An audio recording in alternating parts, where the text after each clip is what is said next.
it's great to have good crowd, I think. And again, we could be much more, but I think quality counts. And I think I see a lot of good qualities here. So I think there are some useful discussions as well.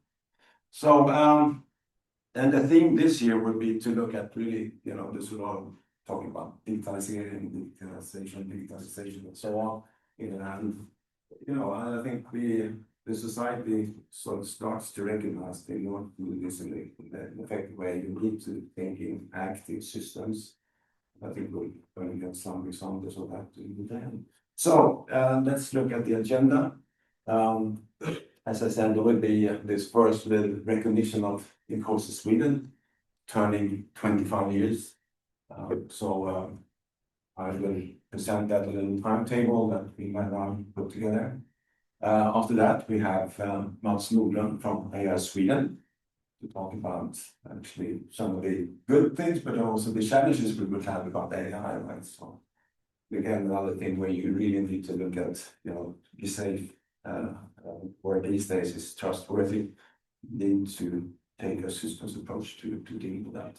Then we have half an hour for a break. We will share, saying, greeting, get to know each other basically, and exchange some of the things we're working on, having our minds right now. And before lunch, we have Lezama here from Holm Construction Equipment. He's going to talk about their model-based the journey that they're on. Looking forward to that. I have some colleagues here from Konsult, so again, take the opportunity to meet each other and discuss what's happening. We have lunch, and then after that, Eric is coming. We will probably show very much.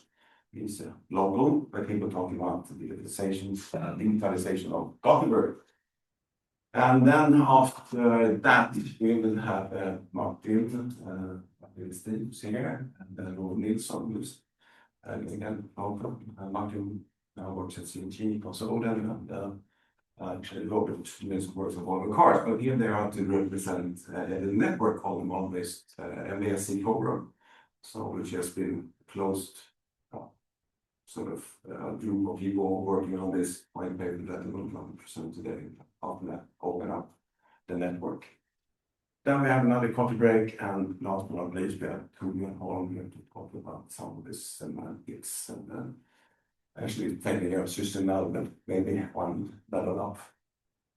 Torbjörn has been working in this field since many years, so it's going to be great to hear that. And after that, this is actually Eric Jeansson, some of you know this, but for the famous last words, and I don't know, we'll see, maybe we can come together and formulate something that's clever enough what we learned today. All right. So with that, any questions about the agenda or anything that happened today? We have a bit of flex in the agenda, actually, I think so it's good to do that. But in that case, I would like to welcome Ingvar and Tom. And we were actually going to do this, in t-shirts. And I bring one of my INCOSE t-shirts, and Ingvar's going to bring his. The one he would bring, I actually have a copy, I think, would bring. Then you will recognize that it's been a while, it's probably been 20 years, because it was only the old INCOSE logo and the old size. Something you can probably, go camping in that one. So it's the American style in 20, about year 2000. So with that, let's change. Well, maybe it would be worthwhile just to start with INCOSE, because maybe not everybody knows about INCOSE well. And this is the high-level presentation of about INCOSE, and then we'll get into the timeline. But basically, this is our Society for Nerds in Systems Engineering. It's been around since 1990.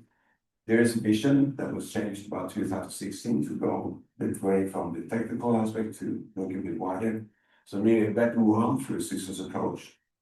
And with the mission to look at more, not just technical, also social aspects. Because I think that's where systems approaches will make a difference, and we need to work on that.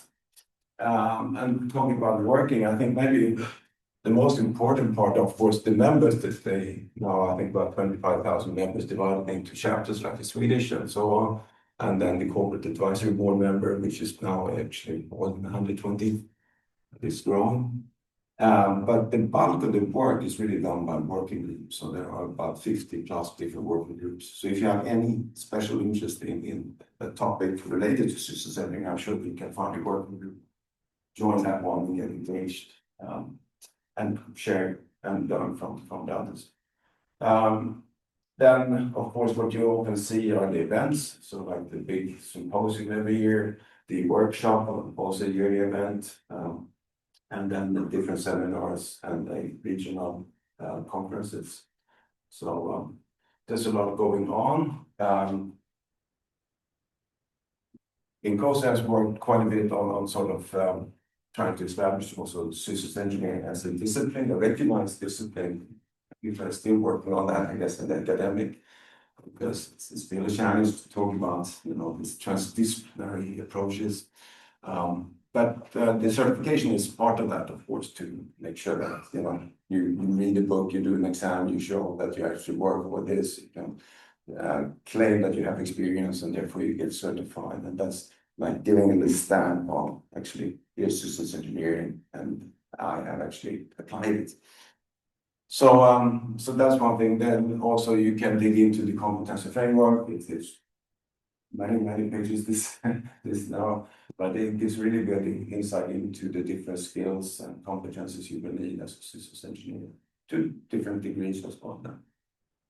And they have now built a professional development portal. So if you remember, you can go in there and you can access lots of different nuggets of webinars, seminars, different learning materials, basically. And you can also set up your own track on where you would like to evolve. So that's a good thing, just to help you to evolve in systems engineering. And last but not least, there are the different products like the handbook. So that's again, it's a handbook. It's I wouldn't say it's you can say it's the systems engineering Bible, but just like Bible, there are many interpretations. I think the good thing about having a handbook is that we have a common reference. We can say that, okay, I read the book, and what it says about requirements engineering is totally crap. I would like to do this way, but at least then we have a common platform to take that discussion based on. So that's useful.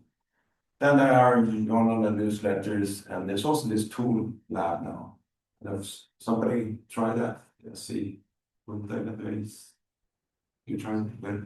Because you actually can get access to a lot of the tools these days. Depends on the vendor. So sometimes you, for instance, Vector here in Gothenburg are available on that, or not in Gothenburg, Vector in general. But when you click it, you typically end up with an email to their marketing department, and they do the thing that they want to do anyway, which is try to sell you their tool. Okay. So if you go with OCloud from Daldory and the Technion, then they have a more streamlined process to address you. So bit of everything. Okay, so there's some cleaning up to do that in terms of. But actually, I think most even the really expensive tools, you can get a time limited license and try them out. So that's a good thing. All right. So with that, let's move over to this first presentation for today. So let's see. Here we go. All right. So this will not be very fancy. It will be as engineers Patrick said, table, right? So here it is. Full shebang on one page. But we wanted to give little this for ourselves to try to what has happened over these years, and I think maybe this is a good way to at least document it. Maybe not the best way to present it, but here we are. And why we do this also, Ingvar thought, well, maybe we should also give some ideas about what's happening in the general society out there, particularly on the technology side, so have some kind of reference And I think both Ingvar and I have been around for some time, and of course, there's also the risk is to sort of come across as very old, old guys trying to love it, we did this before. But I mean, a lot of things are not new. A lot of things have happened before, and I just, you can see things evolve, of course, now with AI and with the computer power we have, is that things can go a bit faster. But still, a lot of the sort of disciplines, the thinking was solid since 1990 when INCOSE was established. And I think maybe that's where we start the journey. In 1990, in the US, they started the International Council of Systems Engineering. The first event was held in 1990. There were an annual symposium. And I think actually Ingvar joined, I think he was the first one to join the organization in Sweden, 1994.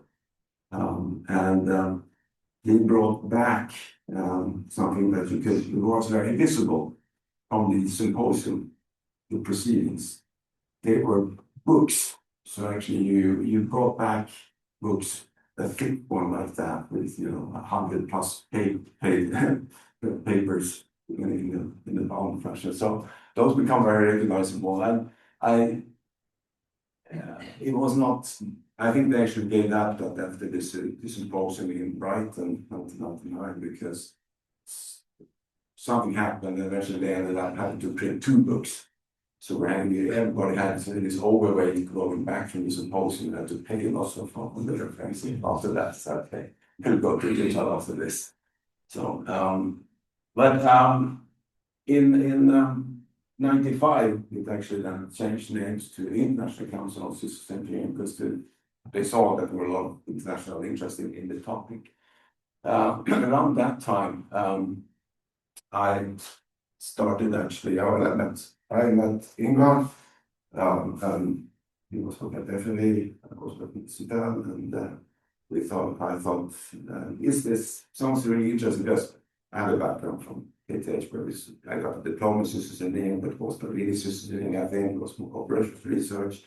I studied in the US systems engineering with transaction, it was one of the good areas, and I thought, okay, well, maybe, while in Sweden, there was no really systems engineers. I mean, the term was not there at that time. Of course, Sweden has always been doing, producing and manufacturing very sophisticated systems and then you can't do that without, using a systems approach, systems engineering, but it was not really called systems engineering. So my little thought was here, at the same time when we have this international network, it's probably not for us to learn still and exchange. So in the 98, I started this let's see, I think actually systems engineering for SE seminars here. And basically asking, is systems engineering something that is useful for us in Sweden? And we sort of attracted a lot of people, well, not a whole lot, but a number, and in particular a number of industry doctorander from Chalmers, KTH, Linköping, Högskolan. I think that created the body so that actually Ingvar and I thought, well, it seems like we can actually do something about this. So in January 2000, I think actually we have a slide here. You can tell it's some years ago from the passion. But basically, this is the invitation in 99. We said, okay, come and join us to create a INCOSE chapter in Sweden. And it really talks about what they just said. There's a lot of, Sweden has done a lot of good systems engineering. We have not called it that, but maybe we still an initiative here. New Tech, as it was called, Volvo, they had just run a large research program called Komplexa Tekniska System. So it was additional body here actually to do something. So we signed the chapter was recognized in January 2000, and then we kicked this off in March 2000 in KTH. Actually we had the technical directors from Saab, from ABB, FMV, Jeansson to come and say this is important for us actually to be skilled in systems engineering. So we went off to a very good start, I think, and so that happened in 2000. At the same time, let's see if we can. So we were actually had a pretty good body. At the same time, we were working on within INCOSE. I talked about working group. I joined the standards committee. I saw the Ingvar Wikström, someone you know who that was. He was the pioneer here also in Sweden. He started the data endoscopic building in Köping. Came also, well, I had to prepare here for his inventions in computer engineering and so on. But anyway, he was the architect for the 5288 standard. So, and it was interesting to make for you also to know that from the beginning it was called system lifecycle processes. There were no systems or software engineering in the title. But at the last moment that was actually included. And there was a bit of resistance, I would say, in the concept hard decks because, systems engineering, that's all development. It's the demand basically, we do development, it's not the whole life cycle. But I think we all recognize today that, taking a systems approach, doing system engineering is the whole life cycle. That's what 15.2.8 brought in. And then this toolbox of processes that you can use in different stages of the life cycle. So this happened, and then and it was actually interesting because FLV adopted this standard in 2002. Was in 2001. It was before it actually became an official standard. And why was this? Well, they had tried to beginning FLV to establish a common way of working between the Marine, Army, and the Flygvapnet, so the different military forces, so say, should work the same way. So they had done a number of internal attempts. So the first step was to say, okay, the Army guys, when we would do their attempt to work, would look at like a good process to work with systems engineering, or as they call it, product frontloading. What do you think the Army, the Navy and the Air Force said on this, or the Army approach? Doesn't work for us. No way. We can't accept that one. So they did that in 2 or 3 attempts in terms to define this internally. And I had the opportunity to get with Lezama to come on to the management of FLV and say, okay, here's the 15.2.8 standard. It's not published yet, but it's in the state. So we left it on the table and came back 2 weeks later. And they in the group had actually looked at it and discussed it. And the comment we got back, yeah, but this is all common sense. With a check, okay, we're good to go. So actually, so that took off, I think. And I think what 15.2.8 really brought to, except for the processes and the definition of a life cycle and so on, was really all the terms it defined. So can you imagine before 15.2.8? There was nothing called system of interest or system focus, for example. And I think that was one of the strong things that actually came out of this, the definition of a system and its boundaries. So now you can't just pass around, you need to actually define what is your system of interest. And that the system has 2 levels basically, system and then a system element, and it's recursive manner. So that's another thing that didn't really was there before. It was easy to start naming different levels, and people will talk, about modules, assemblies, etc., not really understanding the recursive approach. Enabling systems wasn't, as a term. So the whole terminology was really, and I think Torbjörn Holm will also come back to the need for having a common set of terms and that definitions. So this happened about this time. FMA, but Saab was already, of course, doing systems engineering, but he also picked up some of the international lingo and started maybe taking anything because, some people can tell more about that. We had, of course, actually came out of the seminars that we, from September, we actually kicked of a summer school in 1999. So that's a yearly event. So I think we have had 1,500 people to go through this. Yes, that's also one way to sort of help with recognition of systems engineering in Sweden. So basically, trends here was when I started, about this time there was a lot of discussion about requirements, functions, what comes first, and all that. So and then, as I said, there's a large time. There's more to a system than the development stage, right? So then I think all the time here we have also, even though you think MBSE may be something new, but I mean you can go back to even before 2000, there were tools like D100, Core, some really advanced. I mean, still some of the like well thought through modern engineering tools. Not the flashes today or the D100s, that's dead, but so it's been in work for a long time. But of course, around this time, when bringing in SysML, bringing in a lot of good big companies, PLM companies that see, okay, we have done PDM, now we need to work more in the early phases, what can we find out there? So they started actually to include or even buy some of the tools that work on requirements and architecting and so on. So I think this has really been a trend, of course. It started around this time, I think, and still going on, and we'll get more, learn more about this afternoon. If you look also internationally, there will be the starting the certification. And we were early here in Sweden. We actually had a lot of people going through certification early on. And we sort of part of some training on that. So I think we're probably per capita the most certified country. So it's good. And then, you know, again, it's a common language. I think that's the real benefit of being certified.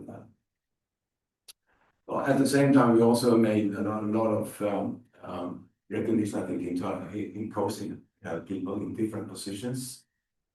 We have people in the bench committee, the technical program, in the, I mean, I can lots of names here. No, I was one of them, Erik Hansson, Jasmus Pandikov, Jonas Andersson, myself was section director for a while, nationally. So we did a lot of good work here, which actually I think also led to that we were University MBSE regional symposium or conference in Stockholm 2010, which was a really big success. I think we learned a lot. We actually gained a lot because some of these people have too much money in the funds of INCOSE Sweden. So we tried to spend them on the proper things. So if you had any suggestions on what we could do, now we have an event coming up. So maybe it's good to have that reserve actually. But this was also, of course, that's something that gave a lot of recognition to systems engineering in Sweden. So we had other companies like Volvo and Volvo Cars, and mentioned some that will also join the corporate advisory board level, which also already was included Volvo, Volvo construction equipment, I should say. So all that was early on here as well. So 2004, they issued a systems engineering guide, which actually was then implemented in at least some of the companies, including construction equipment. So I think Thomas will talk more about that later on, where that has taken us. All right. In around 2010, I think, even though it started earlier to talk about different architecture frameworks, I think maybe the peak was around here 2010. I don't know, some of you may have remembered the architecture frameworks, DODAF, part of the defense architecture framework, followed by MODAF, Ministry of Defense, the NAF, the NATO architecture framework, and even Sweden had a Swedish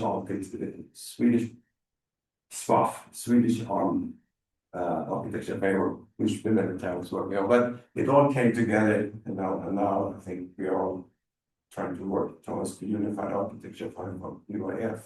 But I think the key here was, you can talk about this afternoon, but I think what really that area brought around was to say that, okay, a system needs to be looked at from different perspectives. So you can have, if you don't have defined architecture views, perspectives on which you look at the system, you will lose yourself. You would have lots of different descriptions that doesn't really work together. So I think architecture framework is really that that notion of let's define some of the ways we look at the system and how we portray it, how we describe it in a formalized manner. So I think that helped. And then standard-wise, we had it early 1471, bringing into the ISO 4210 and now 2030 and so on. So there's a lot of that. So from having been before this, the architecture was, maybe you read the classic by Vestin, the art and science of system architecting. So it was very much an art, but now I guess it's becoming more of something we have support to do the proper architecting. Right. Then another trend internationally was the system of systems, and I think I should have put that here, but in Mälardalen, and Johansson was part of the Volvo group here actually. Professor there, he started was one of the people that started the systems conference. So that's another spin-off, if you like, of INCOSE as well. So we work quite closely on that. And again, so if you look at the evolution of systems, I think it's gone from the 90s to look at single systems, and now we really talk about systems of systems, right? So, or we talk of family of systems, which actually brings into the next level in product line engineering. So that's the trends, I think, you'll see overall. Over the years, we have had also we have handbooks, version 2, version 3 sometime, and version 4 was really the first one that was more of a, should I say, something you can show people, because before that it was really simple books. Nowadays they I think both from the look but also the content they're pretty good. So this is the version 5. And those, by the way, if you don't know, they also follow the versions of 5288. So when there's a new version of 5288, the handbook is being updated. So you had 2015 ISO 288 version 3 was in it, and then 4 came out 2023. So in 2013, Erik Jeansson came up with this idea, and in part of the events committee, they came up with it. Let's do a tour, bring the presenters to the people rather than the people to the conference. So we started with this Nordic Systems Engineering tour.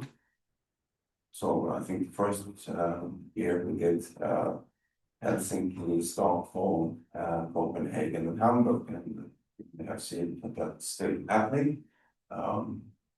So it's quite nice approach to do things. We as a chapter we got a bit organized about this time, and then we actually got the chapter more for our work. We got Bud Lawson, the pioneer form. So again, I think internationally also had big recognized. About this time also we had some of the other civil authorities to join Trafikförvaltningen, starting to train the people in systems engineering, and actually starting making people roles of systems engineers and so on. So that's interesting. We have, of course, courses have been around here all the time, but I think now they are even, they're actually highlighting the systems engineering approaches, and then even recognize some of the INCOSE work. So that's good. I think if you look at the trends, again, I put product line engineering, I put agility, of course, something that comes in, and there's a lot of work being done in terms of looking at both how we become more agile in our processes. So if you like, so that's like agile systems engineering, but also which so also relates to product line engineering organization. Also, how do you, the prerequisite actually to be agile in system development is to have agile systems, right? So, and if you can ask agile systems engineering, that's also something that you need to look at. How do we modularize our systems so that you can be more flexible, taking that new technology, etc. So there's some primers on that. Haven't done too much, I guess, in terms of webinars and so on that, but certainly we have since 2000 the pandemic started. I mean, there's had to be go more online, which was quite useful, I guess, for lots of organizations and building our organization. So we did our annual seminar, this one online to 2020, and started to do webinars. So I think that's also something you can see today, that we're continuing these webinars in particular. Again, I think we should be recognizing those Swedes like Eric Hatzell got the Outstanding Service Award 2024. We have new targets groups here, or should I say, new people interested in actually using system like Trafikverket. Thank you. We have Svenska Kraftnät.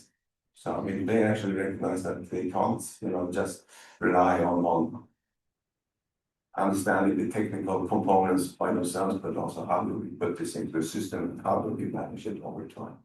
So a lot of work being done there right now. I put this Archimedes network. It's something which I think includes KTH in particular, but it's one of those networks that come out of the process where to exchange between, in this case, KTH and Germany, the ALR, and the TNO in the Netherlands, and the System Research Center in the US. But those are also good things that we can use in INCOSE form, in standard networks, and start sharing your thoughts and ideas. And currently, I mentioned this. Well, I mentioned actually agile system, but we will get to know a little bit more about AI. Of course, but these two terms are quite common. AI for SC, which is part of the AI support, do what we're doing in system more effectively. And then SE for AI, what kind of systems approaches should we have to AI introductions and deployment. SysML B2, big thing, of course, in pure modeling. And I think also what's interesting is not just the modeling language per se, but it's also what you can do in terms of integration with other domains and so on. So SysML, the first version one, has a legacy from UML. Now that's sort of cut. So SysML B2 is free from legacy, but that way found by some of the software engineering aspects. So it has its both the visual diagrams, etc., but also textual language. So this is quite, I think it's going to happen quite a bit. And doing some webinars together with Team Markets with that.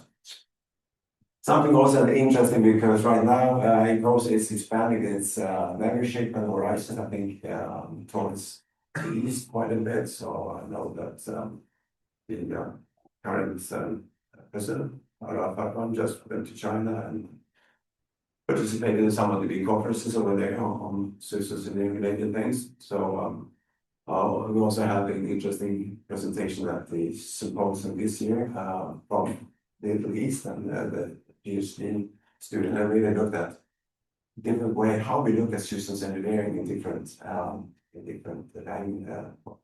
regions, put it that way. So there's a Western, there's the Eastern, there's the Middle East. So and that's quite fascinating. And you start recognizing that, of course, we have documented one kind of way to look at systems, and there are other ways to do this. Right. Then George should have seen this one. It's downloadable, and this I think gives a nice written 2023 is still valid, but of course it will change. So even though it says 2035 here, so there will be revisions to this one, but and that would really help if you and we as a chapter maybe look at this and what do we think about this one? I mean, how do we need to evolve systems engineering for meeting the challenges of 2035? And maybe that's so difficult to say. It's the point of singularities and all that. Maybe 2030 will be the time. So what we know happening shortly next year will be the European Middle East and Africa Conference held here in Linköping. So again, just like MBSE, I was actually quite using at that time, but then that's just like that. It's a good magnet for us to sort of start a way to about systems engineering. Right, and I sort of leave this one to last today because I think after today's session, I would like to sort of ask basically 4 questions with you. What do you see kind of trends out there? What's INCOSE role in at large?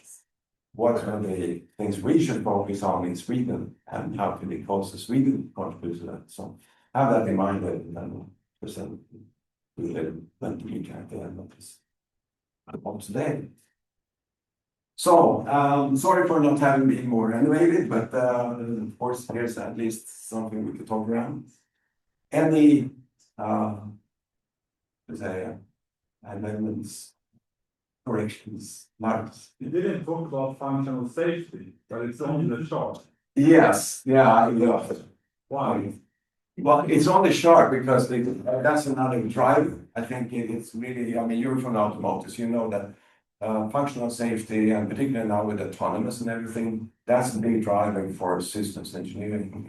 So a lot of, new domains, I think, are coming into the picture. And it also links to what I think our next speaker, Mats, will talk about, trustworthiness of systems. So a trend that has really, I think, promoted systems approach to systems engineering. So that community is kind of, if you talk systems engineering with them, no, I'm a functional safety engineer, but we're all trying to do systems engineering. So 15288 from ISO 222 is referenced, but only from the system development part of the life cycle. It's not referenced in the concept, in operations. So those people are not completely aligned with what systems engineering is, and they don't even know that they just one specialty under the umbrella of systems engineering. Systems engineering a specialty of functional safety. Yeah. So one, it's look at it as a possibility, and it's something we need to work on. I mean, and we are working on that also. I fully recognize the challenges, but if you do have, a systems approach, maybe again, I think basically I should have mentioned the rail sectors because I remember when they were trying to get systems engineering into UK rail, very traditional domain, and so you can't really just come and say, hey guys, systems engineering, this is the shit, sir. So what they did was to really start working on requirements, because most people recognize, okay, you're gonna buy trains or something, you need requirements only. And then so okay, you get in requirements, then you know, okay, requirements needs to be allocated to something, right? So how do we describe our systems? Maybe we need to do some architecting. So, and what about test and verification? Maybe? And then, okay, guys, this book talks about requirements, architecture, test and verification, and so on. Well, this is what we're doing, systems engineering. So I mean, a bit like that, I think, sometimes you just need to go where they are and start building, systems engineering and figure it out. All right. Yeah. So something a little bit about the conference, like what deadlines, what's the theme? For the MBSE, I will leave that to Jan at the end of today. And so let's take that at the end. We'll talk about next steps. Yes, please. I was thinking about cybersecurity also. That is something that is really challenging for us, and it will require architecture, requirements, functional descriptions, and so on, interfaces. So I think that will help us in Holm, right, to make a pool for this information to be available. Yeah, thank you. Yeah. It's one of those, there's a critical infrastructure protection and recovery working group in INCOSE that works a bit on that. But again, I think we could do a bit better work on that from INCOSE side. All right. Okay. With no further ado, I'd like to get Mats up here. And Mats, I guess you will talk a little bit about your background, but Mats started, I think, you're from, did you do Strandberg, by the way? Nope. No? No, I was from KTH and MIT. Right, yeah, because you were at Saab, but then you did the MIT, and you actually have some interesting international assignments there. I'm going to go back to your timeline, wherever that was. Oh, okay. So before Matt starts, I think that we should give our appreciation to Tom for his presentation. Well, and another person is going to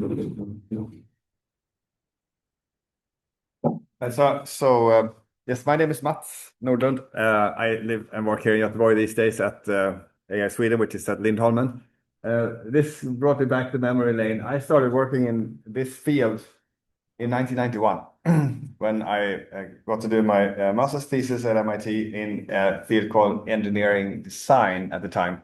They didn't have systems. Thanks. They didn't have much systems engineering or what we worked with at that was sponsored by Saab military aircraft at the time. Whoops, sorry. I think that's okay. It works? Yeah. It works. Yeah. So some of the systems engineering techniques used at that time was things like SADT or item 0, which many of you guys are, I guess, who are my age are familiar with.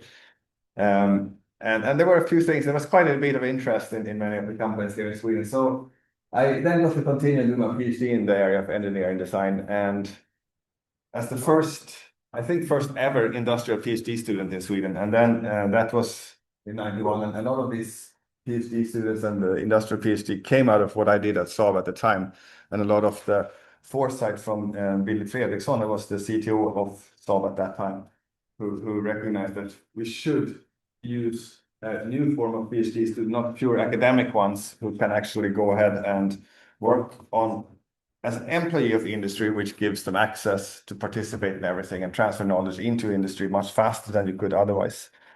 And at the same time, they could take the problems from industry into academia and work on it there together with professors and others. And lucky or sort of through coincidence, if you will, see if I can get this to work. It's kind of interesting. Being at MIT, I was able to take a lot of the problems we were facing in certain areas at the Gripen project at that time and take it over and see how could we sort of leverage all of MIT in order to solve some of that. Let me just see if I can fix this. So might work. It's good so far. So yes. So I thought, inspired by your presentation, I dug out some slides I wasn't at all going to show today, but some of my old pictures of the days. When I finished my PhD back in '96, I was given the opportunity at MIT to start a completely new academic program, which was based around my own PhD, how that worked out and how we did it with the industry here in Sweden, called a SDM program, System Design and Management. And I found this now while I was sitting here. This was the original prospectus from 1996 for this new program that didn't exist yet, called the System Design and Management, a new industry government MIT collaborative program, all modeled on what we did at Saab at the time. So quite interesting. And I got to design it and I got to run it for the first couple of years. So as a young PhD, it was kind of cool to have 25 professors and 90 students working for you. That was a good fun thing to do. So if you look at how this was done or how the program actually evolved, and I think it's still relevant. In fact, the program still exists. So if you want to check it out, you can check out. Why is this? Anyway, if you want to check this out, there's some information down here, which I don't know how to fix. normally this. Anyway, so if you check out sdm.mit.edu, that's where you can read about the program today. It works. But at the time, we decided that it needs to be the driving force for this was the US industry, who felt that they were at a disadvantage compared to European industry, where we have, generally speaking, much better technical leaders than they had in the US. In the US, you would do a bachelor's, you would work for a couple of years, go and get an MBA, which is essentially a history major. You study a bunch of business cases in the past, and then you become a technical leader. Whereas in Europe, you go on and you study a master's program in engineering, and you can actually do quite a bit of complex engineering as you get up and towards the later part of a diploma engineer or civil engineer or something. So US industry felt that they were at a disadvantage. They challenged MIT to fix that. So this is sort of the answer at that time in systems. So you can see here it was leadership. What is a leader in systems engineers? So this was all targeting people in industry who had 10 years experience to come back and do a second master's. So it was developing their leadership on all these different areas. And then the systems courses, which were all along these lines here. Objectives, requirements, architecture, systems, we changed that to systems project management. So leading a complex project like the Gripen project or like the European spallation source or something huge, very, very complex project. How do you do that? Systems engineering, of course, and then not least, not to forget at all, manufacturability and operability. And then we had subjects they could pick that they wanted to. So the three of us here, is Ed Crawley, there's Tom Magnant and myself, they were my board, and I was the leader of this program. So the three of us did it. And Ed and I, we used to teach system architecture at MIT at the time, using Vestin's book, which was the only thing available. He has written his own book now, which is here, Strategy and Product Development, System Architecture, if you want to see, it came out last year, I think. And another thing that came out of this whole SDM program was in the first part of the first year, Ed had just become the head of the Aero Astro department. And what we did, we took all the students who were from industry, we put them in groups of 3 or 4 from different companies, and we asked them, take your product development process and put them together and abstract them to a point where they're all the same. And then push them down again to a point where you can't keep them the same anymore and see where you end up. And without exception, they all came down to this. So they all have, every company had conceive phase, then they have a design phase, an implementation phase, and an operate, which is essentially production and support in the field. So we realized that seems like a generic word, and of course we go, excuse me, I'm just coming out of cold there. Coming out of the, if you come out of software industry or aircraft, they will be different length. These, they might go on for a longer time or shorter time, and you might divide these into several different steps. What Ed then realized was that he should organize all the courses in the Aero Astro department in this sequence. You should look at the courses you teach in engineering. Which ones have bearing on conceiving, which ones have bearing on design, implementation, and so forth. And you can structure the whole engineering education this way. So he did that in the Aero Astro department, and then through a bunch of interesting routes, it actually came out of Sweden. It's actually used quite substantially now, and it's now propagated to many hundred universities across the world. So it also came out of the system architecture course, how to teach engineers in general. So in Sweden, we launched a program here called the Engineering Design Research and Education Agenda. Some of you might have seen it, some of you might have been part of it, I don't know. Nevertheless, this was the first sort of bigger effort touching on what you guys are doing. It's not only on systems. This was the launch of that program in 1997. It was the first large-scale industrial PhD program funded by Foundation Strategic Research. And it was essentially Billy Fredriksson and Leif Larsson here on the industry side who pushed it from some, and it was these professors here from Chalmers, Luleå, Linköping, and KTH who were sort of the academic part. So here was the first batch of students that came into that. So anyway, so that was sort of the end of the nostalgia trip I was going to take you on. So it wasn't part of my lecture, but given what you had here, I thought I had to share some of this stuff. So with that, I am going to talk to you about AI and specifically security or AI security. to just give you a context, what is AI Sweden? Many of you know, many of you don't. So I'll just give you a quick introduction. We were opened in 2019. I should keep that. Our mission is to just accelerate the use of AI in Sweden. That's what we are about to do. We are part of Holm Science Park. So we are a National Center for Applied AI. We are being part of a Science Park, a neutral, nonprofit, broadly funded organization. So nonprofit corporation. And we have members from private, public, and academia sectors. And being national, we have locations all over. You can see what we've done is essentially built a consortium of science parks. So they make space available and try to help to muster the local AI community and companies interested in that area. Today we have about 185, I think it's 186 different organizations who are members. Here they are grouped by size more or less, or type. You can see top right is academia, bottom right is larger corporations, you have Swedish, US, and others. Many of you will recognize your own companies. Bottom left are smaller companies working with AI or having an AI product, and at the top left we have the public sector. The way AI Sweden was set up was on this premise here. It says invest together and share with many. It's a speed game, as you I'm sure are aware. AI changed incredibly fast, so we had to set something up that was different and that worked a lot faster. And we have in Sweden a very unique ecosystem of very broad industry. I've never seen, of course, in the US when I worked there, you could see the same. You have everything from aircraft to cars and construction equipment, telecom, and off you go, process industry, mining, and forestry, and you name it. You have retail, you have IKEA, and then all of course the banks and the game industry. There's no other country that has that wide industry sectors available, and also where everybody knows each other. And so many people, they say, "Oh, Sweden is a small country." I hate that with a passion, because if you say that, nobody wants to come here and do anything, because why come to a little country? I mean, and then why do we say that? I mean, compare ourselves to Iceland or Luxembourg or Estonia, or these are small countries.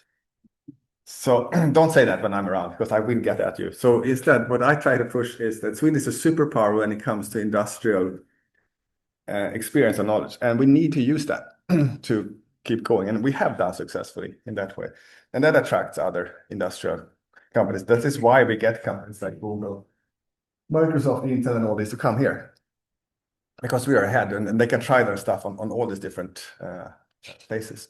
So what we have said at AI Sweden is that everything should be possible to start there within 2 hours. And we do it by saying that they should collaborate. So companies from automotive, healthcare, telecom, whatever, they have a common problem. If they agree on that, since they're already members, it should be possible to come to us and set up in 2 hours. And the way we do that is we sign no NDAs, we sign no IP agreements, and we sign no special agreements. That's the only way to keep speed. If anybody of you guys have tried to sign an IP agreements between companies, it takes more than 2 hours, I can tell you that. So what we say is that if you need that, and it's legitimate, I run big organizations. In R&D, I was head of Emerson Electric research and development for all of Europe for about 12 years. It's absolutely legitimate to need to protect IP, no doubt. But there is a place for everything. So there are places here in Sweden who can do that. RISE, for example, they're good at protecting IP and setting up all these things. Universities are so, and we don't even try, because this is a speed game and it's time advantage that we compete on. So companies can put the time advantage here, they can go to RISE for some more, or keep it at home if it's really secret stuff. So with that, in the beginning, it was a little bit surprising to many companies. We've done this at MIT, so I knew it worked there. So I thought if it works there, we can do it here. And now, given that we have 185 partners, it works. But in the beginning, it was a few companies who was like, "Can you do this?" I said, "Yeah." So we have organized in 3 organizations: Labs, which I run; Adoption, which has as a mission to take what we do and make sure that it gets used beyond proof of concept; and then Ecosystems, who sort of working with all these different partners to see what's coming next. Now I'm going to take a bit of a systems look at this. I designed all of AI Sweden, so I got the mission in 2017 to create this. It took me 10 months. And I could do that because I've done similar things in the past. I had more or less the blueprints there. So I'm going to show you a little bit of the systems thinking that went in behind this.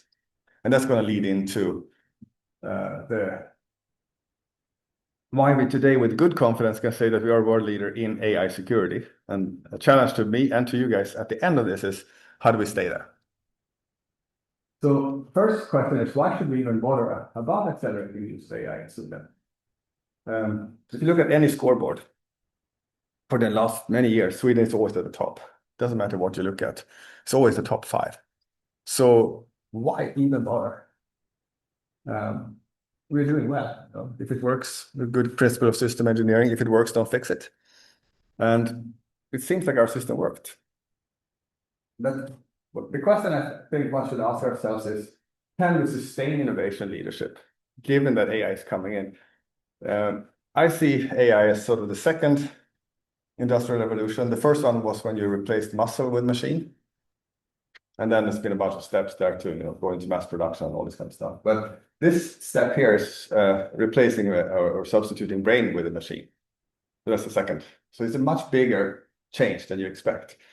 And I worked in a different country for several years trying to work with their economies, trying to see how can you make this into a manufacturing economy and so forth. And if I was to get that mission today, I would go all out AI-based development. So I think as you touched on earlier here, Tom, now how does AI come in and support systems engineering? So if I start from a white sheet of paper, I would build in AI from requirements map and even sort of sourcing from customers, what are they after, and then build that platform and then sort of augment that with human capacity to make sure it works. Now, it's much harder to have an organization and have a process and try to fit AI into that. It can be done, but it's a much harder problem than to start from a white paper.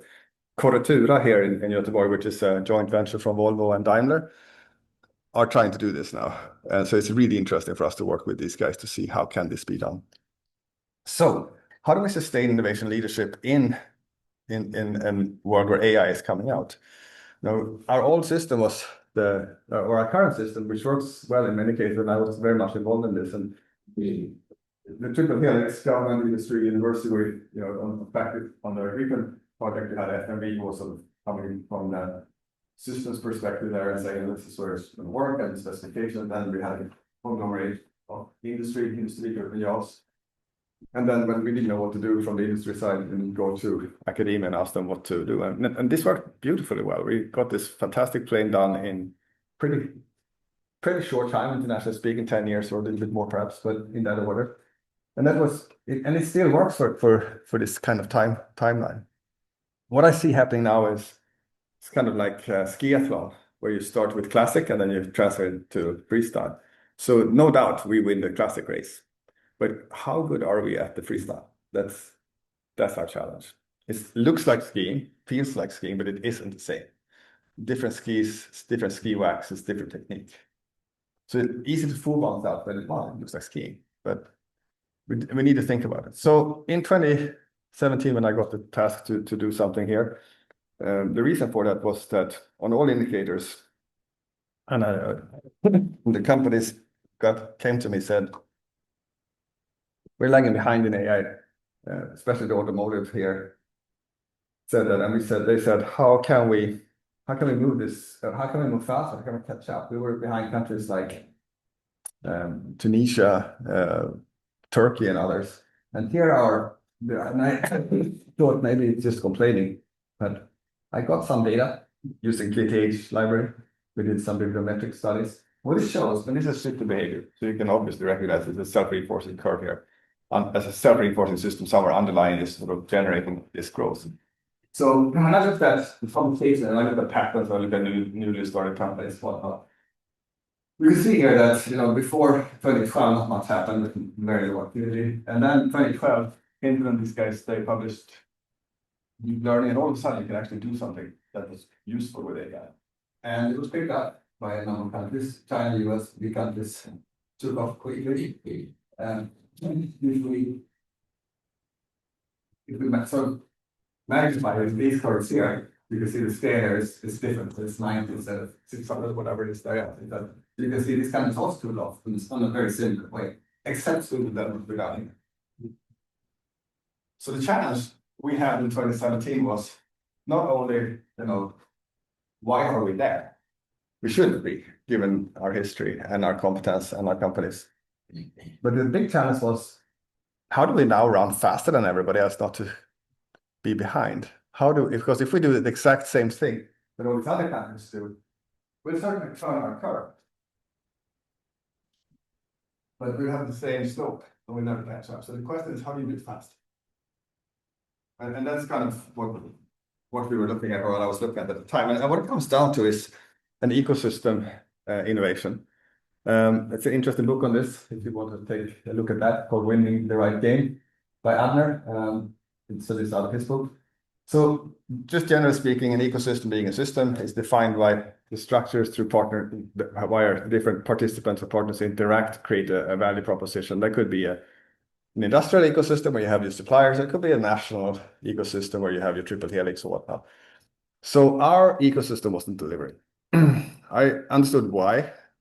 And I thought, okay, how do we fix that? So in general terms, what you need to do is you need to somehow change the way the system interacts. The components interact with each other. You might have to put a new part in there. And what you can see then if you go between these pictures, so it looks like this. This was done before. We always have an ecosystem, whether it works or not, you always have it. And then we created AI Sweden and something happened. So maybe this component down here sort of went away. So AI Sweden came in as a new thing, and then this one here, we used to talk to these guys, started to talk to these guys. And so you can see the general idea here of components starting to interact differently. When that happens, people or components who were here, who all of a sudden became obsolete, they don't like it. So you always face the resistance when you do this. And that could be on the small scale, on the big scale. So when I was a manager in industry in the beginning, when I did changes, it was completely obvious to me, here's what we need to do. And I did it with super big energy and enthusiasm. And it always ended up in a huge conflict. I could not understand why. I thought I must be a really bad leader. But it turns out I later on learned that my mistake wasn't the design of the system, but my mistake was I didn't put aside enough time to take care of all the conflict that will come because you change things for people and they get out of their comfort zones. And so eventually I learned that measure of success, if you actually accomplish anything, is the number of conflicts you get. If you have no conflicts, you probably haven't done anything. I don't see conflicts, but I do now put aside time to take care of them. That's a good advice to do if you want to. So don't let them pull you down, but anticipate them and practice how to manage conflicts. And that's a very important part of systems engineering, in my opinion. Anyway, so I looked around. Here is the system design, original system design of AI Sweden. So this is from 2017. This is how to run faster than everybody else. So what we said was, and in Sweden we had to be careful for the research center because there was some way to, I don't know, I did not understand why we couldn't call it that, but if you call it a center, they're even more political. It was not fighting in it. So by calling it in our region was fine, but it needs research time. So everybody else had that. And that is where you develop your algorithms, your AI. But what I also realized working with the automotive industry here was that at Volvo and at Semantics, which is where I came out of at the time. So I was the head of research for self-driving cars at that time. And also we had a data factory. We also had, so the compute power, we had all the data lakes and all the data collection and so forth. And all the research institutes in the world they didn't have. So we said, let's build that. Let's have both. Because if you, because they really work together. So the algorithmic research development needs this to work. But also the infrastructure development need to understand what the algorithm people. And if you can put them in the same place, well, they can learn from each other and they both learn much faster. That should attract the manufacturers or the makers of the infrastructures to come here. It should also attract leading researchers because they can get the coolest and the latest hardware, plus not only get the compute station, but actually work with their engineers to tweak that and see if we can get some new frameworks, some new ways to configure it and so forth. So we said this would work faster. So that was this is the original system design of AI Sweden, if you want to have it. And then of course we have developed it further. Well, these four things were our principles. We need speed and boldness and talent and timing. If we have that, we can, and if we don't lose that, we will be relevant all the time. And we will see how that applies here soon. Another thing that is super important for us is co-location. I require people to be at work if you're working with advanced development. This was a guy we worked with from Saab at the time in 1995-6 when I was at Tom Allen. He did a study in 97 on innovation power, and this is indexed, so it's not 1 time a week or 2 times, it's indexed. So what you looked at is how much engineers talk to each other as a function of how far apart they sit. And it turns out that if you sit more than 6 meters apart, you might as well sit far away. So we have a secret weapon in Sweden, that's our coffee machine. People actually meet there every once in a while. So that's an important place to hang out. He did repeat the study in 27, then passed away in 2020. So I don't know what's the impact of teams and so forth. But my guess is that it would not move the curve sideways. It would just perhaps move it upwards a bit. So I still think it's important. This is a study out in Nature that shows on science that in-person teams make more breakthroughs than remote groups. And I called around to a number of the big companies or banks in AI Sweden and asked the CEOs there, tell me about your investment disclosures during the pandemic. And they lost 20 to 40%, which is a huge number. It hits both on the cost side as well as on the growth side. So it is important. I have no data saying that you're more productive as an innovative organization being distributed. I have not found any data to support that. So I'm still a believer that it's good to be in the same place. So the new triple helix, or the triple helix that we built here, or the system, if you want to call it, looks like this. And it's focused on capacity building. So this one here shows that what we do is build capacity in people. The artifacts in AI go so fast that if the focus was the artifact like an aircraft, then we would lose every single time. So what we need to do is develop people who can make inventions really fast through these networks we have in Sweden. So what it shows here is that industry moves very quickly. These folks show that we can get problems, and we get people coming in from industry, sitting together at AI Sweden with people from government sector, public sector, hospital people working with cars, people with telecom and so forth. We also have military now working on things there. So they come to the platform for experimentation and knowledge exchange, which is the green one, which is what we serve right now. We tried to give AI Sweden to the universities in the beginning, KTH first, and then Chalmers. They both declined. They said, we don't want this. And luckily, we had the science parks who stepped up and did it. And that was much better because now the universities can all participate. Since it's a neutral platform, they don't have to fight over it, which is great. But the trick here is that you have a talent supply coming in from academia. You also have people coming in from industry, government, and others working on this constantly evolving platform. We build capacity in people, and through that process, you get the artifacts coming out as a bonus because of what they work on, and when they learn the capacity, they will produce this. So the focus is always on building our ability to do innovation in this field. So the mission I created for our labs, or for my organization called AI Labs, is support our partners from all this start to build their capacity and competence, and enabling them to solve their own challenges and create new opportunities. So I explain it like a gym. So being a member of AI Sweden is like getting a gym card. And the more you come there, the faster you build your strength. And if you have a gym card and you never go there, it's not worth anything. So that's more or less the way I try to explain. It's not something we've had in Sweden in the past. It's sort of a new concept. I was through this concept, we got a lot of interest from industry, both in Sweden and from academia and others. But how did you build this? Well, this seems like it might actually be something different. So I got an advisory board who come in once a year. They come here and they meet. And we challenge ourselves. This is not looking at how many headcounts or something. This is like, okay, what's going on and what should be going on? And have super interesting discussions with these guys here. So you can see it's AI leaders from Technology, Recorded Future used to be at the RISE. We have Dr. Griffiths, who is president of a university in the US. She's been on the National Security Commission on AI in the US. There were 12 people. She is also a non-political advisor on AI to the US Senate. She runs one of the biggest cyber labs and also in the US, where they have research from all the government agencies. Then we have a number of people from here, Daria from Genova, head of IT, corporate IT security from Volvo. We have the head of the army. We have a CEO from Nexer, who's a consulting company, large consulting company. They're super useful because they know everything that goes on. So they can see the trends. That's what consulting companies do. So I get to know what they're looking for.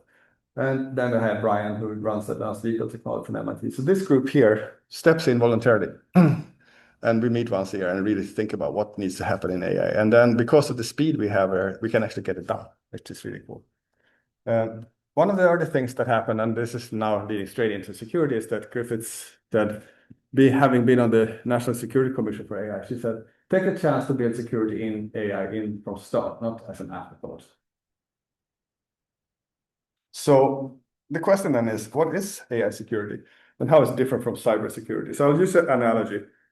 So cybersecurity, you can think of as a way to protect people from breaking into your facilities. So where here you do it in an electronic way, you try to prevent bad actors from breaking into your IT systems electronically. And if they're in there in your building or your system, if they're in there, you try to find them, kick them out, and then figure out what kind of damage did they do. But super simplified, what is cybersecurity? AI security is, think about that as an analogy to your people, your brains, if you will. So how do you make sure that your employees don't push links in emails they get? How do you make sure that they don't answer these fake market surveys that happen all the time? Like, what CAM tools do you use? And people keep calling you all the time for these kind of things. You don't know who's calling, but how do you make sure that your people don't answer that? And if you work in a hospital or somewhere else, how do you make sure that your nurses or doctors or other, could even be your cleaning people, that they don't answer who they saw in the hospital? So that's really what AI security is about. How do you make sure your AI model behaves the way it should? If somebody breaks through your cybersecurity, get in there, get into your building, start talking to your people, start talking to your AI model. How do you make sure it doesn't learn the wrong thing? If I try to give it misinformation, how do you make sure it doesn't do the wrong thing, like answer questions it shouldn't? Like, you heard stories like somebody asking ChatGPT, how do I commit suicide, for example, and give you a recipe? Or how do you make sure that your AI doesn't say, yeah, part of my training data was the Swedish king getting treated for this, which would obviously violate patient privacy. So that's what this is about. We started off early. So we were one of the first in the world. That is why the US university came here, and they do some of the research with us from their security part. This here is where we started from, the automotive side. These are not my pictures. I have to be very clear to say I did not take these pictures. This is Google Street View.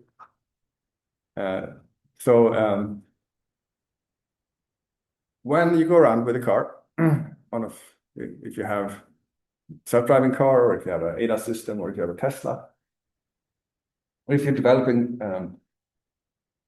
self-driving functionality, which is where we were back in 2019, we realized that the cars will collect everything. We'll drive past the airport in Linköping, where I used to work when I was at Saab, no pictures in this direction, and the cars will take pictures in that direction. Especially if you have a Tesla, not only will it take pictures, if you emergency brake your Tesla there, it'll take the last 30 seconds and ship it to the US. How they work. So at Volvo and Semantics, we thought, okay, we should not be doing stuff like that. So we said, right, how do we not do that? So first brilliant idea, well, let's use geofencing. So let's write a letter to the military and ask them, where are all your secret things? We ditched that idea pretty quickly. So the question was, what do we do? And you can see here, if you look at, these are Google Street View who try to do this. They actually, if you go and look at Linköping Airport or some things here, they haven't put some blur over it, but they clearly missed everything. I will not tell you where it is. You can see here, these are zero referenced. It's like no pictures there, absolutely no pictures here. Here's the picture and here's what it is. And the same up here, these masts and this store here, also no picture. Yeah, fine. This is a harbor, not far from here, which you can't take pictures of either. Same problem. So the question then in the automotive side here was like, what do we do? And we found a paper from Google from 2016 called Federated Learning. And it was just a very theoretical paper. Nobody had built it. I'm going to show you a video of what it is. And we thought, man, this could work. This could solve our problem.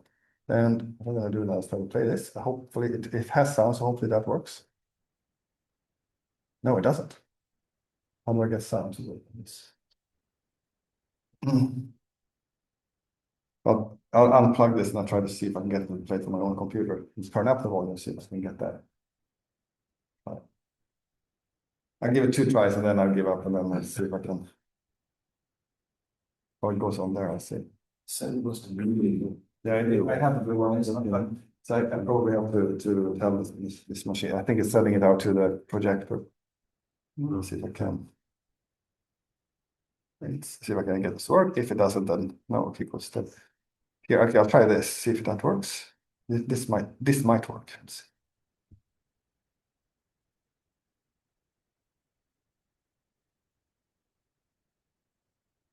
Yes, it works here anyway. To train AI, you need a lot of data, repetition. Look to microphone. Yeah. Take this hospital as an example. Data from devices, journals, decisions, and tests can be used to train AI and save lives. But data from only one hospital is way too narrow to train a good AI model, and we're not allowed to move or share data from different hospitals. There are 3 main reasons why we can't move or share data. Regulations on data transfer or commercial confidentiality.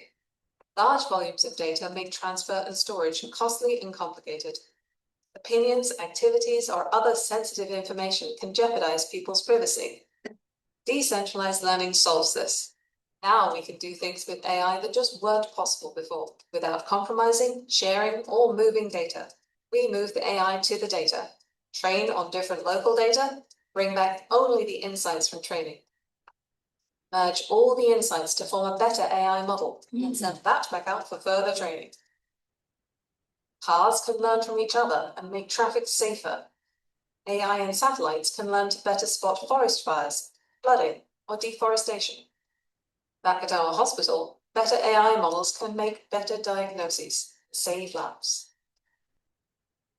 This is why we built the one-of-a-kind Edge Learning Lab here at AI Sweden, together with our partners.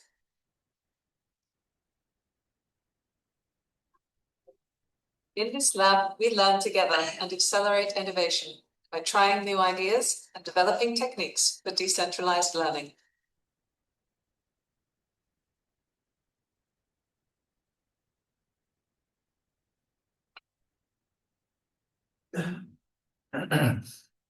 So as you can see, this again is a different system solution. So instead of having a centralized system, what Google had suggested was train on the different devices instead, which is a different system approach to it.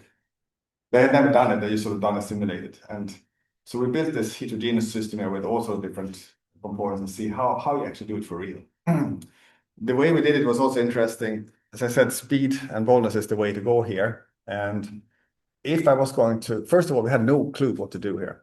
Absolutely no idea how to do this. We just knew the theory, what we wanted to achieve. But how do you build this lab? What should be part of it? How do you make it? Nobody else had a lab like it either, so we couldn't go somewhere else to take a look. So we convinced, I was at the automotive side at the time, so I convinced some of our partner companies and HPE, Hewlett Packard Enterprise, that we should go into AI Sweden. We should take our own stuff because it would take too long if they had to apply for money and then try to do a procurement process. So your application takes 6 months, procurement takes 6 months, and then you have to put an order and then you get it 6 months. So it's 18 months. By that time, it's going to be obsolete. So we said, let's just give them the stuff. And so we had the lab up and running in about 2 months from the idea to when it was up and operational in its first instance. And then when that happened, then you got the FOMO effect. So then Intel and NetApp and IBM and Dell and everybody else was like, okay, well, we can't just have these guys in here. So guess what? I have stuff in there for 70 million kronor now, all donated. And I get it renewed all the time. And by that happening, then we know I can match that. So that becomes in kind, and then we know one can pay money, so we can actually hire some people and do it. So that worked, and it's been incredibly important for us, and we've had people from here in South Africa. So this within about a year, over a year, 40 million in there. We went from here to there just over a month. These were the 5 guys who did. So now we have this, and we said we have a world-class lab. It's kind of like a film studio, fancy cameras, fancy lights, and so forth. So it's easy to build world-class. That's kind of not that hard. But how do you become a world leader? That's the ambition we have. We don't want to be number 2. I want to compete with MIT. I used to be part of it. I want to beat them now. That's the. So how do we become Hollywood for edge learning? And Hollywood is where all the actors come and all the script writers come and all the people come. That's kind of where the trends are set. So the way we did it is with 2 or 3 different, and here again, sort of a systems part behind it going into. So we took what Dr. Griffith said, put security in from start. So we've done it all the time. Then we can use the big broad ecosystem in Sweden. We have, as you can see here, in the beginning, we had health space and building finance. And there's a lot of overlapping problems there. So we said, let's work with them. What are the common problems here that we can solve in this capacity? And talents, as I said, talent and timing. Well, use students. They use young people. They're super good. And it's completely underutilized in Sweden. We have no students here today. Why? I don't know. We should. When I worked at MIT, when I worked in other countries, we always have students everywhere because they could network with them. They get super interested. They get to want to become. We miss that opportunity every single time here. So I've been really going after that and trying to build up and with a huge, I would say, really successful outcome. So we have students everywhere. We try to get them. You find a whole bunch of students just biking around out here with fedora things on their back. They almost have a master's in engineering. I'd rather have them in my lab doing stuff on these hours than just biking around with a pizza. They also want to be there much rather. So think about stuff like that. So here's a whole lot of things we've done. And we have stuff in the summer program, and I'll come back to that. But if you then go into where the AI vulnerabilities are for AI security, there is a whole bunch of them that are new. So when you put an AI in, whether you know it or not, you will bring in a number of these. They're different than cyber. They will not be fixed by cybersecurity. Cybersecurity people do not know these things. Because you need to know AI to understand what the vulnerabilities are. And you need both. You need the cyber protection to make sure they don't get in. But if they get in, how do you protect your employees? This is the same. How is your AI trained not to fall for some of these things? And guess what? If you go into the first one, data poisoning, if you train your AI on the wrong data, you might think it's the right data, but then it's going to be bad. So I made a little experiment last night on images. I asked ChatGPT to make watches for me. So the prompt I used here is, can you make a realistic image of 20 watches and make each of them read a different time of the day? That was the answer. Slightly disappointing, but that's how it is, and you can think about why. Then I thought, all right, make a realistic image of 5 watches, analog watches, and make each of them read 628. Well, that's the answer. Why is that? Here's the answer. Because it scrapes the web, and if you look at any advertisement for a watch, they're always 1010.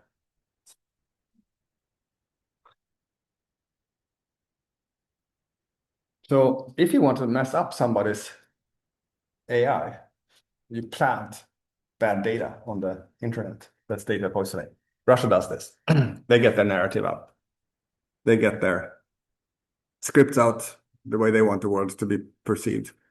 That's an example of data poisoning. So how do you make sure as I said, there were 3 things I don't want the AI to do. It shouldn't learn the wrong thing. Well, obviously here it did.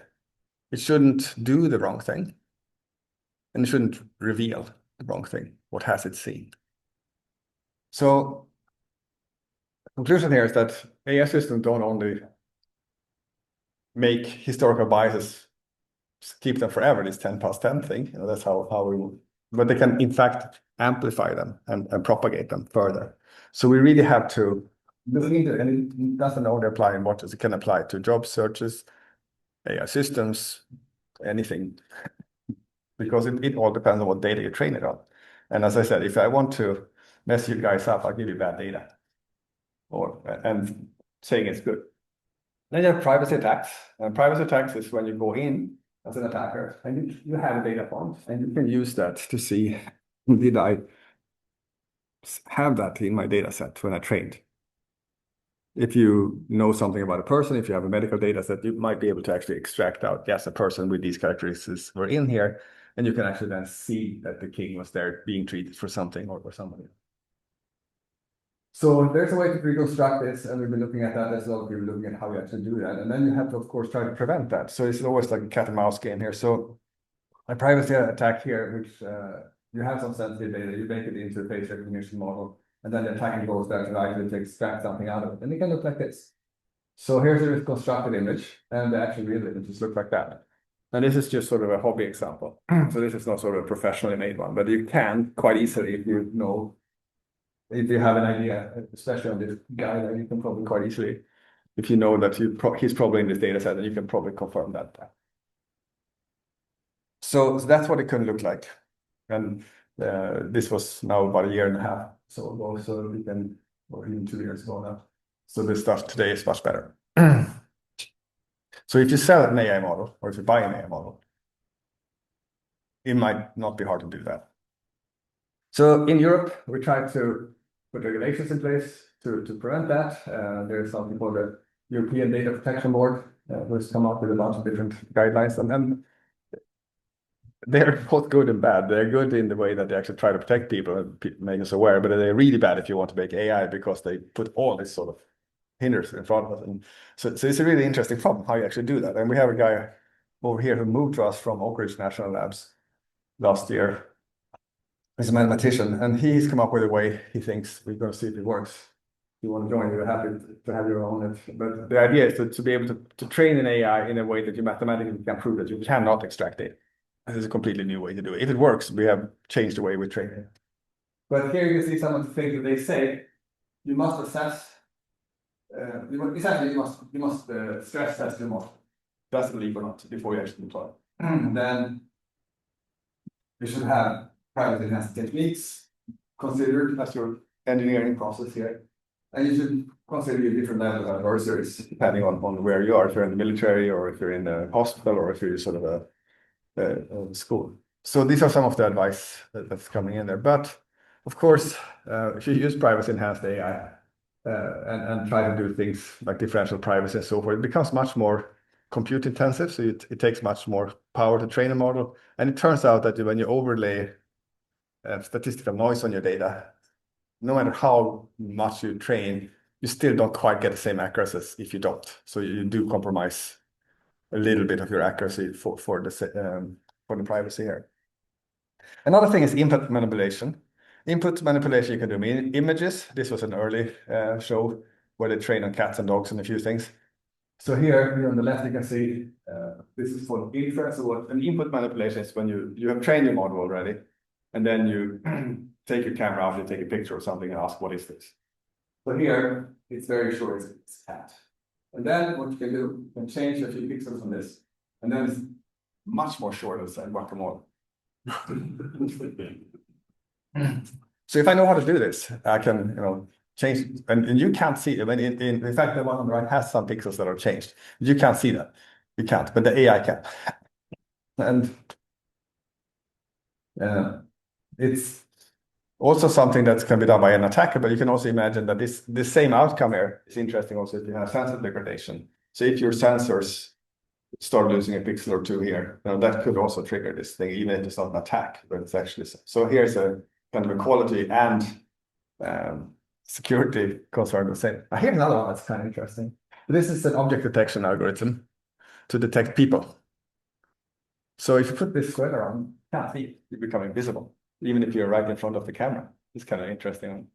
So, in warfare and so forth, they worry about camouflage. All you have to do is get a sweater like that, sort of a colorful, good sweater, and then the drone perhaps can't see it. Well, the thing here is that you need to, So I'm just showing you a few things here on the phone. So here, text models, you've probably seen that way you can go in and do text. Kind of fun thing here. Showing their chatbots. sold a car for $1 and said it was legally binding. So if you don't know how good your AI is, don't give it this possibility to write legally binding contracts, I would say. So it's also about your understanding of where the risks are here. Here's another that was in the newspapers recently here in Göteborg. This is another input manipulation. So the university professors, to prevent students from cheating, wrote some white texts in the exam question. So if your students then copy paste, that's an input manipulation, the white text the students can't see. They put it in and it answers something different than it should. And then the professor knows, well, we obviously use ChatGPT here. You can write that in emails. If people use an assistant to answer your emails, I can write a white text in that email, send it to you, and ask you to send you everything you have on your computer. Download that essentially. It might do that. So there's things out there. So it's many unique vulnerabilities. You must be aware of what they are and mitigate them. And you need to know something. It's not cyber here. It's something else you need to know. And if you compare cyber, where we're dealing with all these different technical blockers and so forth. Here, we need to really work with the market, just like where you work with the people. We need to work with how you train them, their awareness, preventing data leakage. So it's how do you security classify a person? You have to do the same with the AI.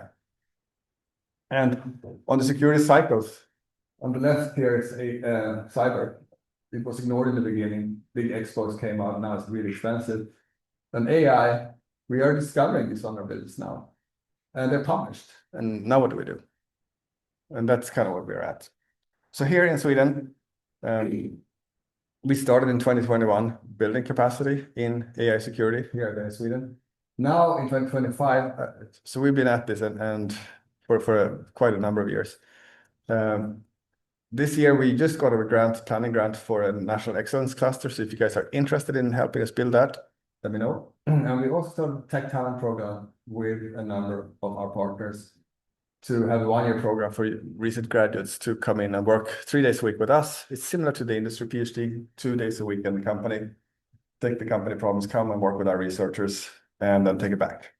And these individuals are not students, so they can also be security tasks if they need to be. And here what we built from the beginning is research, we built education and talent. Then on top of that, sort of showing a timeline, you get ecosystem, then you get innovation, then you can get up to policy and standards. And the tool we built called Leak Pro, which does stress testing, it's available. And it's already gone all the way up to OECD minister level to as a potential standard. So we are quite far ahead here in Sweden now. The challenge is now everybody else is waking up. How do we keep that position? And we need your help here to do that. So engage yourself if you can. Here's a good way to do it, working with students. Every summer we have 25 students working with the university, Dakota State.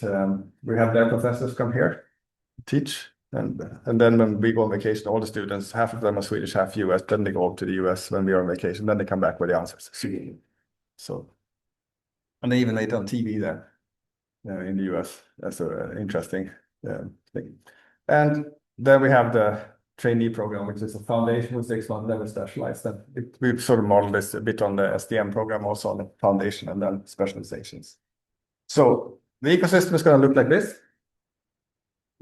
These 3 things we have, these 3 things are in the application process. And this one here is a US collaboration. So Vinnova said that they want to do 5 excellence clusters. What we want to create here is a national excellence cluster in AI security that can be a resource for everybody else doing it again. And here again, working with all the things we have in place, plus everybody else here, we can do things that other countries can't. So that's kind of the trick to do it. So with that, I'm done. And if you want to explore more what we do, here's how to do it. AI.se is our website. So that should conclude the whole. First, before we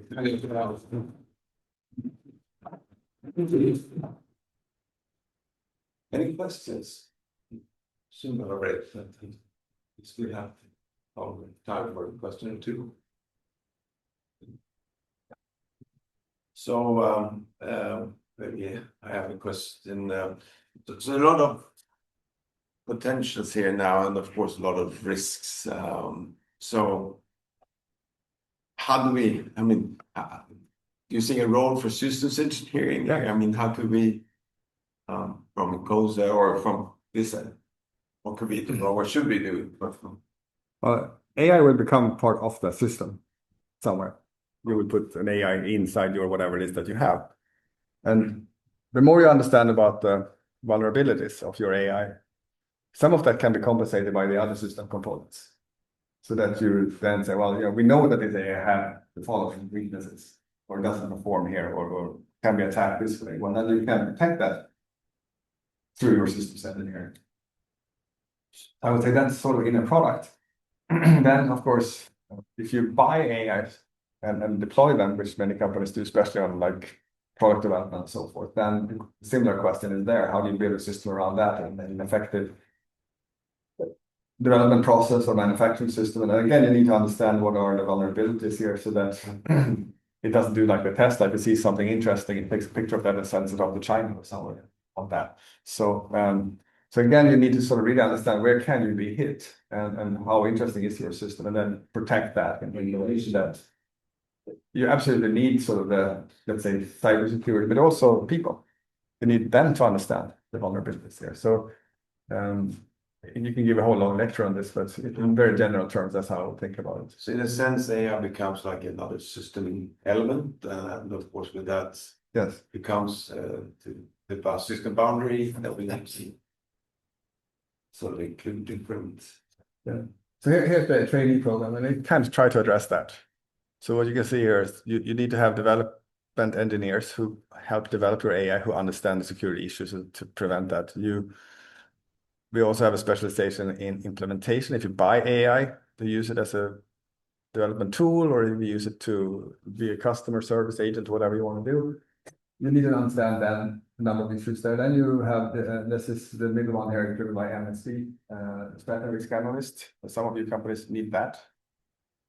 If you're in a government agency, that could be quite interesting for you guys. And then you have governance and ethics working on the policy making, and then we have a new one here, which is human-centered, like putting a human in there in a cyber security. Oftentimes the human is the weak link. Could it be the same here? And the answer is probably yes. So what would be, are these also different roles, or what would be the role that you would take up after we go through this program? We think these are roles, and this is a pilot we're starting in March, and we developed it with 12 different companies and government agencies here to do this. And as a systems engineer, you need to have a bit of understanding of all those. Probably, yes.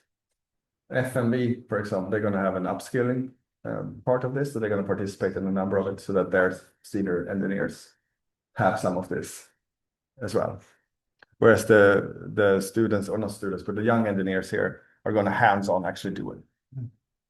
Yeah, so your question there? Yeah, model-based systems engineering can be seen as structured data.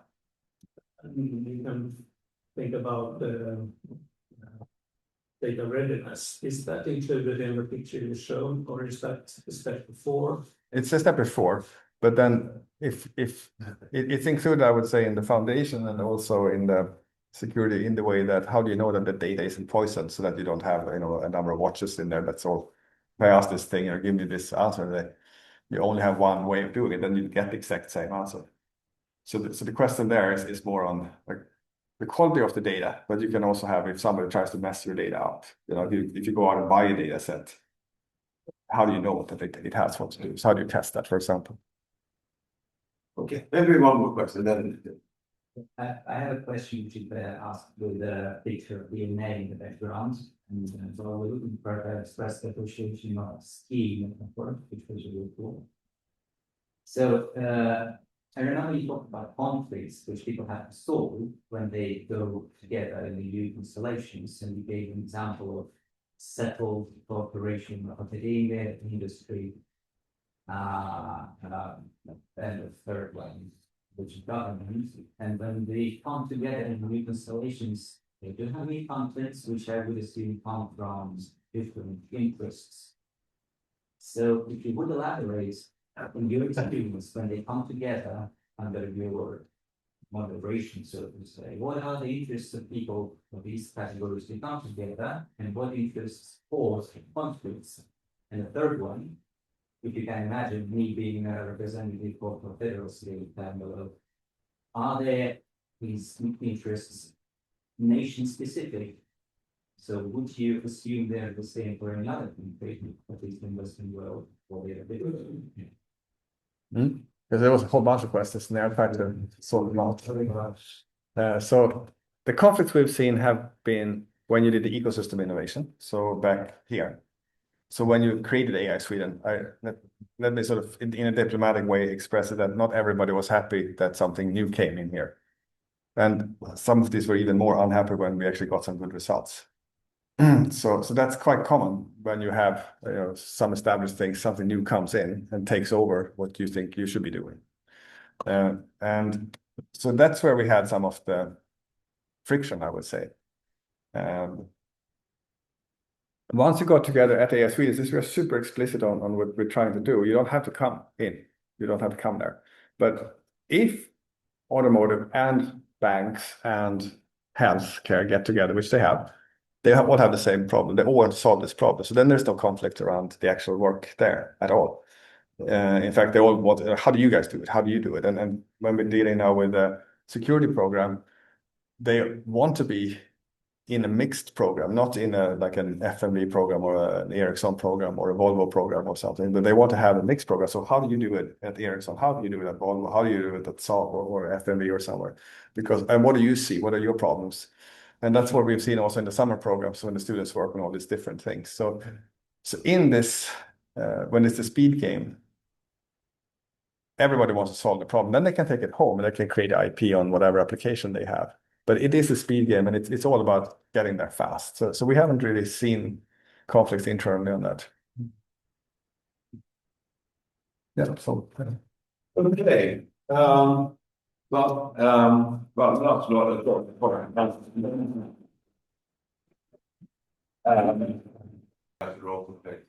So I'm happy to present the tools and Lezama. Again, I will not say much, but you have a background from different industries where you ended up this. Maybe you want to say a bit about that. But otherwise, I leave it to you.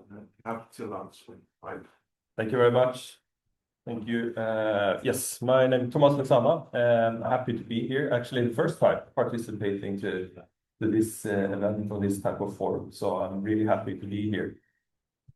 Before I dive into the topic with a very long title by the organizational change for holistic model-based systems engineering, or I was thinking yesterday maybe I should rephrase it, say it's the fifth time we are trying, something like that, because it's also something that we have done over the past years and a number of times.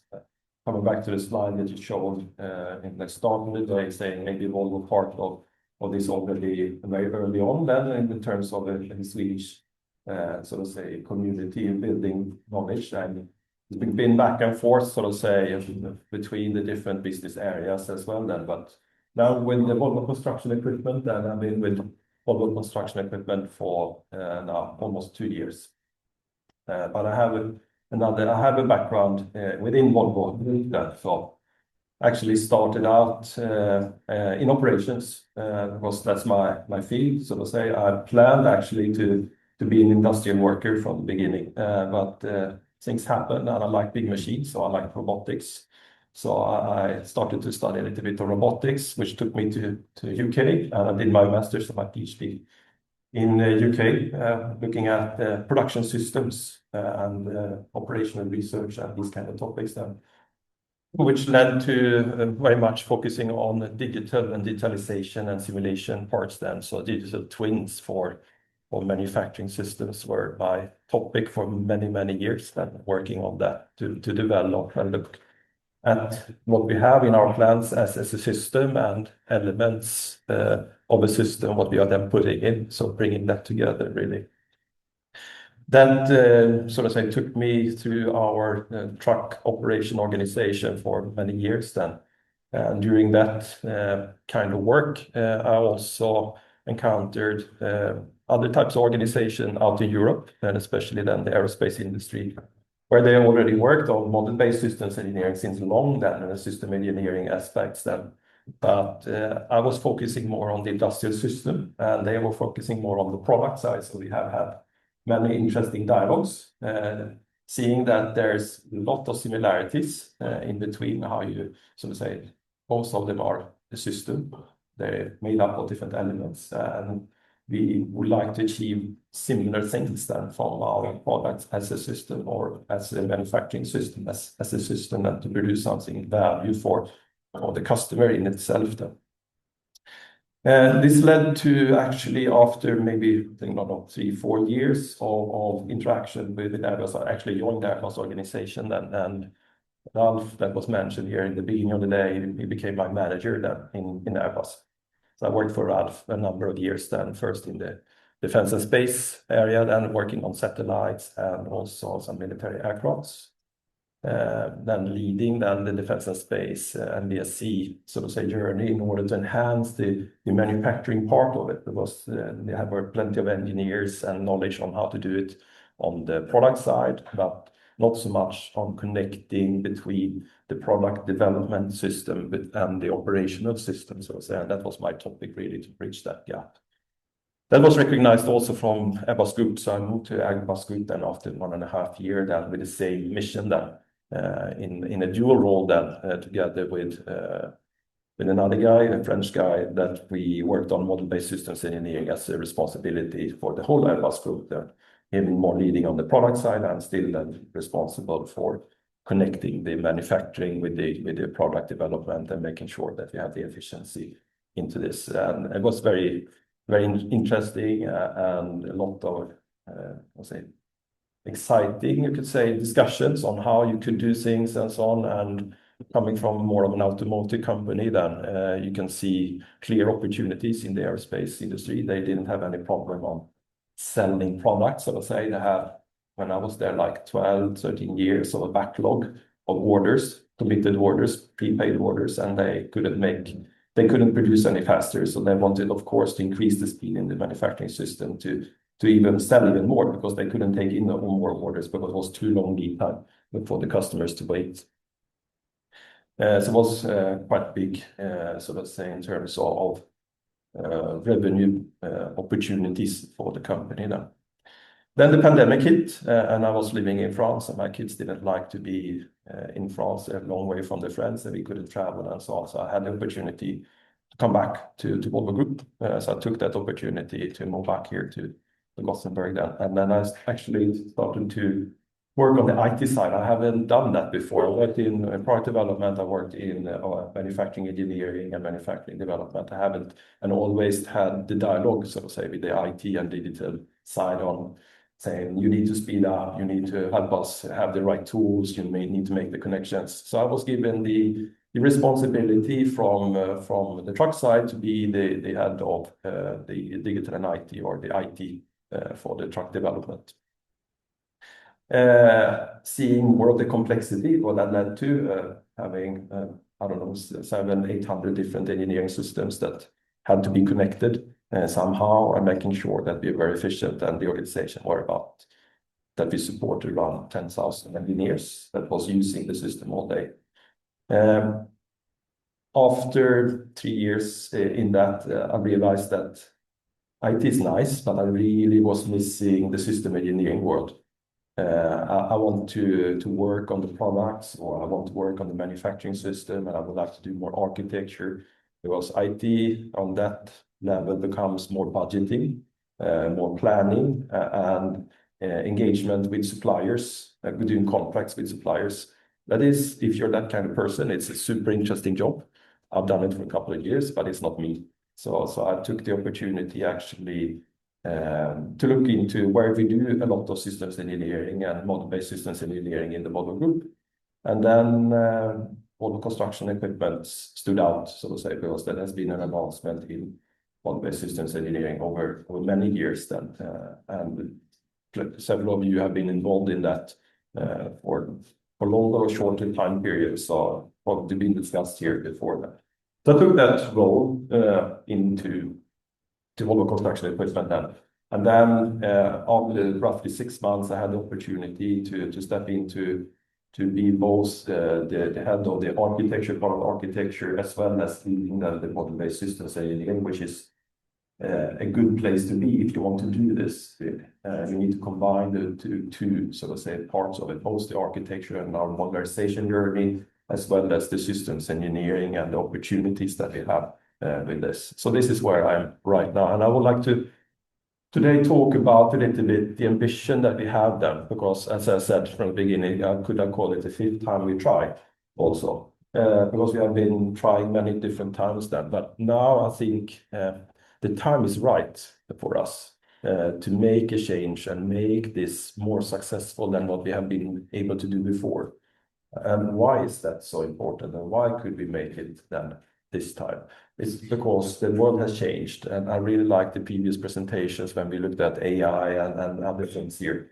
Because what you can see on the curves, sort of say, I think from construction equipment point of view, in 2020, 2021, something like that, the two curves intersected in terms of product complexity and the development speed. Before that, we could always hire some more engineers to sort out our problems, and we didn't need to sort of say bother too much about the system engineering side, because the complexity were not on that level. We could still manage it, sort of say, and we could have more time to put our products out to the market, so we could always test physically, making sure it works then. But after 2020, 2021 somewhere, we have much more software into our products, but it's not only on the machine that you see here, but also connected to the offboard part. And that's this really big shift then for us on how to do that. And we could see more competition coming into play, actually utilizing those opportunities, which means that we need to speed up. We need to rethink on how we develop our products then. Then systems engineering really come into play, because then you have more of this, what are based on the holistic view of addressing that product development and what you can do there. And you need to then connect several different domains in order to be successful. And you can't do that on the proving ground or a test field, so to say. You need to do that a bit earlier, or as early you can do that. And you would like to have that kind of conversations with the customers then.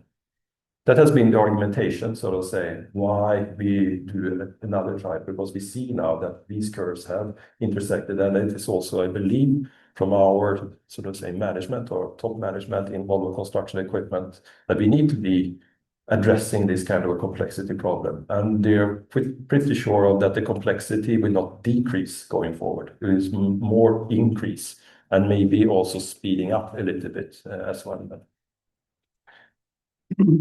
Not to do the whole presentation in one slide on my presentation slide, so let's I was a little bit obliged to bring in, so to say, a slide on Volvo Construction Equipment. I think you know, most of you are a bit familiar with Volvo Construction Equipment as a company that we're part of Volvo Group, but we are also the only business area, you could say, which is not headquartered here in Gothenburg then. So we have our headquarters in Eskilstuna then, so it has been people call it moving home then, so to say, but we have a long legacy of being in Eskilstuna, and also some of the founding, so to say, partners and persons then come then from the Eskilstuna. So, and there we have the biggest R&D facility, of course, in Eskilstuna.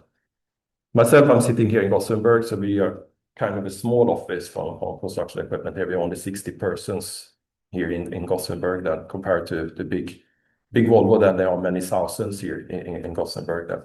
But as you see, still are 15,000 in our business area, and about, I would say, like 2,500 engineers, something like that, inside Volvo Construction Equipment then. But I will not bore you with more of the company stuff as such then, but now it's time to dive into the topic a little bit. So this is a slide that we have in our company presentation, and which is also part of, sort of say, visualizing the complexity of the area where we are moving into, so to say.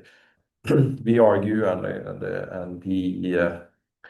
our executives are often presenting this, that we need to accelerate the transformation due to that we have this multi-technology approach going forward.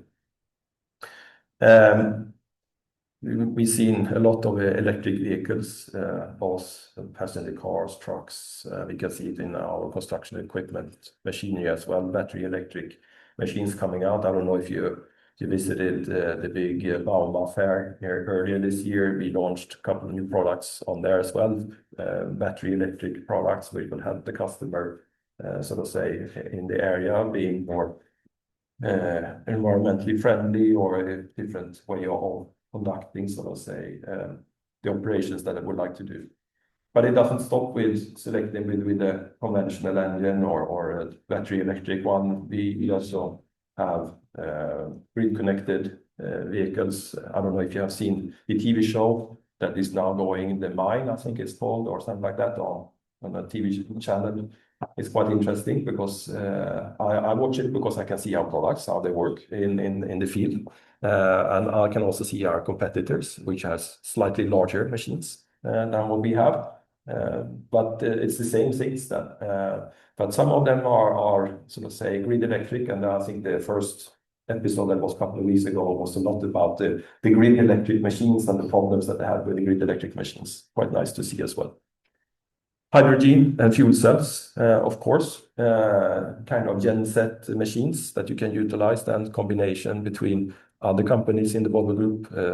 Volvo Penta is supplying that, and we could install those things into our machines and have another way of propelling our machines then moving forward. Or you can just look into renewable fuels then and look into the conventional engine then, and what you can do with that. All that provides new complexity and new interfaces for us then to work with, and potentially also new systems or subsystems that we need to integrate continuously, because that's a mix. We will not stop something and offer only something else.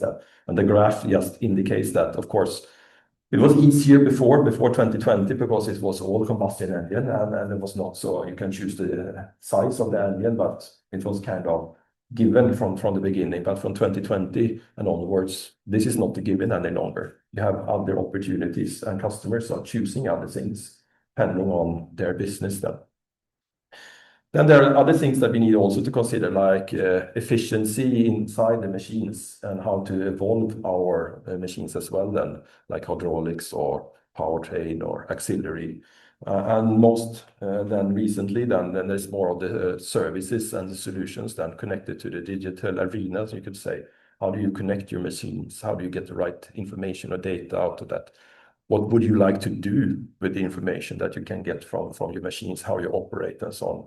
And what are the things that we would like to provide, and what are the things that we would like maybe to, because we understand that our machines are not the only machines that are operational, so to say, for a customer. They are also using other machines. So it has to work as a system in their perspective as well. So we need to fulfill, so to say, our part of making that system, that which means that we need to have some connectivity, we need to provide certain information, and we need also to consume perhaps also information that is given from the surrounding systems as well, then, in order to be really efficient for us. So that gives a bit of the complexity picture then. And what we are talking about then is when we are setting up this then, and we started roughly a year ago. It's about mastering all this kind of complexity. How do you master this kind of complexity? And I made quite a big study doing this from the beginning. Said, okay, it's not a given that we should do model-based systems engineering to address the complexity. There might be other things.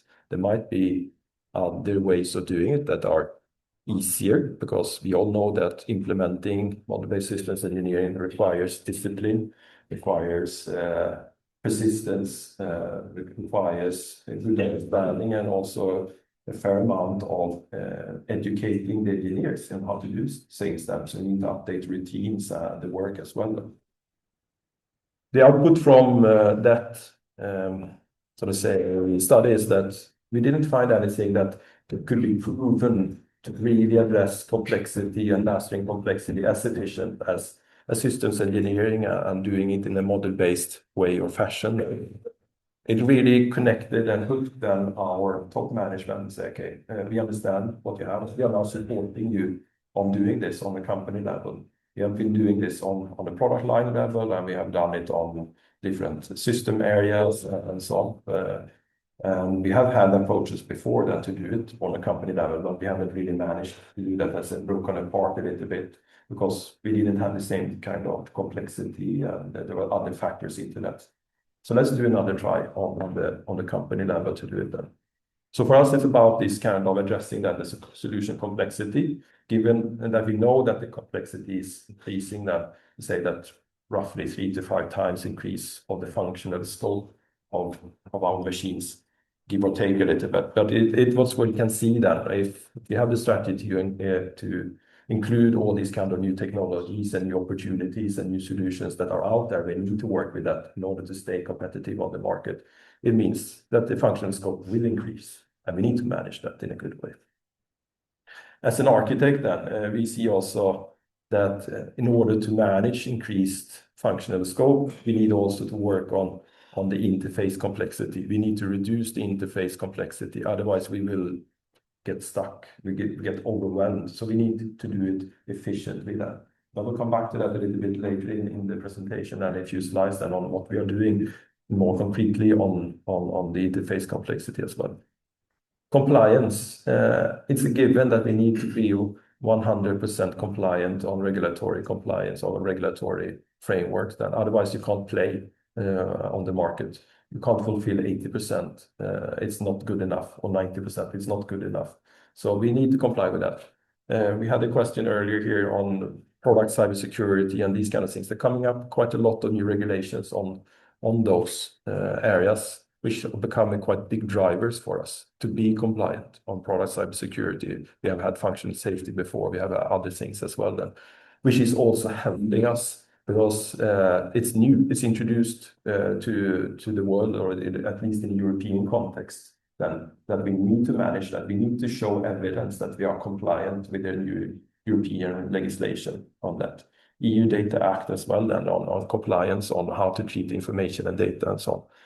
How do you do that across multitude of different systems then, which are then offering in a product to the customer then? Then systems engineering provides us with that opportunity. And I met with many different companies in Europe, predominantly then automotive companies and suppliers to the automotive industry that they are maybe a couple of years ahead of us because the legislation first comes into the passenger car side and then into the truck side, and now it comes also to the off-road side, we say, heavy equipment and so on. So they have already some ideas. They have already worked on processes, methods, and procedures on how to deal with this. But they can also inform of that if they would redo it again, then they might have done it slightly different because they also discovered a lot of things. So we're trying to sort of say use that knowledge a little bit because we don't need to redo the same mistakes. And that's what I appreciate about the system engineering community, going to these kind of events and so on.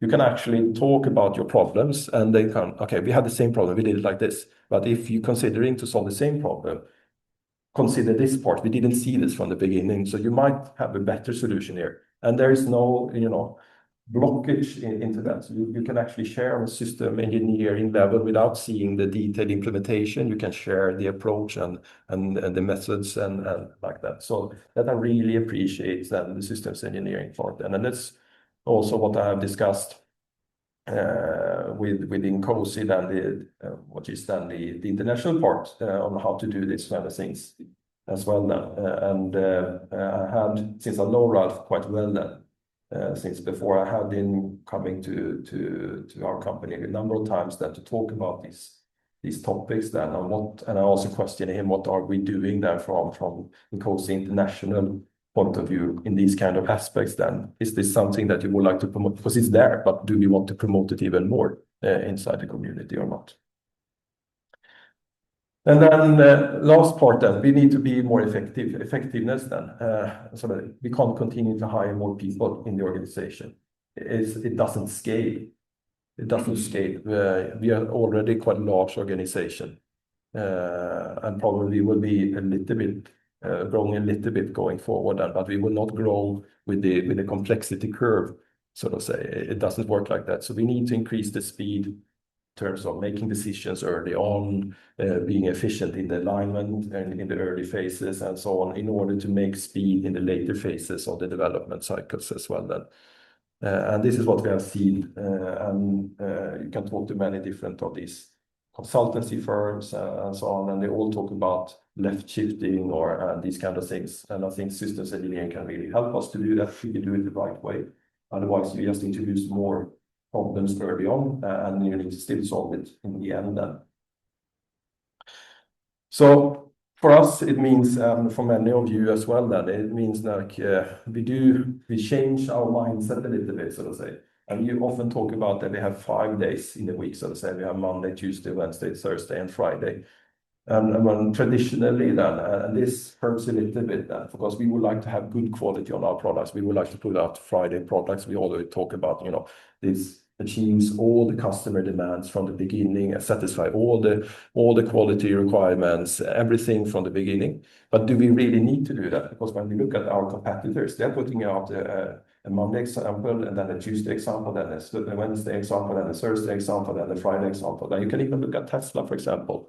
They mature the products on the market, so to say, just ensuring that they're staying a little bit ahead of the expectation of the customer. And we need to embed that as well, which means that we need to continuously work with systems engineering for us in order to do that, both on the software part as well as on the mechanical or more hardware part as well. And this picture is just trying to illustrate that a little bit.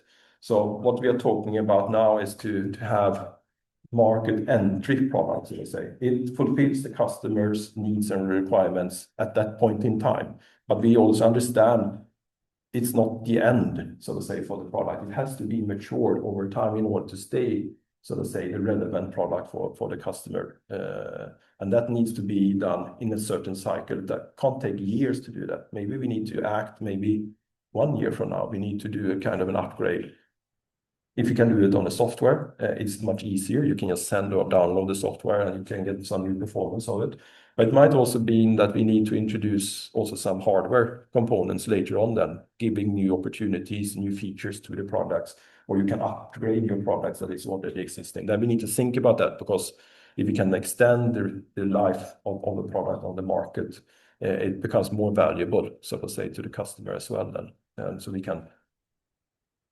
In the past, we talked about retrofitting products and so on, but we would rather see it as an involvement of the product. You can have an upgrade on your products, primarily on the software side, because it's easier and it's more convenient for everyone. But we can also see it on the hardware side going forward.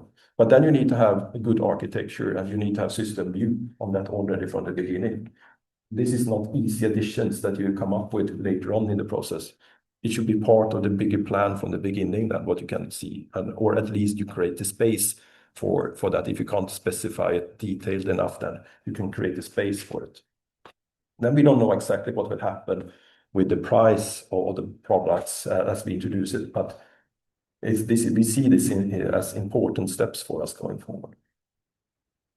So putting together, and this is one of the early slides that we used inside the company. So why is systems engineering and model-based systems engineering that important for Volvo construction equipment?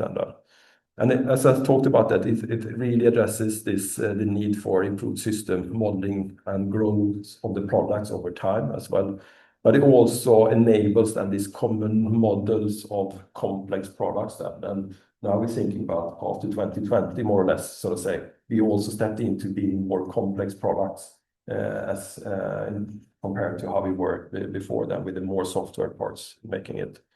So MBSE becomes very important for us and can help us on this way then. And we call them, the MBSE is then one of our keys then to own our own future, because if we don't do that, so to say, someone else will do that for us and integrate us into some other system, and we become, so to say, in a different step of the value chain. We will be supplying some kind of a hardware. Are we happy with that? We are not happy with that. So we need to own our future. We need to step up, really. So that's why it comes in and be part of our, so to say, strategy moving forward. Coming here today also, you know what I've been talking about CAST for quite a long time now. CAST stands for Common Architecture, Shared Technology, a brilliant, so to say, approach that we have then been trying to live up to for quite some time. It has been implemented, and it's a kind of an architecture approach with modernization to it. It has not been so much about systems engineering and system perspective of it. So, and inside the company, it's been, so to say, one part focusing on the cost part, so modularization, another part focusing on more on the systems engineering part. And we have had over the years, sometimes bigger difficulties to collaborate, really, seeing it as two separate parts, really. whether you would like to address complexity from a modularization point of view, or you would like to address complexity from a systems engineering point of view. Now, being in charge of both, as head of architecture, I'm in charge of cost. That is in my responsibility. I have also the lead for model-based systems engineering. I have the chance to actually resolve this opportunity, this conflict that has been standing there for quite some time. And we are working quite a lot with that. So I mean, we have delivered like this slide that inside the company and say, okay, cast as is to towards to be then really, because it's an involvement that we need to do of the cast then. So in early phases, we established this kind of an architecture framework. We worked with that. We worked with the pilot studies in the organization. We were both operational. We have quite a good connection between our manufacturing system, between the products, and how we modularize our products based on the needs from a manufacturing point of view. And it's, you know, been like this, but it's also perceived as a little bit too slow, a bit too rigid, because operations wants to do the same thing over and over again. I've also been there, so it would be nice if nothing changed, because then I can use my system for a longer period of time. It's easy to invest, and I understand completely where I can polish my system and so on. From product development point of view, you would like to introduce new things constantly, you know, in order to be relevant onto the market, and that's a balance that we have had then. And that has been creating then the friction and the complexity for us more internally then. So what have we done then in those 3 steps then, 1, 2, 3 then? So, okay, we established, we defined, we embedded, and then we managed that, so to say. So we have set these kind of goals and so on. And there's since 2018, there's a quite extensive package of trainings and roles described and how you should do modularization. We have some dedicated tools that we have developed, and then we have the connection to our PDM system and the structure and so on. So you can do a lot of fancy stuff with that, but it has very little to do still with systems engineering approach to it, because it's a purely modularization approach to it, which is nothing wrong with that, but it's lacking that part. So now we are talking about, okay, we understand what we have, so to say. We see also the new complexity coming in. Maybe it's time to evolve a little bit. We don't throw out what we already have, but it's time to really evolve our cast. So now we start to talk about cast 4.0 due to these kind of steps that we already have had, and the maturity steps that we have had. So with that, we need to update our framework. We need to update our methods, the capability maps. We need then for connecting that a non-physical architecture, more of a functional architecture into it, because cast has been very much a physical architecture. What you can feel and touch, we can modularize, and very much for a hardware-driven approach then. The product is kind of 50-50 today. So 50% is the hardware, and the other 50% is more of the software and what you can do with the functions from the software side. So we need to make sure that it's also embedded into our journey going forward then.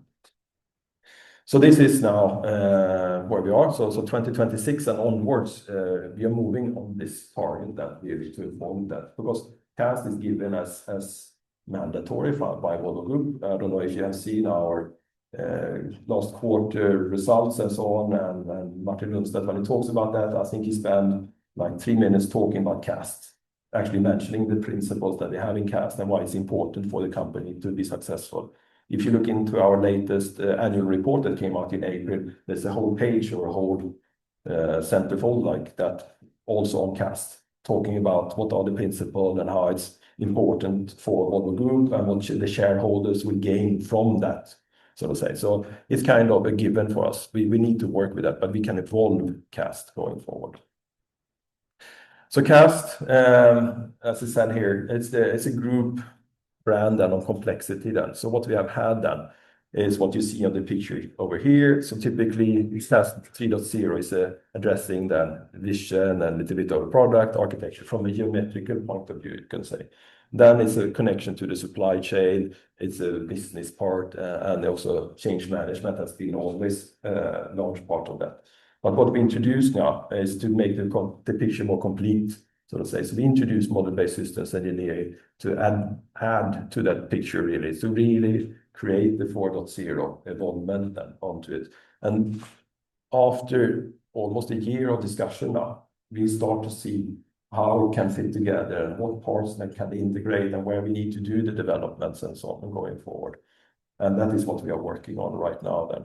And as you said, as the text says here in the bottom, then it's very important for us internally, but also to explain it, that MBSE and CAST both address complexity. It's been a debate whether one addresses complexity more than the other one and so on. No, they address it both, but they start from different angles. And if we merge it, we have a better coverage of the whole complexity landscape and to address this going forward. So when we started out this, we copied a little bit on how it's done in other companies and so on. So why invent something new if you have already existing proven so to say ways of doing it that seems to be working for other large companies that have had more complexity or will have more complexity than what we ever will have. So let's do it a similar way. So what we did is that we put together our sponsors. So we have our Chief Digital Officer and Chief Technology Officer as the main sponsors for us going forward, as the two, one in our executive team and executive management. And then they have selected a few key individuals that are then our product platform or technology platform owners, so to say, that will be touched by this. So they have also experience from previous attempts and that we have done model-based systems in here. What has been good and what has not been working, where has been, so to say, the problematic dialogues and so on, and what we think about that. And then we created this kind of, and use a lot of the INCOSE, so to say, standard material, you can say, what you can find on the website, really. Because our intention is not to invent something new. Our intention is to use what is already there. That's the good thing about being a bit late to the party, because there's a lot of other organizations that has done a lot of good, great things. And also with the community of sharing, we can also benefit quite heavily from that. So what we have done so far is that we have created these starter kits then for practitioners. Some trainings we initiated, we looked at the processes, we looked at the tools. A lot of people would like to look at the tools all the time, so it's quite easy. We have some tools and we don't want to change the whole landscape, but we are maybe not happy with everything that we see in the landscape. I would like to challenge some of it. Architecture and then reusable models and these kind of things. We understand how we've been working with modernization and CAST and so on. We have a lot of things in there that we can learn from, and we would like to continue to build on. We don't want to throw that out then. Then we have some commitments that we set also to this group, then so that we align towards a common framework and language, and you can see dialects of different frameworks and different languages in our different product platforms and core technology platforms that we have. We need to clearly visualize the business value throughout the process. It's not like now we go and there's a business value a couple of years ahead. It's not satisfying our stakeholders. The business value needs to be present, and I'll come back on that and how we do that a little bit. And then we need to assess continuously that, and that's why we wanted to use the INCOSE model of assessment on how we mature in different areas. Because otherwise we need to then develop the assessment model first. It will take us years to develop the assessment model or something that we need then to do the work, and it's too late. So we use that, good or bad, but you can use what it's there. It's free to use, so we try to do that. And then we need to orchestrate the journey ahead then, because we understand that we already started in some areas. We have more knowledge in some areas, and less knowledge in some areas, maybe not so much knowledge in a few areas. Then we did continuously do that, raise awareness that around in the organization that I go out and speak in various different management teams, or I've been in a couple of town halls. Then we try to do some videos. We try to post some news on the internal web page and so on. Whatever we can do in order to push this, and trying to get a bit of support and for communication on how to do that. Because as an engineer, you would like to talk about the nice stuff, so to say, the technical details, but it's not so easy to consume for the organization. So we're getting some good help there to make it also appealing for different, so to say, groups in the organization. We already started on the digital thread and digital twin and so on, but we need to continue to build on that, and we need to connect it with the work that we are doing here. So creating speed that we have during the past year. We have a community of practices talking about the digital twin and what could be done and so on. But we need to continuously build the opportunities to create that over time. And digital thread has really grown in importance for us moving forward. Then we explain, sort of say, the organization of MBSE in the different domains. We use some already existing, sort of say, pictures. Okay, this is good. Maybe not 100% exactly how we look, but it paints the picture, so to say, where are we on the model-based enterprise playground, so to say, where is the model-based systems engineer coming in? Because some of them talk about the model-based enterprise, which is very big for us. This is not the objective. We would like to do the model-based systems engineering part, which is further down, but it's not either the lowest level where you only do CAD model and exchange of different CAD models. So where are we and what are we talking about? Then we have a couple of use cases that we have, so to say, got some help to pinpoint, and then we connect it to our strategy, so to say, our digital enterprise strategy. So it has this kind of connection and the drive for us going forward. And everything points in towards then the assessment model from INCOSE, more or less. And we take this kind of an approach. On this, so first of all, we have system engineers in the company spread out, quite skilled, very skilled on systems engineering. And you can look at our documentation and so on. It's very good from a system engineering point of view. Maybe it's up and down, so to say, over the years, but on a general level, we're quite happy with the system engineering understanding from our engineers then. Maybe we are not model-based fully. Maybe we are document-based on the systems engineering point of view. But then it's a push to be more model-based on the systems engineering part then.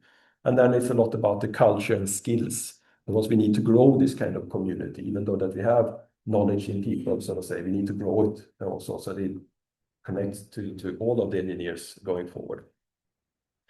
When we have that, we then connect data and analytics, because if we start to create architecture models and so on, we would like to populate that with information and data, and write information and data over time then. And that's where we're working tightly together with our digital and IT colleagues, and we are working on data analytics, data streams, and so on, how to provide information.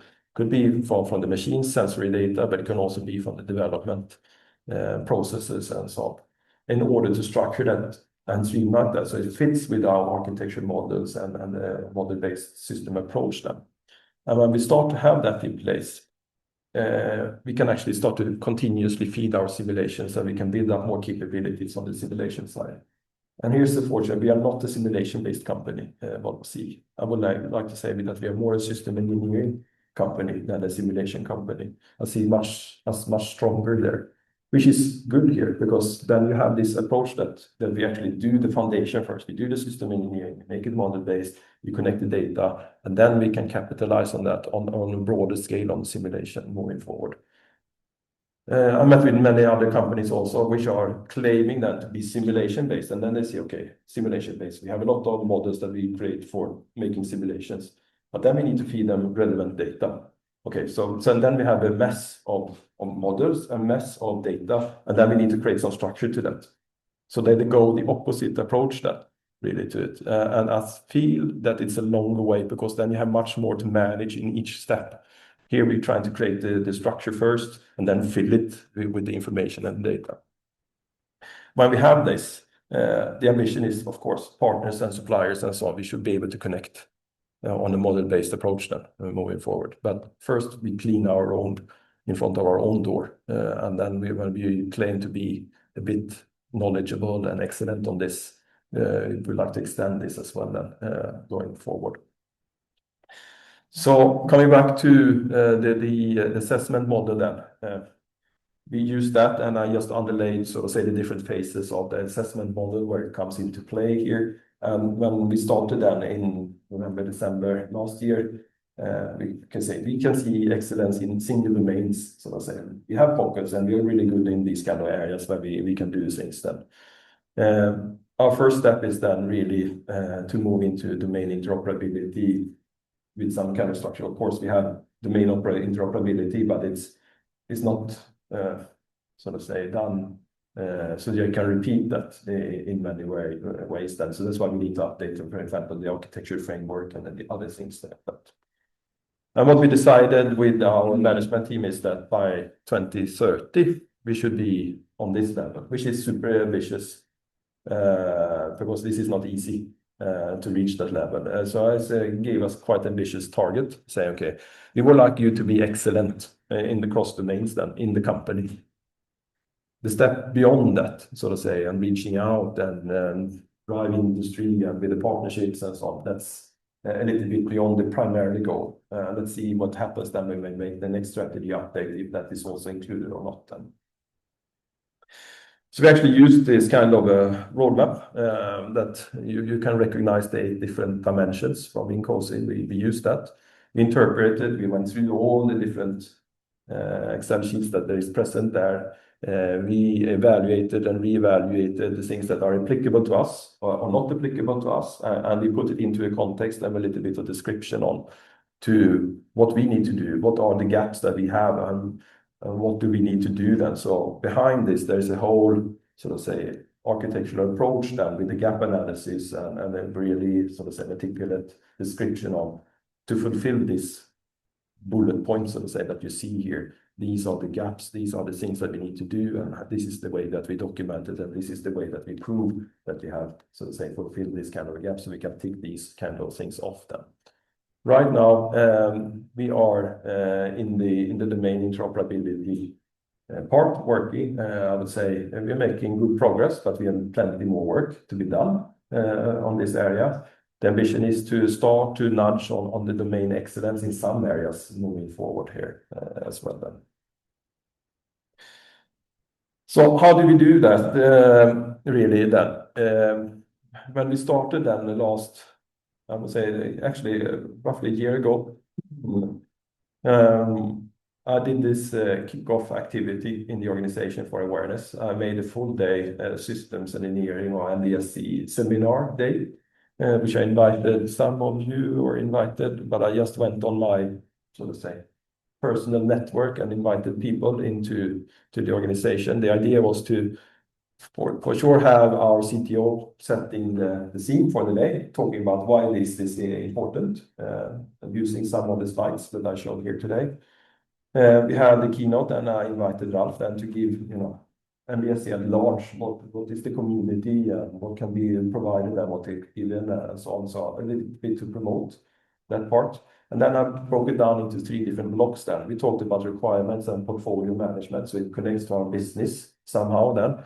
So I had our portfolio manager talking about that. I had my colleague then, Marco from Airbus coming in, and then I have also a professor there from the DTU coming in and talking about this part. And then after that, we did more of the architecture and modeling. We talked a little bit on what we have done in our own context. I had Vestin come in there talking about their modernization journey and what they have been working on, quite interesting. And I had also then Jakob that was mentioned here earlier then, coming in and talking about architecture and modeling and connecting that to system approach then, really. And the last part was, talking about then verification and validation and how do you actually do things and how do you validate that you have done the right things. Following the same things then, little bit on what we have done, so to say, internally. I had some talking about their journey, so to say, or doing that from the beginning to where they are today then. And then I had Ola from Strandberg here also talking about these kind of topics then and how to do these kind of measurements then. It created kind of a broad awareness. I had about 200 participants from the company listening into that day. The majority in Eskilstuna where we were, and then I have sites, so to say, connecting. Even though it was in the middle of the night for US, and also it became very late for the Asian teams, they still managed to connect on the time. And then we also recorded everything. So I put everything into a SharePoint that we have so all the presentations and all the talks are available still then. So when we have new people coming in, they can have a look at that. That's where we started from. What we also did then during this year is to connect then with our product development model then, and really establish the connection. Where does systems engineering come in then, really? And we painted the picture that you see below here, and I really like the 4 bullet points that were shown here before, because this is roughly the same things that you say, the different phases, but we broke it into 6 different phases or 7 different phases instead. And so for us, it's more of the yellow part that is, so to say, where we can really make a change and a step change in the development. If we can focus more on that, on building up the knowledge and building up more of a platform approach going forward. Going from the investigation from the market side into defining what we could do and where does the legislation come in and make, so to say, the decide whether we can offer it or not, or is it valuable in different markets, and then we can start to build different concepts on how to create that and look at the interfaces, the architecture and so on. And when we have those kind of platform concepts, it becomes very much easier then, and it could be also much faster for us to develop the products, because it's about allocating these kind of concepts in a relationship to each other, integrate it, and then also then execute or develop, you can call it, and then we can connect it to the maintain part as well then.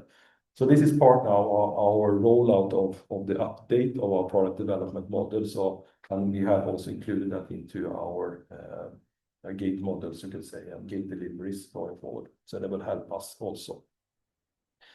And lastly, then, the step that we're working on right now, then, is that we've broken down this model into on how to engage with ongoing initiatives. Then, so we create a couple of communities of practice, then, or re-engaged them, so to say. So we have on requirements, community of practice that is meeting fairly frequently, talking about how do we write requirements and what is relevant, and how do we, so to say, come together across our product platforms to do it in one way, so to say. And they can also talk about the systems and other things. We do the same for modeling and modeling methodology, since we have a lot of different methodologies or variants of modeling methodology. There's a lot of sharing that needs to be done, and there's also documentation, a little bit of best practice, which suits us best. And then the ambition is to get to one modeling methodology that we can then use then.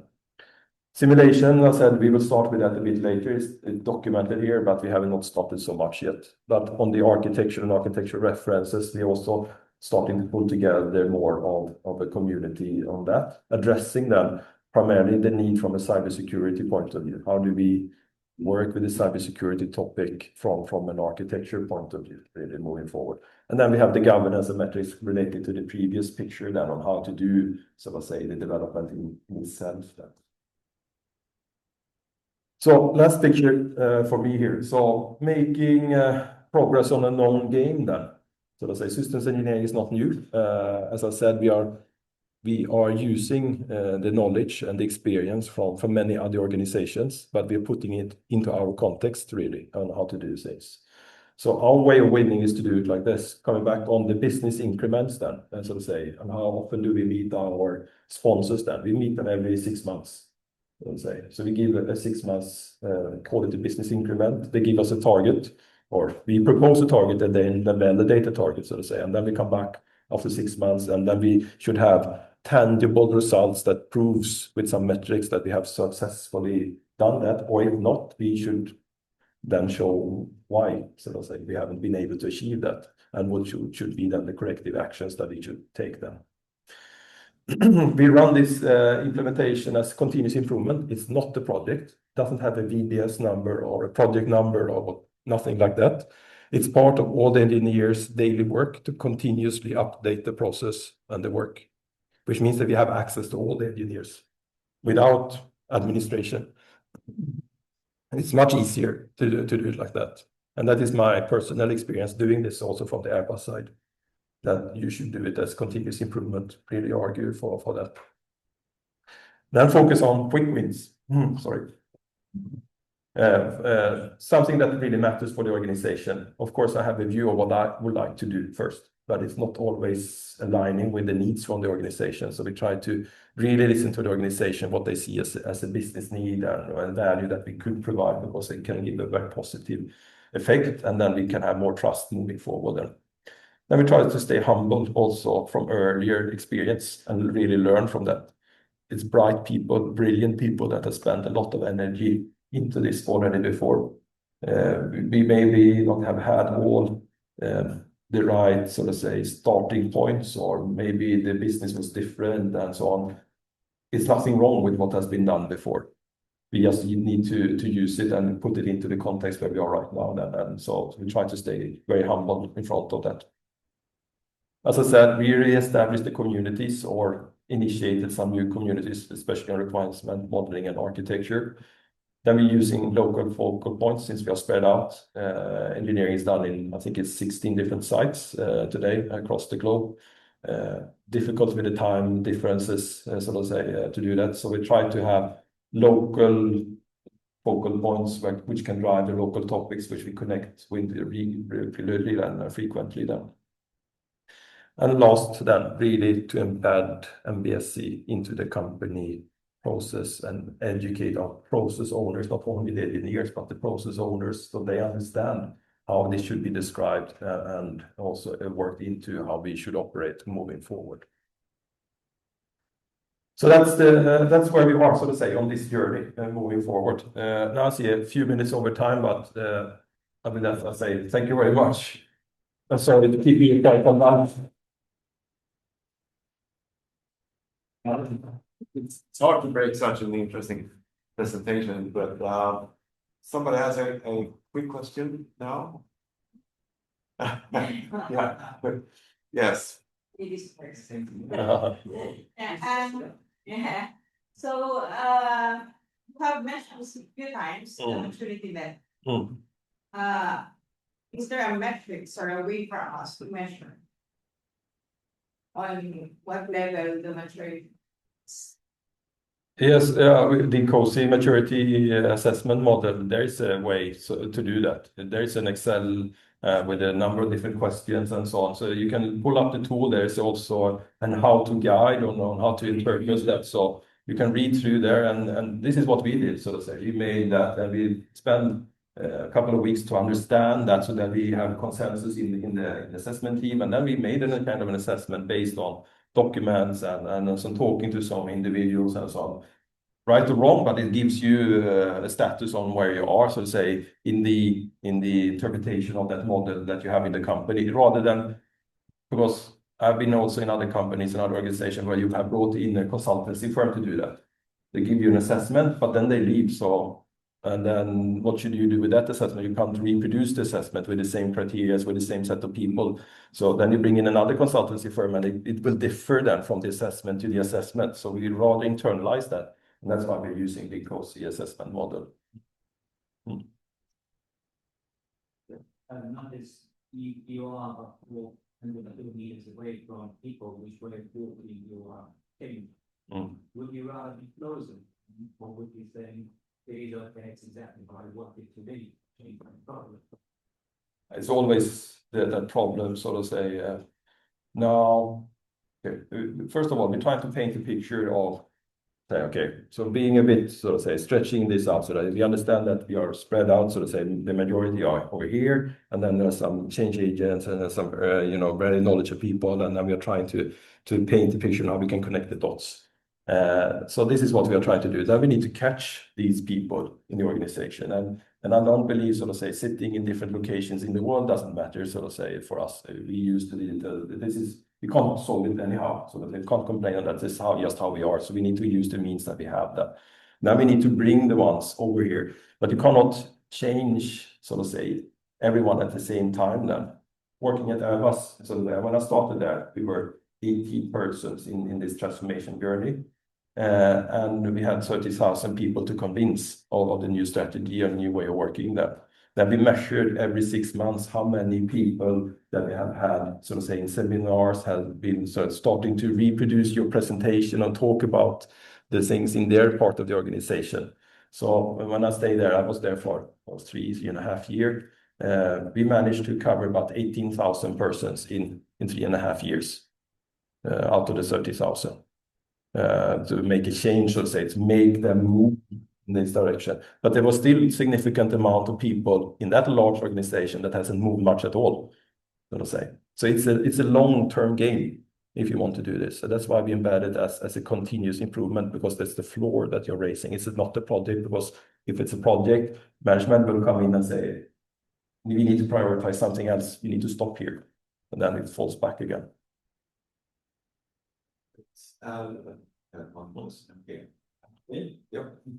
Peter Andersson, DTL. Thanks for a good presentation. We have also done this gap analysis, the spreadsheet and so on. But how do you decide which of the gaps to sort of work on? You don't do gap closing just for the sake of. No, exactly. It's come back to this one. Because these are the, so to say, the 8 different dimensions on the assessment. We understand you can be in different levels and say not, you don't need to fulfill the same level on all the dimension at the same time, so to say. It's the lowest level, so to say, for the dimension that is setting where you are, so to say, in terms of maturity. You need to fulfill all the criteria to claim that you are stable on that level, so to say. But we have certain things that is already moving on into domain excellence in some areas then. So it's okay as long as we make it work, so to say. So we don't stop anyone, but we stay try to raise, so to say, the lowest level on the floor out of it. So, and then there's a lot of things in the maturity assessment, so to say. We have taken out a lot of things which we feel is not relevant or we don't really understand on how to do or how to measure and so on. We left it out to make it tangible for us to work on it. And then we understand, we go back once in a year then and look at that, so to say, INCOSE model and say, okay, have we gained more knowledge? So now we can include the things that we excluded from the beginning, or is it still irrelevant for us? So, well, just to make a bit of progress. Yeah, but we try to estimate if we succeed closing this gap, will it be this much more efficient or something? It gives us the opportunity, so to say, because this is why we're working with the metrics, so to say. We haven't connected our metrics to be very strict on the level and say, okay, well, on this level we'll be able to do this. But we can see proof of, for example, models being accepted as the way of exchanging information, for example, in the model-based approach that we see more and more in the communities that are actually talking about the model approach and how they would like to describe it, even though that we are not mature on doing it on a practical level. We still have raised the awareness and raised the maturity in terms of mindset of people, which is now starting to ask for the tools and the methods to be applied, which is then filling our digital thread, for example, way of working that. So we have more speed in that, and that we can measure, that we can connect more systems, so we can backtrace, so to say, what we see here, but it's not a directly correlation to what we put here and we can measure it here, because we don't know, because we are pushing the system and it pops up. So you need to see that connection and catch that connection. Then of course we can lift it down to our sponsors when we do the business increment reporting then. So okay, we've done this and it has an effect that it's improved in this area, and here's what we are just as a link in between them. But we can't give them a say, we will push this and you will see the effect here and we will measure going from 3 to 5 in this area. We can't do that because we are touching so many parts of the system as an organization. I think there were more questions. Let's take those over lunch. So again, thank you very much, Thomas. Jättekul att få vara här. Jag hade lite diskussion om lunchen. Det kanske jag som ska sitta på läktaren lite och prata. Men jag har enormt mycket kunskap kopplat till era. Men möjligtvis blir det en liten vinkling här som kan väcka tankar och ja, utifrån era perspektiv också. Tack för att du fick komma hit. Erik Jeansson heter jag. Jobbar på stadsbyggnadsförvaltningen här i Göteborg som geodatastratet. Jag är också projektledare för ett projekt vi kallar för Virtuella Göteborg. Handlar om att ta fram en digital tvilling av staden. Och det är det jag ska berätta om. Ni får gärna avbryta med korta frågor också om det är något som är oklart.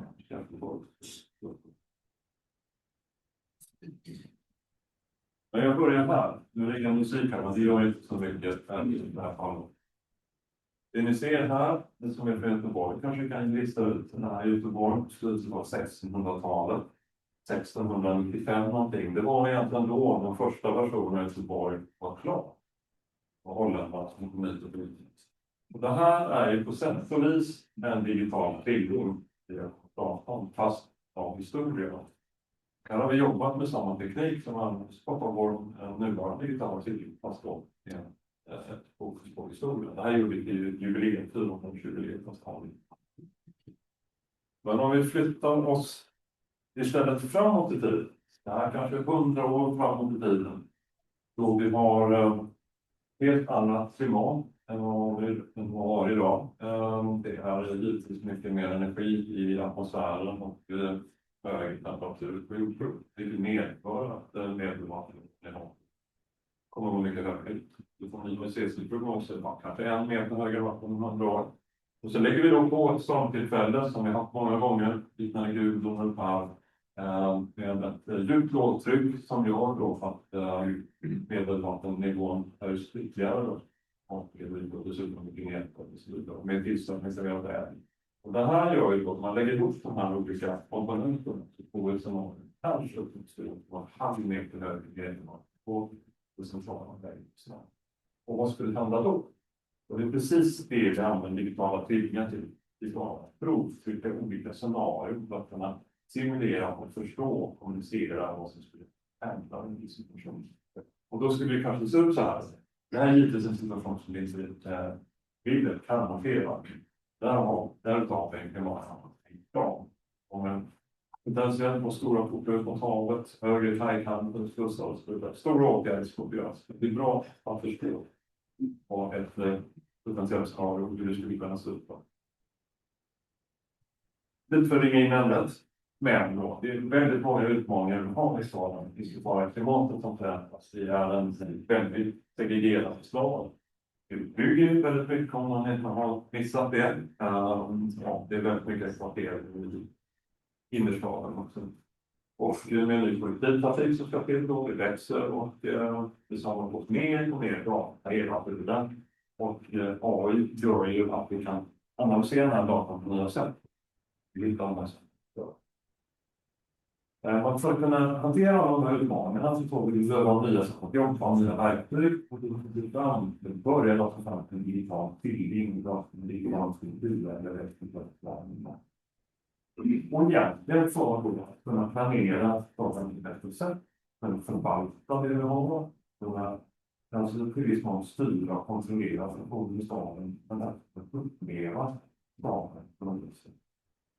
För då egentligen att få en bättre samsyn kring vad problemet är, det måste se ut att vi kan komma efter besluten.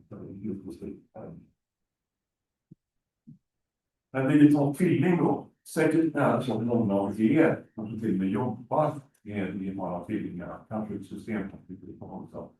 Men för oss är det då en visuell kopia. Det kan vara en kopia av verkligheten, men det kan också vara en kopia av en funktion. Och sen kopplar vi då till så mycket data som vi behöver till den här visuella replikan, kopian. Vi kopplar till rörelser, det som händer just nu, realtid information. Och vi använder AI för att analysera användningen. För staden som sådan är ju enormt komplex. Jag kan inte tänka mig någonting som är mer komplext som människan har fått.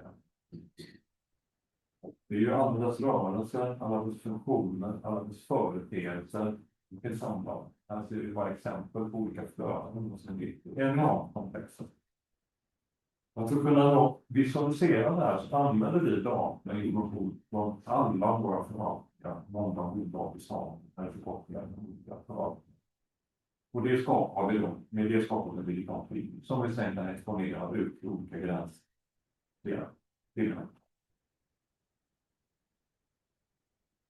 Vi pratar lite om också lite tidsdimensioner, vilket kan vara intressant. Vi gör ju en rättlig av en film, jag sa, ungefär så som det ser ut just nu. Men i mycket av det vi gör i min fall, jobbar vi med stadsplanering, detaljplanering bland annat då. Det är ju egentligen ett scenario, en tänkt framtid. Den här tror jag att staden skulle kunna se ut och bygga in i den här detaljplanen. Och sen kan vi också använda realtidsinformationen från olika sensorer till exempel för att kunna visa det till. Och sen har vi möjligtvis ytterligare en dimension. Det är ju den här att kunna uppleva staden. Ja, både historia och även framtiden i upplevelsen. Här är ett litet exempel på där vi har studerat flöden. Det här är flöden av människor som rör på sig. Det är olika routrar som står på olika ställen som mäter egentligen om man får gå förbi och har varmtransport. Den går förbi en annan sensor så kan vi liksom hitta att den personen avpersonifieras utav då. På det viset kan vi då i innerstaden se så här många människor väljer den här punkten och så många människor rör från den punkten till den punkten eller tillbaka. Och ser då hur den fördelas över en dag. Och det här är ganska enkelt så att man ser hur strömningen ser ut. Vilket kan vara underlag för vår planering, kan vara underlag för etablering. Hur öppna café till exempel var, så jag öppnar det under eget utbildningsrätter. Ganska, tycker jag, slående exempel på vad en visualisering av en datamängd i en byggfartfilm skulle kunna ha. Jag vet inte om någon jobbar med en GIS eller geografisk information, men det finns i alla fall något geografiskt informationssystem. När man backar bandet så börjar det lite med analoga kartor. Och det är en typ av styrelse. Sen blir det som en digitalt bitfärd och typ av kartor. Sen börjar vi jobba med information i kartorna som beskriver de här fördelarna. Och börjar jobba med 3D och så småningom vandrar vidare som ett digitala tvillingar som vi använder början som Sverige. För mig som har jobbat med GIS i 30 år kanske nu, och så kan jag säga att jag vill bara tvillingar ett sätt. För mig är det egentligen samma sak. Alltså den fysiska världen representerar en karta med information. Fast nu jobbar vi 3D och mer realistiskt till något sätt. Om man ser stadsutvecklingsprocessen så är det en process med väldigt många skalvar. Vi börjar om nytt igen i olika skeden. Det är fantastiskt bra för våra konsulter som jobbar för oss.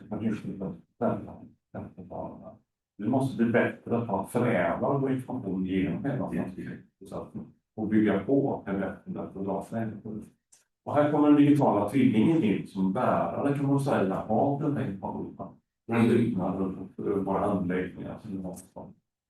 Det är lite så vi ser det som någon sorts motor för att få den här att fungera bättre. Och sen har vi mycket information i staden som kopplar upp mot den digitala tvillingen som sen kan dela det på olika sätt utifrån staden. Vi har också vad vi kallar för en System Information Platform som är ett sätt att hantera sensor, gratis data i staden på ett standardiserat sätt som vi också kan diskutera i typen. Ja, lite konkret kan man stå och snacka. Det finns säkert inget bakom det han säger. Men det finns början bli en digital tvilling. Och den är 800 kvadratkilometer stor. Jag vet inte om vi själva spelar något typ av datorspel eller liknande. Man ska göra det. Ja, i alla fall en. Om man tänker de här stora världarna, de största i GTA och så vidare, så är det motsvarigheten till storlek i de här världarna. Kanske någonting sånt eller lite mer då. Det är ganska stor 3D-värld som vi skapar här. Man kan göra det på olika sätt.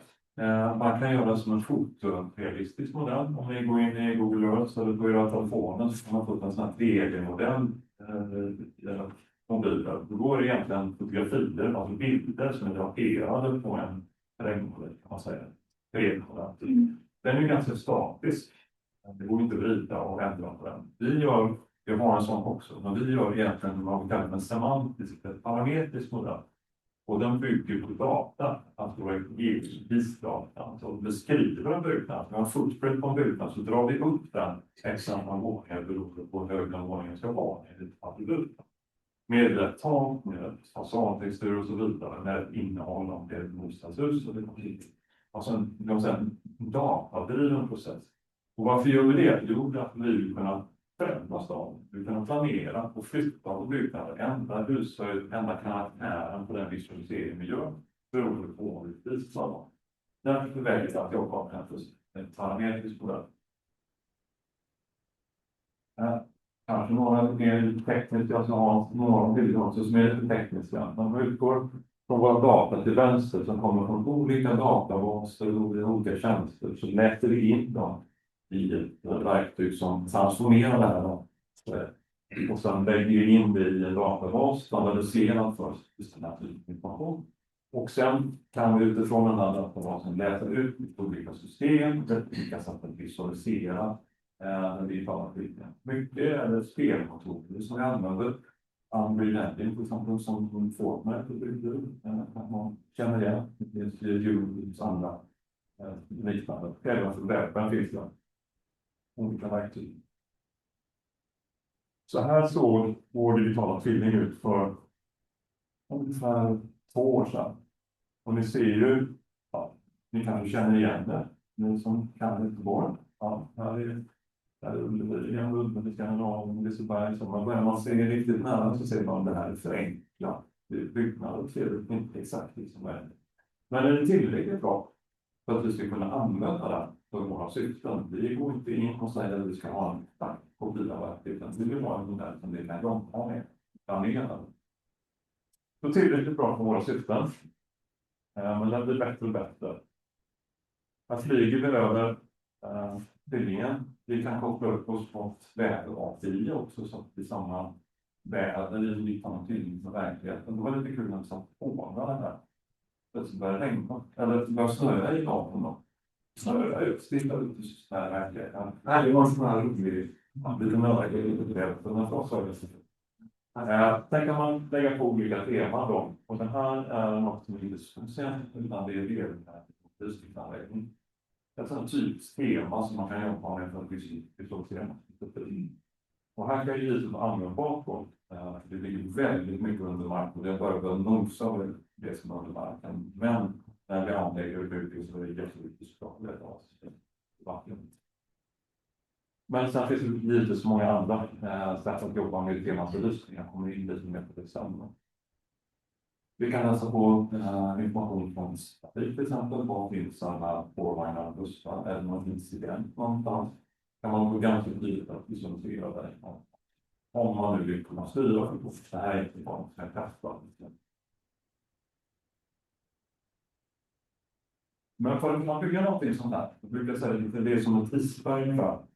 Man ser så här, utan en väldigt liten del av själva datamängden i helhet kommer nästan tillsitta. Och för att kunna strukturera den här informationen så använder vi standarder som beskriver den fysiska miljön. Byggnader, väg och så vidare. En standard som heter CDGML, IPC-standard, ett konsult som vi jobbar med den här typen av geodata. Och vår modell kallar vi för City Information Model. Beskriver man en modell för definitionen av begrepp kopplat till den fysiska miljön. Till exempel så här då, vi har olika objekt, det kan vara byggnader, det kan vara gator, det kan vara träd och olika parker, det kan vara ärsel. De har ett specifikt sätt, de är beskrivna på ett specifikt sätt, man kan inte beskriva på ett annat sätt. Det här gör det möjligt att koppla ihop information. En del information, det här sammanhanget, det här är ju väldigt viktigt. Och så här schema är för att beskriva den information som vi jobbar med i tvillingen. Olika teman, om det byggnader, terräng, markanvändning, tillförande, som vi egentligen kallar och andra objekt i bakgrunden. Så här knyter vi ihop det. Och det här är en resa som vi bara påbörjat.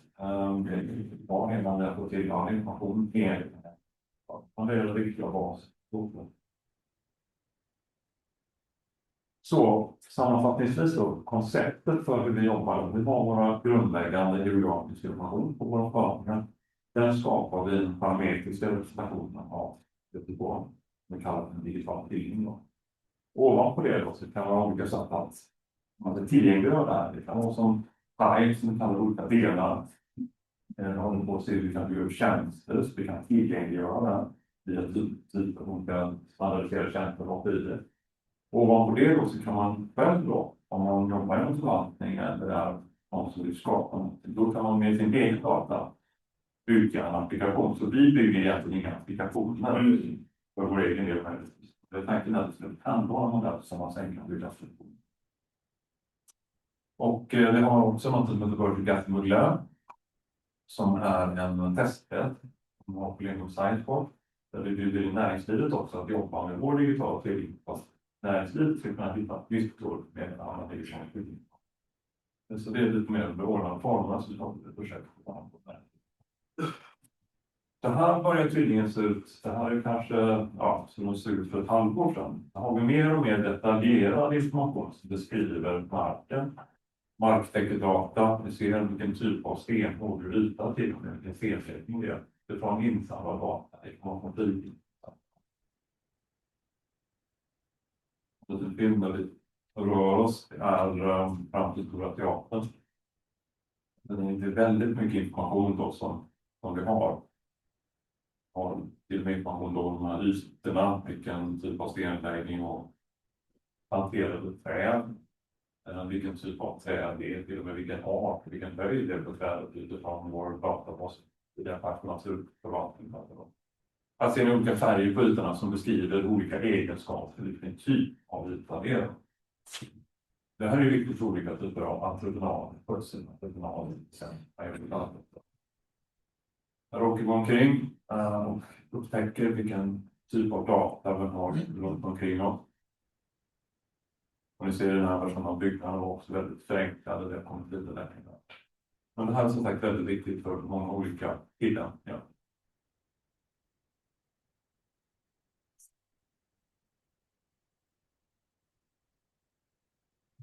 Här rör oss över Vasaparken. Och alla de här träden, de är på rätt ställe också, innan av träden.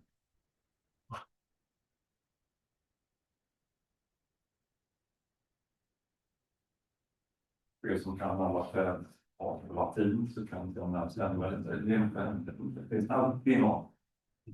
Vad som kan tiga på data. Nej. Jag ska inte höra det. Ja, men man säger den här digitala tvillingen som man får lite finansiering av. Så som vi jobbat hittills så har vi jobbat väldigt mycket med forskning och utveckling med nationella medel från Formas, Vinnova etc. Vi har även finansiering från EU, ett projekt som heter Cityverse som jag kan berätta lite mer om. Och vi jobbar också tillsammans med Jeansson, här Digital City Center, jag vet inte om ni har talat om det. Centrum för utbildning från forskning kring digitala tvillingar i Sverige. Har vi också utbyte. Så det händer jättemycket inom det här området i Västsverige just nu faktiskt. Men lite konkret, hur jobbar vi med den här digitala tvillingar? Ja, i stadsplanering självklart. Det här är ett enormt komplext område, centralområdet med väldigt tät exploatering med infrastrukturprojekt, den nya bron, Västlänken, Götafunnen och så vidare. Förutsättningar att man jobbar i 3 dimensioner och analysera på det här viset. Här jobbar vi med flöden. Vi har trafikmodeller där vi beräknar flöden, olika scenarier. Då får vi data från en beräkningsmodell. Ser man data från egentligen olika punkter med information. Då. Sen överför vi det digitala tvillingen till bilar, människor, cyklister som rör på sig. Så det är egentligen en analysresultat som vi diskuterar. Och den digitala tvillingen möjliggör att man får en känsla av sånt här analysresultat. Man kan till och med gå in i det och titta och uppleva hur tät är det. Om vi dessutom reducerar trafiken med scenariot för en färdig fordon, hur upplevs det? Hur låter det? Kan vi använda den här min stadsmiljö på ett annat sätt när det har mindre trafik? Det här jobbar vi mer och mer med faktiskt och utforskar väldigt spännande. Och man kan gå på Karlstad.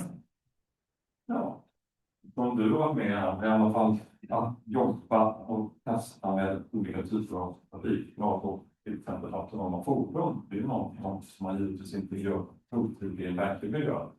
Så att man händer olika saker runt om i världen när man släpper det lite för fritt. Man måste givetvis testa det här i riggad miljö, en virtuell miljö först. För att kunna se hur det här fungerar. Om bilen, den sensorer, om den ska avge en signal när man känner igen det efter går på gatan. Hur vet jag om bilen har upptäckt att det går åt all den här typen av saker. Det är djupt på den här, men ni får klara det utan det. Och hur jobbar man med till exempel en spårvagn på ett automat fordon? Det kan vara en fasta i Göteborg. Det här är ett sätt att jobba med den digitala tvillingen i en virtuell miljö. Det här gjorde vi inom ramen för ett lärare på Living och Science Park. Vi pratade lite i pausen om just de här temporära åtgärderna. Hela Göteborg känns ju nästan som en temporär åtgärd. Det byggs otroligt mycket. Men den här miljön som vi bygger, en temporär miljö, den måste också fungera.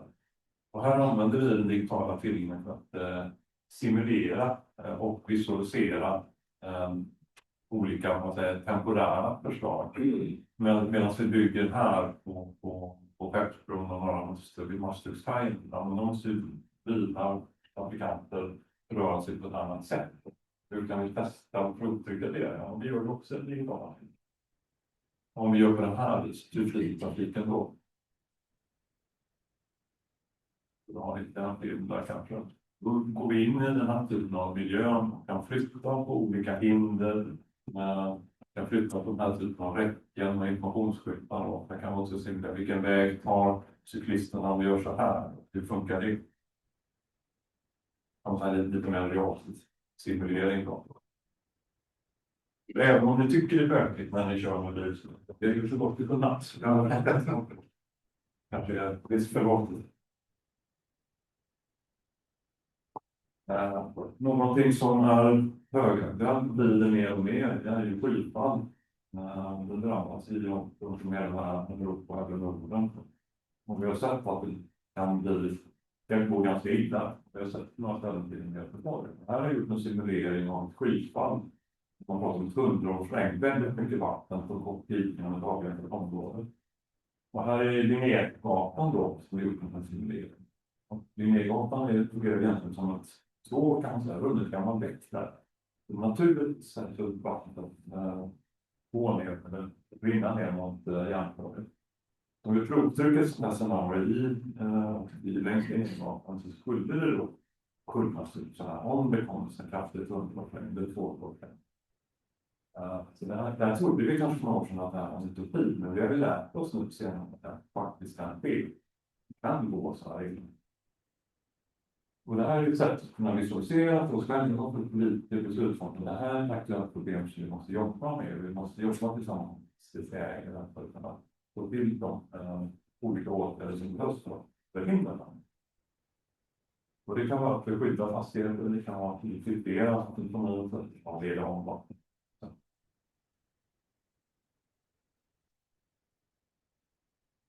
Med olika typer av åtgärder, eller man kan åtgärda för det är slottsskolan då. Och ni som kanske var på möjlighet på jubileumsfesten med 4-4-jubileum kanske var här och lyssnade på några kända band som spelar. Men den här festplatsen var också någonting som jobbar med digital tvilling så att den skulle bli så bra som möjligt.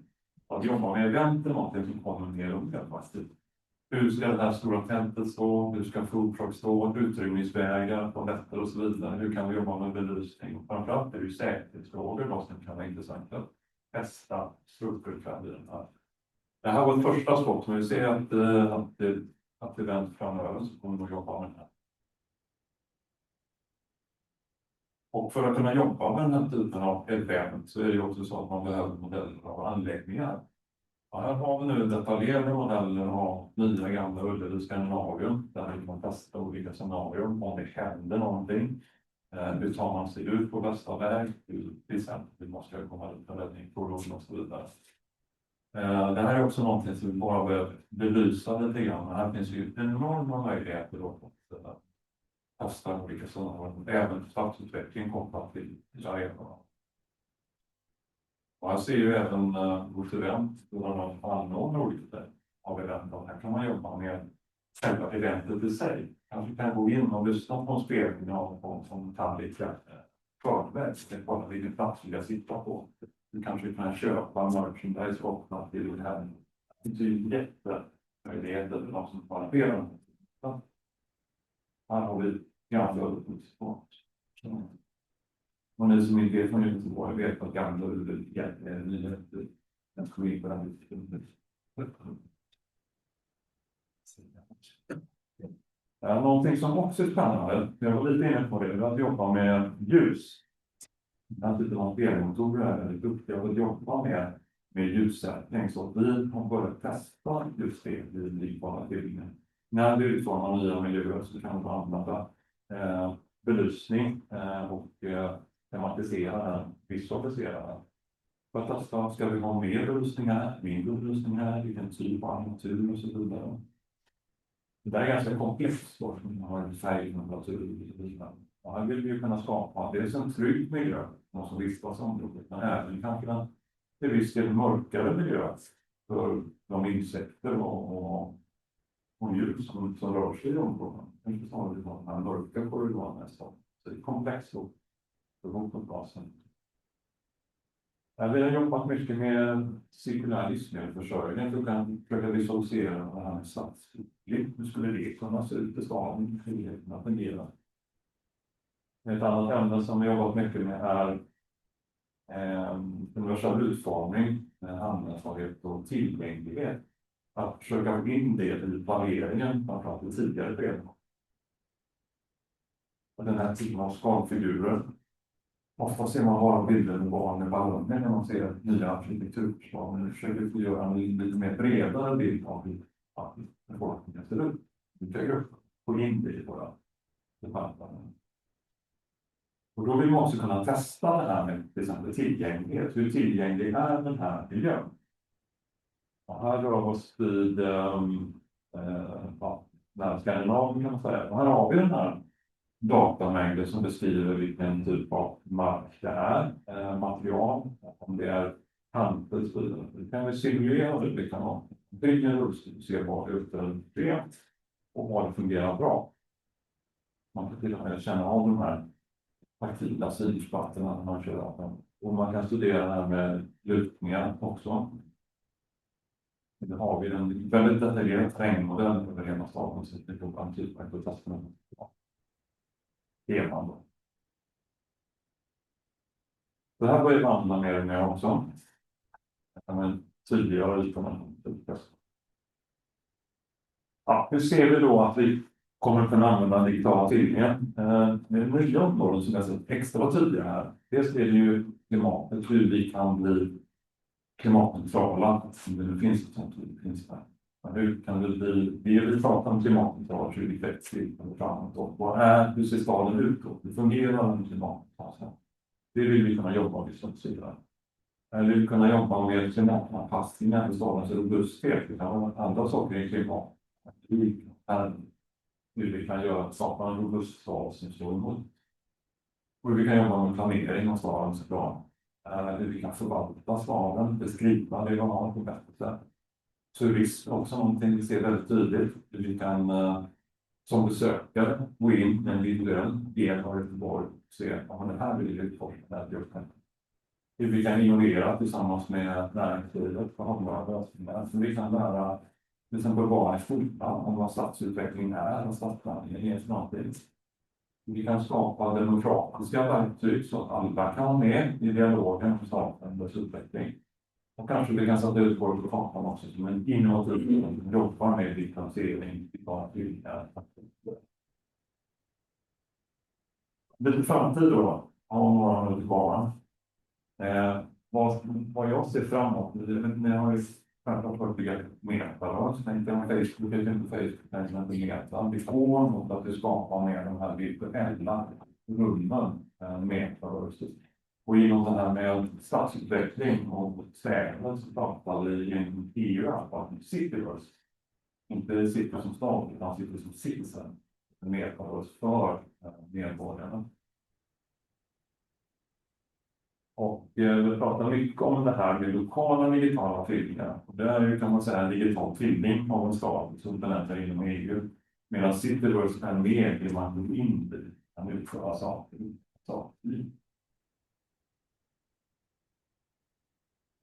Så om man återigen backar lite grann så handlar det tydligen om att vi liksom studerar kartor.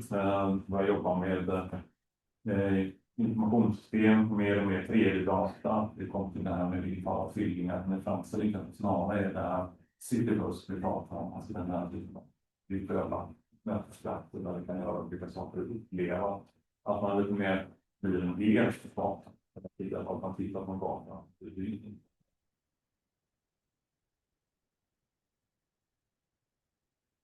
Det sista projektet man ska beskriva det är ett EU-projekt som vi kallar för SIU, eller European Cities Uniting for Usefulness.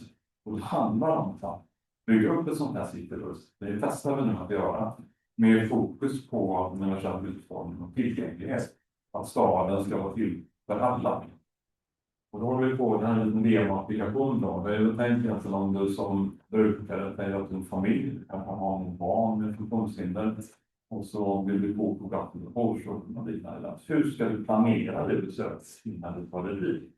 För att det ska bli så smidigt som möjligt. Och när du väljer där, hur kan jag använda den här typen av cykel för att göra ditt besök enklare? Finns det några lugna, tysta miljöer? Vad finns det för lätt och så vidare? Alltså det håller vi på att utforska i det här projektet.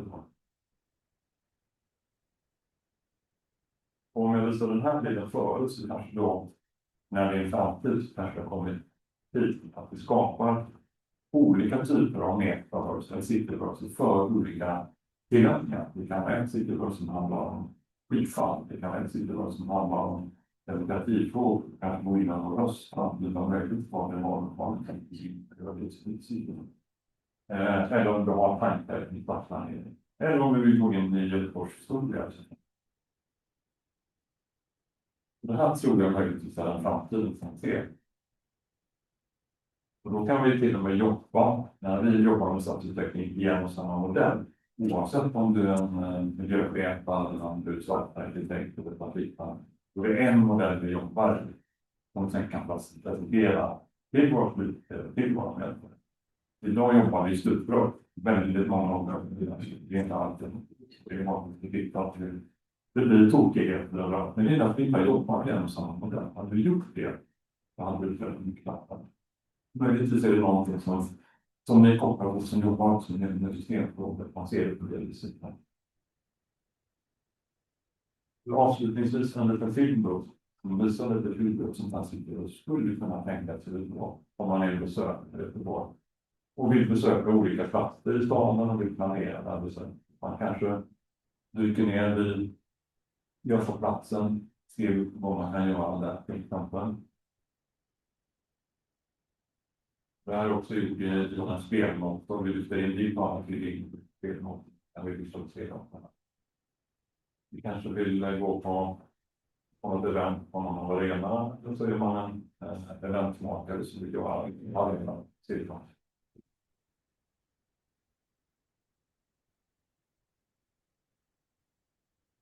Så, jag tror jag stannar där. Så är det några minuter för frågor. Det går bra på engelska också.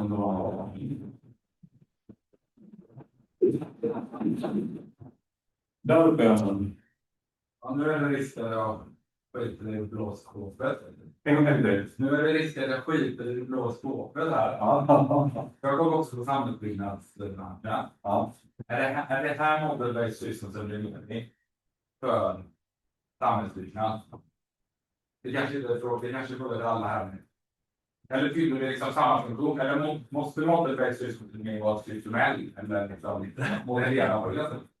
Det här är något som väljer åsikter. Det finns ju så enormt många olika dimensioner och grejer man discipliner kopplat till stadsutveckling. Man kan ju inte säga att man kanske gör alltid samma modell och använder samma data. Jag tänker att det kommer finnas jättemånga olika digitala tillgångar för olika syften. Och ibland går de ihop lite grann, ibland gör de inte allt det. Om man säger trafikplanering, man kan ju stå bara om trafikplanering, men sen inser man att det hänger väldigt ihop med statens arkitektur i övrigt. Och det hänger ihop med hur vi ska jobba med en klimatneutral stad. Det hänger ihop med det gröna. Och då kanske man kommer att bygga sig och göra liksom, ta in mer data än digitala byggnader. Men det är väldigt behovsstyrt, tänker jag. Men ju mer man upptäcker det här sättet så kommer det bli väldigt mycket enklare att få in flera discipliner i stadsutvecklingen. Så att idag är det ju inte stadsutvecklingen så här, utan det är väldigt bra stuprörs. Men i och med att vi får de här typerna av verkligen kan gå lite mer nära eller multidisciplinära detta som man. Kommentar. Är det inte det andra branscher försöker göra med model-based systemsdiskriminering, men du försöker göra med ringar? Ja. Alltså samma funktion som model-based systemsdiskriminering fyller på Volvo eller någon annan. Det använder vi digitala tvilling. Ja, utan att vara expert på det så tycker jag det låter så. Absolut. Vi bollar vidare till Göteborg. Nu med Göteborg. Vad spinner vi där? Kort svar, ja. Om jag får kunna ta över det med presentationen lite grann. Men för jag sa det här City Information Model då. Ja. Och så pratar du samtidigt upp vad skulle du säga att man är idag? Har man en City Information Model som man jobbar med gemensamt på de här olika, vad kallar det, domäner? Eller så, ja, det här är fastställt men det här är inte riktigt klart. Men så vad är det idag? Vi har inte en modell utan standard. Det finns ju otroligt många standarder. Trafiksignaler, standard. Men det vill mycket göra för att skapa en bärare på något sätt, en begreppsmodell. Så att du kan koppla ihop standarder. Sen är det som man säger, ett hus kan bara kunna vara ett hus. Oavsett om det är lokalt eller om det visar det nationellt, om det är EU. Det är bara samma sätt att beskriva det. På samma sätt som hushållsobjekten. Men vi tar oss inte att skapa standard för allting, utan vi bara de grundläggande begreppen och som det vi jobbar med. Så att man säger den fysiska miljön, ja, hyfsat. Men sen kommer man in på byggnader, building information models, plötsligt ställer det blir oklädbart. Så att vi försöker hålla ihop de vanliga begreppen som vi börjar med. Jag tror jag, och så har vi den och så där. Men har access till den informationen så open data och sådär. Ja, det finns någon säkerhetsaspekt i det här. En gång till som början. Den har access till informationen. Det beror också på vilken information vi pratar om. Och den här modellen bygger på väldigt många olika typer av information som kommer från olika. Så det är ju dataägaren själv. Det kan vara bil, det kan vara stadsmiljöförvaltning som har information på. All den här informationen är inte öppen. Men den är oftast tillgänglig inom staden. Det är en säkerhetsklass och givetvis som vi inte kan visualisera inte ens inom staden. Men del av den är öppen dag. Vi har haft ambitionen att vi ska ha den digitala öppen data. Det har inte många år sedan. Men sen har vi dragit tillbaka tullskurvorna lite i och med det säkerhetspolitiska läget. Att vi kan inte lägga ut detaljerad information som beskrivs staden, Strandberg, det går inte. Vi kommer antagligen leverera en modell med middelupplösning som kan gå att använda det ganska mycket. Vissa delar öppnat och missledning. Sen 2019 så har vi öppna geodata i Borgstad. Man går in så kan man hitta rätt mycket ändå. Jag snabbt fråga. Okej, det är fint sätt nästa. Ja. Alltså jag kommer att tänka på det här som att det här är en slutprodukt, den här modellen. Man skulle kunna se det så. Det är ett projekt ni har drivit här och kommit fram till det här resultatet. Och då jag tänker på alla de här detaljerna ni har. Alltså hur ser kravbilden ut? Vilka intressenter har ni? Vad har de ställt för krav på hur den här ska fungera och vilken information man ska kunna hitta? Vem är intresserad av vad varenda träd står? Hur spårar man tillbaka till det behovet och vem som har det? Ja. Det här är fortfarande lite utforskande karaktär på det här projektet. Då. Men vi har ju en liten behovsinventering kopplat till det här som har identifierat hundratals behov i då. Men sen är ju behoven finns ute i verksamheterna och det är ju de som styr det. Och det som kanske blir mest blir från vår egen förvaltning och systerförvaltningen som jobbar med stadsutveckling. Och när vi jobbar med detaljplaner till exempel, då är det ju ofta så att man bara pratar volymer. Behöver inte ha alla de här assetsen som visar, behöver inte vara detaljnivå. När man jobbar med bygglov så vill man så förenkla en byggnad. Vill man ha lite mer detaljer för att kunna ändå se hur det hänger ihop. Skog- och skogsstudier och så vidare. Man ska ha rätt bak och så vidare.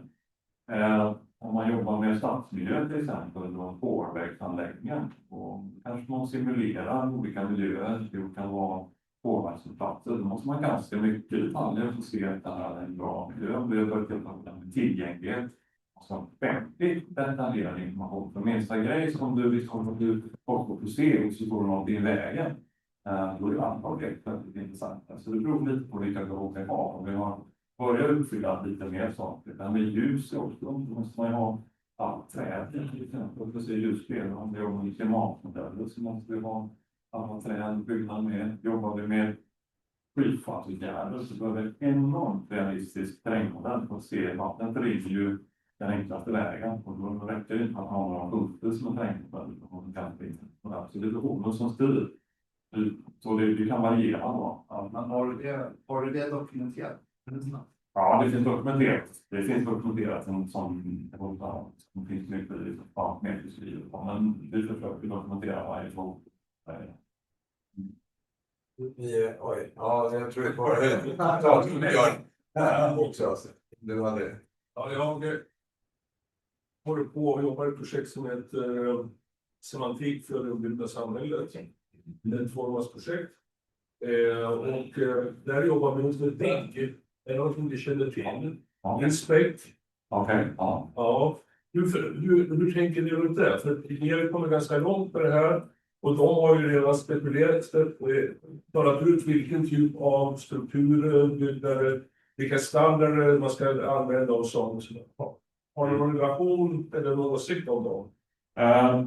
Ja, kanske inte detalj, för det vi jobbar med i detta, det är ganska uppstyrt så är det ju vi kommuner, till viss del SKR och som kan hålla ihop det, men sen är det statliga lantmäteriet som har ansvar för nationell geodata. Och sen går man upp på en EU-nivå där vi jobbar väldigt mycket med standarder kopplat till geodata, lokala digitala. Sen finns ju de här internationella konsulterna, IBC, liknande som gör internationella standarder. Det är det vi förhåller oss till. Och det är de spelarna. Det är ju cross industry, det vill säga.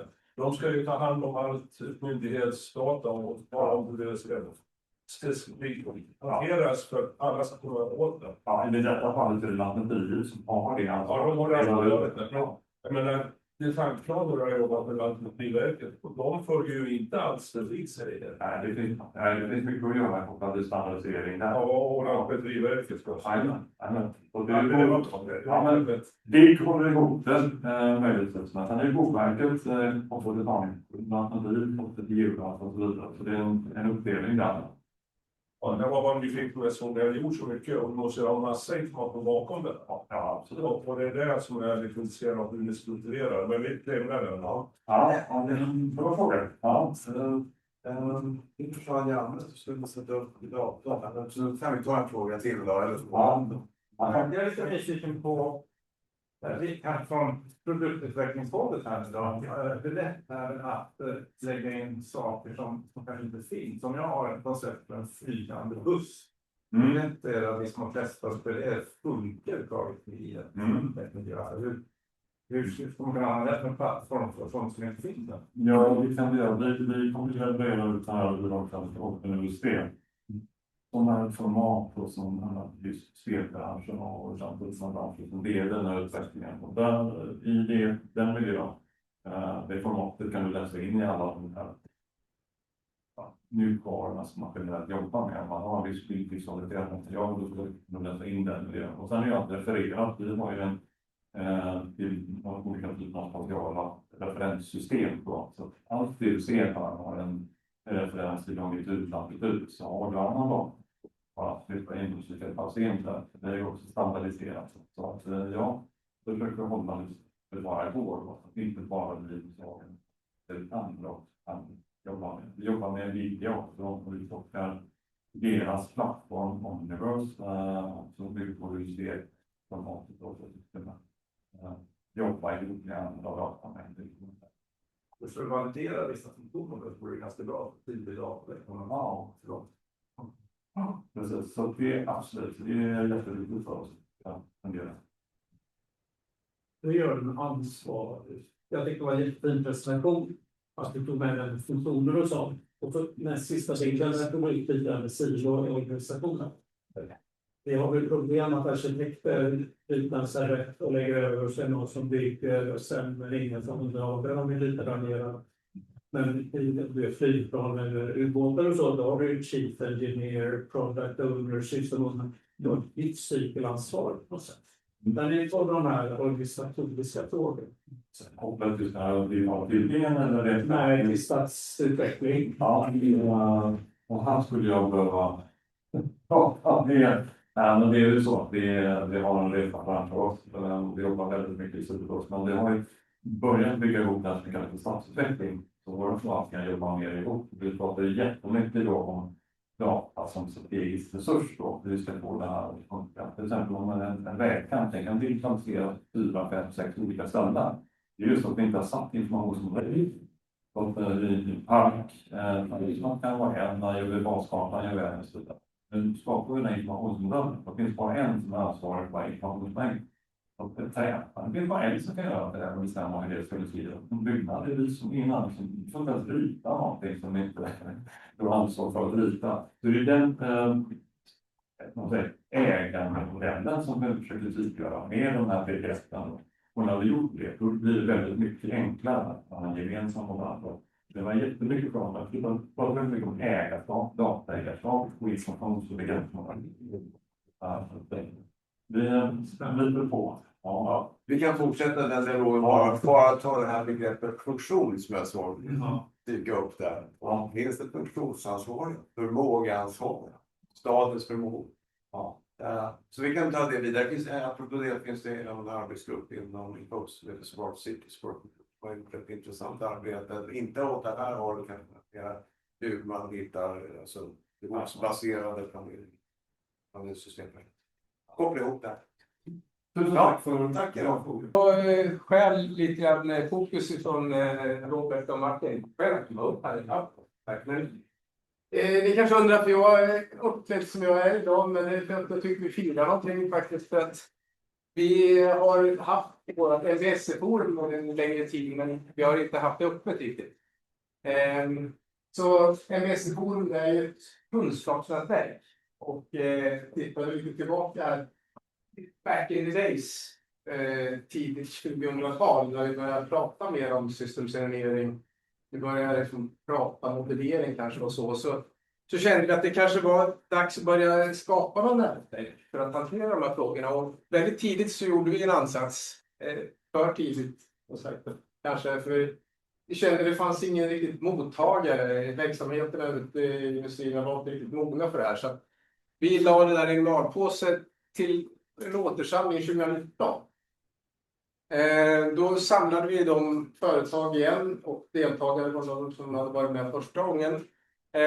Vi bjöd in David Long som inspirationstalare. Han pratade digital engineering som en förutsättning för det här. Och vi pratade om vilka hinder vi såg för att kunna liksom lyckas föra in en viss överhuvudtaget.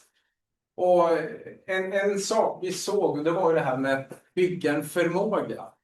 Att känna att vi har en heltäckande förmåga som vi kan jobba med, som tar in alla aspekter av MBSE-arbete. Så det var någonting som vi enades om. Det var det första målet vi hade i MBSE Forum, att kunna skapa ett white paper där vi beskriver just den här förmågan. Lite kort bara fortsättningsvis, tills vi kommer till den här produkten som vi ska få presentera.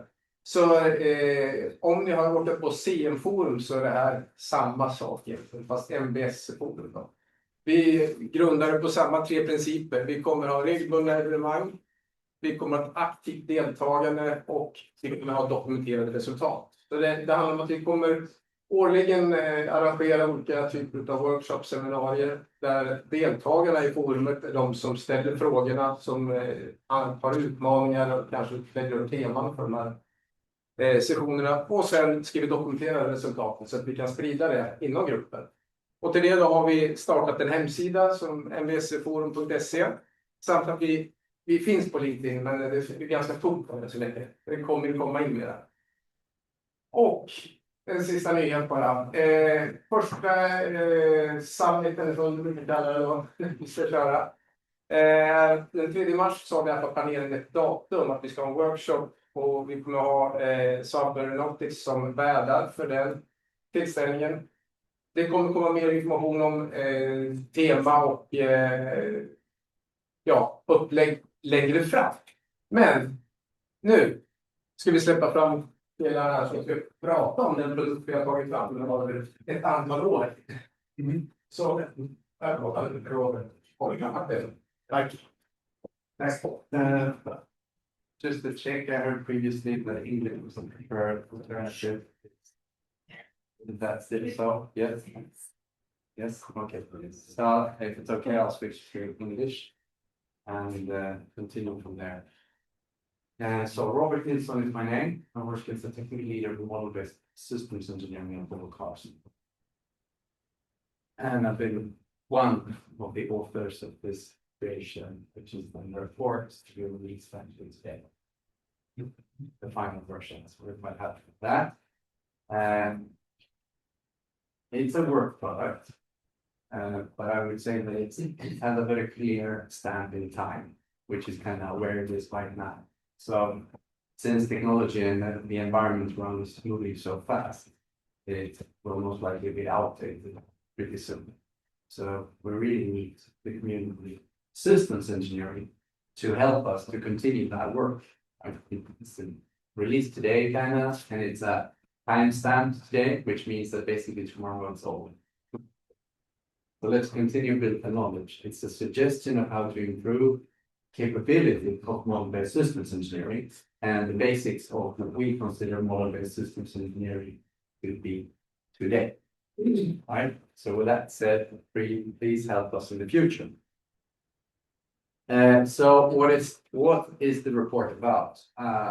We'll talk about it briefly, not go so much into the details. It's about 50 pages long. Okay. So it's readable still. And hopefully information is of interest for the one starting.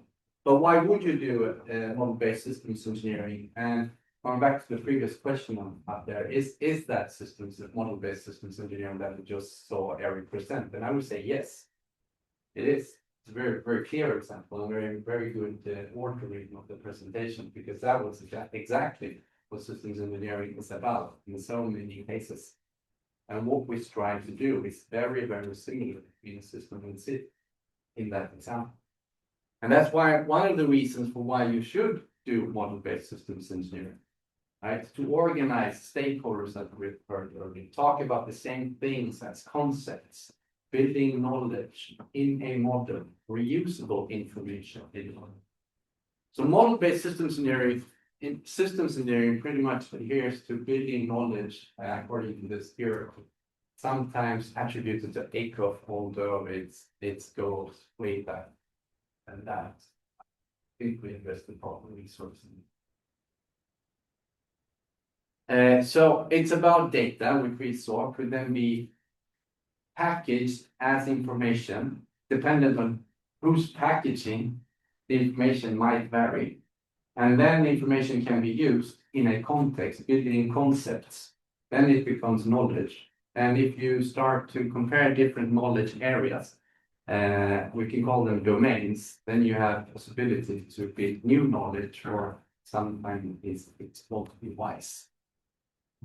And why is it particularly interesting to do model-based systems engineering right now? Well, basically because now there are several factors converging, which is good. Right?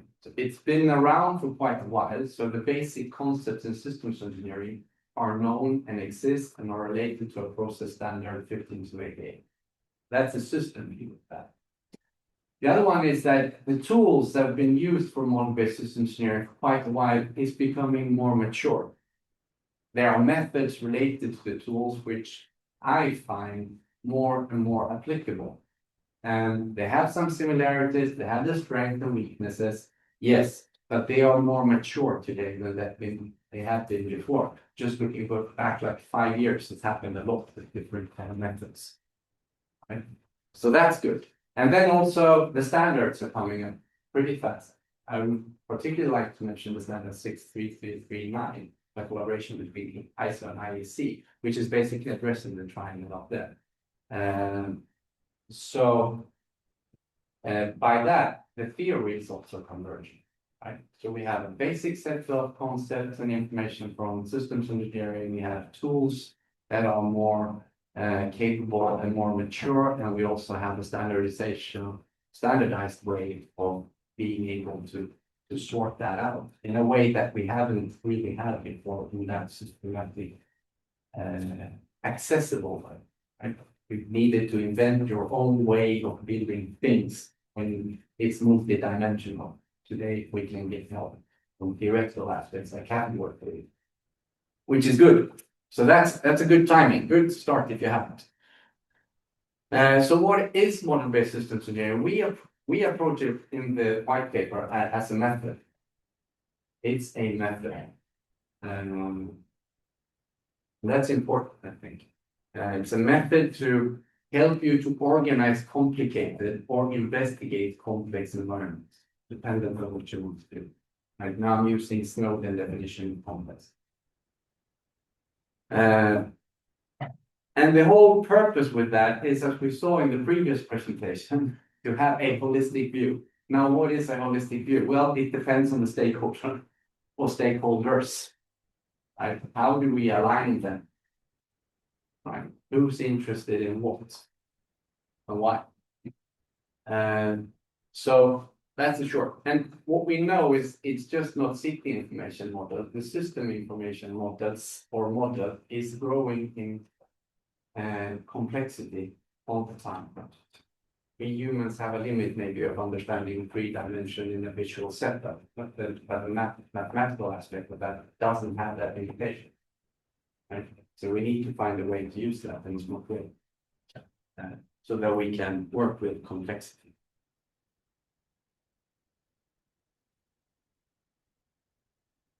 Then that brings us to different perspectives of model-based systems in the events. I will not go into the top right corner. Martin will introduce that a bit more later. But we mainly focus on 2 different perspectives in the white paper. I will come back to that, but to just introduce it before we go to perspective, maybe it's important to say that perspective in this white paper is very similar to the architecture description standard of 42010, which is a common standard for describing architectures in systems. And with perspective, we mean it's a way of thinking.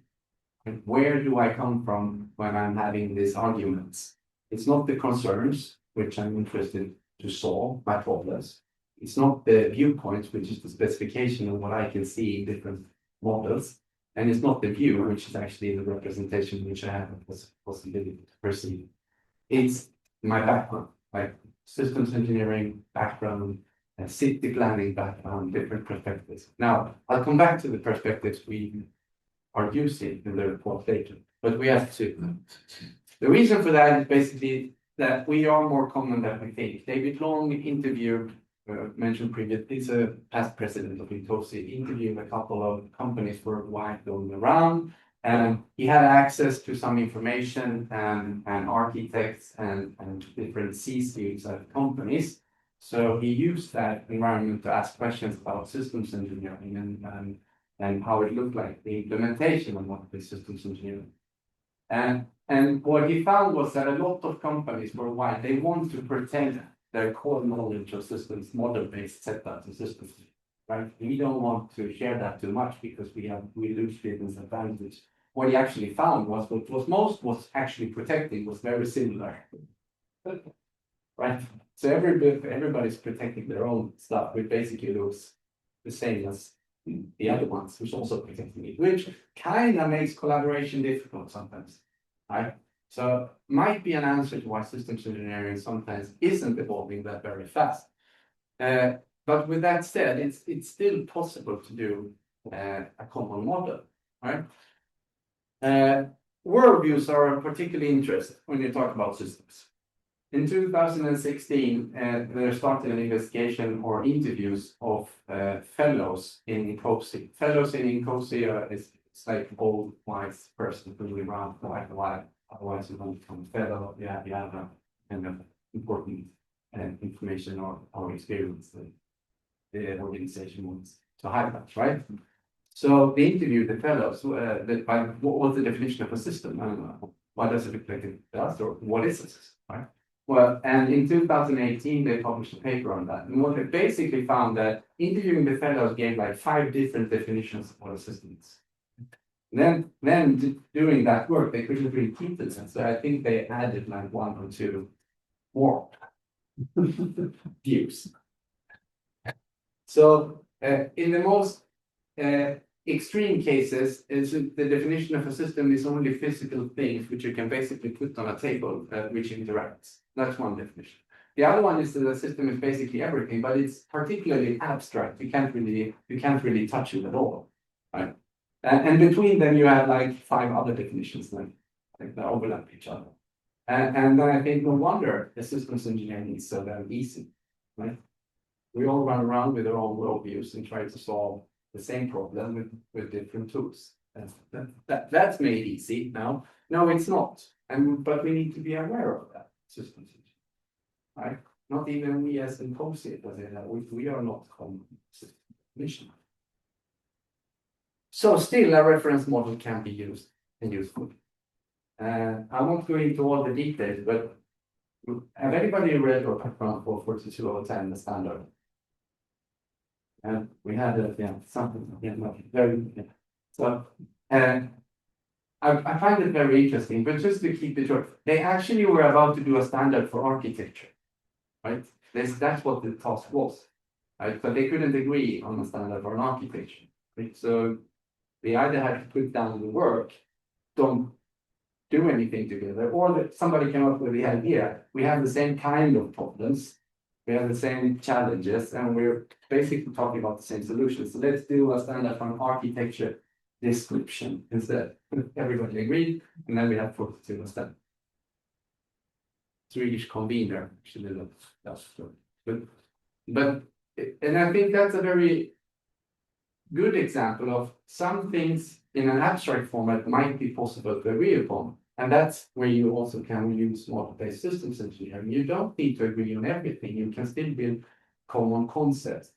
That's an important part, and that's where we took stand when we made a representation of how model-based systems engineering can look like in the report, where we said separate the problem and the solution. And then the problem and the solution could be multi-layered, and you could repeat it as many times as you want, dependent on the system, what you call a problem and solution. But in main, we chose two perspectives, and here it comes. It's either the enterprise perspective, where you want to kind of organize your resources within and the enterprise that you're on. Enterprise sometimes in Swedish language means like the company, but it could be another thing like a work package as well. So in Swedish that will be like företag or avtagande. That's enterprise both. So it depends on what you mean by enterprise. But basically that separate the problem and the solution, and then you could start with systems. And over with you. Thank you. Yes, back to the why now question. Martin Vestin is my work for a company called CLE, Konsult. But when we started writing this white paper, I worked for a different employer. So I've been part of what Lezama told us from Volvo construction equipment there. So I managed to change employer a couple of times during authoring this paper, but it's sort of still the same problem wherever you go. But some of the questions regarding why now, and I think we've always seen a tremendous increase in complexity when it comes to systems engineering. That's why we sort of always think that systems engineering is good, but I think we're starting to see an exponential growth in complexity, and we start to see a number of different kind of trends in both technical trends and design trends, and maybe business trends or even sales trends, subscriptions and those kind of more complicated. And we also start to see some sort of certification being yet another challenge for building complex systems. So these are just sort of a sample of the technical trends and design trends that we see that drives the need for model-based systems engineering. But I think one of the things that we had in common authoring this article was that we felt that organizations and companies sometimes failed to recognize that MBSE can be a part of the solution for taking on these kind of challenges. So we saw a couple of initiatives where model-based systems engineering was not part of the equation, but we're still pursuing sort of a digital twin. We're still pursuing AI or something else, and simulations being detached from modeling, so on. So I think what we failed to recognize is the importance and the significance of model-based systems engineering in taking on these challenges. Some of that we've tried to put on paper in this article, so I hope that would be useful.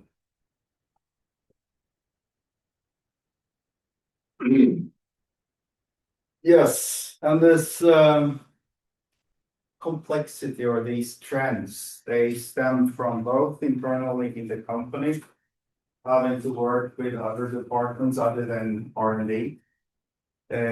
So the companies are becoming more and more sort of intertwined, which raises sort of the need for common ground or common perceptions of the system and our common understanding of the system. So we see a huge potential in model-based systems engineering bringing the company together. And there's also those technical trends now popping up again in the flowerish circle there. But what we tried to capture was sort of explaining in a few simple words what MBSE can do for all those technical trends. I think that's one of the missing links because it's sometimes hard to understand. I think it's easier for us as systems engineers to see the relationship in between those things, but upper and senior management sometimes fail to recognize those things.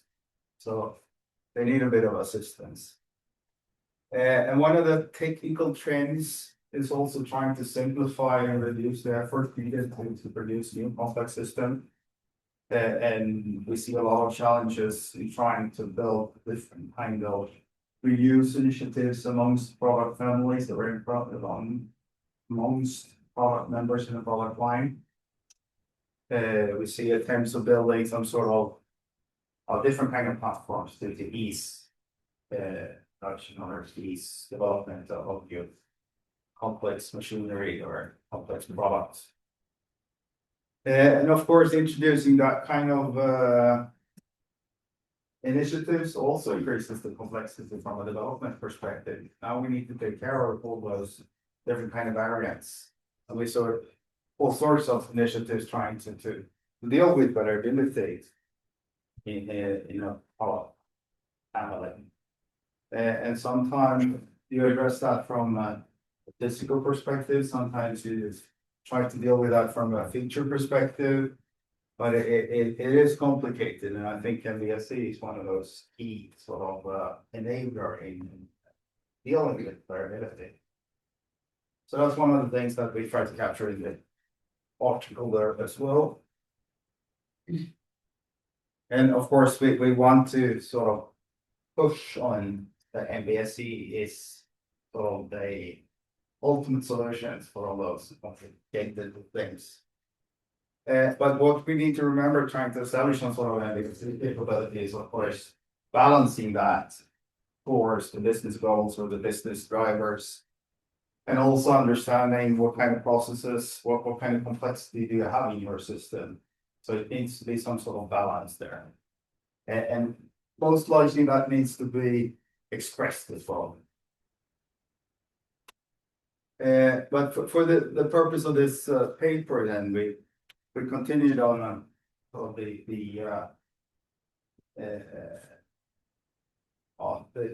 capability model. So we've split up and tried to highlight each and every part of what constitutes the capability. So there needs to be some sort of governance from a capability perspective. We need to look at the organizational perspective. And the processes most likely will change due to introducing more model-based approach. I mean, it's the same methodology basically, but there will be changes to the processes as well. So someone needs to be there to support that. And of course, the entire information architecture tend to change in the company dealing with model-based systems engineering. And that's also part of sort of digitalization, where you need to formalize information to a more sort of thorough level. And of course, IT infrastructure. And that's usually typically where everyone starts adopting a tool. So this constitutes some sort of structure that we try to maintain in the paper as well. I think that seems to be working. I think we saw something very similar from Thomas Lezama there as well. Yes, but how to proceed, how to get things done. And I think one of the things that made me very happy from Lezama's speech was the first big new step, getting the mandate to develop an MBSE. That's where most organizations fail. And typically, MBSE is one of those things that won't happen by itself. It's not sort of a seed you can plant and that will turn into a beautiful flower and you get a snowball effect in that flower and then things start moving. That's typically not happening anywhere. So this requires a bit more leadership, a bit more dedication, and maybe some planning, because MBSE is very strong. It affects the entire organization and company, and most likely your customers as well, your suppliers or sub-suppliers. So first step is getting the mandate to change it. It's going to affect everyone. You need to work on some sort of mandate. But then also try to define the scope of the MBSE capability. How much? Where will it go? How deep will it go? And then I think we talked about sort of understanding the gap, make some sort of gap analysis, maybe utilize the systems engineering capability model, trying to find those maturity steps and analyze yourself. Where are we? How far do we want to go? And then, of course, develop some sort of implementation plan. How are we going to execute this? And then implement and follow up. And I think we stressed that part of communication is utterly important. We need to communicate that this is happening. But MBSE is a huge area. You can't expect sort of an organization switch and adopt this methodology by overnight. So we need to do a bit of careful planning and introduce this slowly. Maybe a number of different projects will try a few bits and pieces of model-based systems engineering, report and exchange information. And that's why we need to have this first step where someone facilitates and or govern this capability over time. And it's not sort of something you do once, and then it's there forever. You tend to lose the capability rather quickly as well. So someone needs to be there and govern your new capability. Yes. And if you need for some reason to go deeper, dive deeper into sort of splitting the things up and focus in different areas, the paper now states that we recommend sort of looking at the technical processes or the lifecycle processes from 15 to 18, which really is a good structure for managing the work, then focusing on those areas, and maybe have one project focusing on verification or model-based verification, and we'll see how that goes. And try to isolate that capability. And typically, configuration management is one of those areas where everyone fails for some reason. So it seems to be a very tricky area. And maybe then you need to go a bit further in trying to explain what you're trying to accomplish or what you're trying to do. And when it comes to CM, there's really a number of different kind of steps or maturity levels you can adopt in the coding workspace. So we've seen everything from sort of being file-based to checking your entire model within some sort of repository. Then you check it out again and then build a new version of the entire model. But usually that doesn't fit or doesn't scale very nicely. So the next step is then utilizing some sort of database where multiple people can access simultaneously. You can check in and check out different parts of your model. That seems to be sort of the secondary step. And then the third step, which many sort of tool vendors propose, is sort of having the entire model live. And that sort of it feels very awkward for most of us. But typically you maintain the relationship and the dependencies in your model because you have formally notice for the relationships in the information models. We can actually do changes without sort of sacrificing. But you most likely we need to be sort of aware of that there are different levels, and we need maybe one of those three. But try to express that and or communicate that. Yes, lessons learned. I can. So basically, some of the lessons we learned and we talked about afterwards, writing this white paper, which basically took like 6 years. And the reason for it's taking so many years to actually call it like releasable or finished, but is that we experienced firsthand the worldview's difficulties. In the working group, we initiated the work of different worldviews, making it a bit difficult to understand each other. And if you don't define the concepts well enough or accurate enough, you can't distinguish between them, which makes it sound that as if you mean the same things, creating reference models, but you aren't, and you're not discovering it until you're actually doing the models, right? Because you're going around with concepts which you both believe to be true, but they are different true. And I can't state that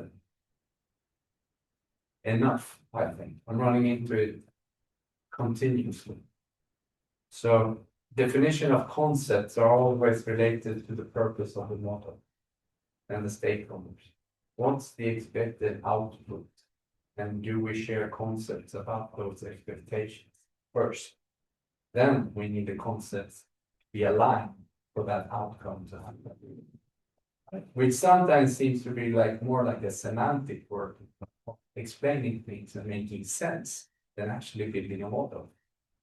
But that's for me a big part of the architecture work that needs to be done anyway. We are supposed to have an effect with what we're doing. So we experienced that firsthand, which kind of drew some energy before it was possible to move on. And years. And years. And it will be.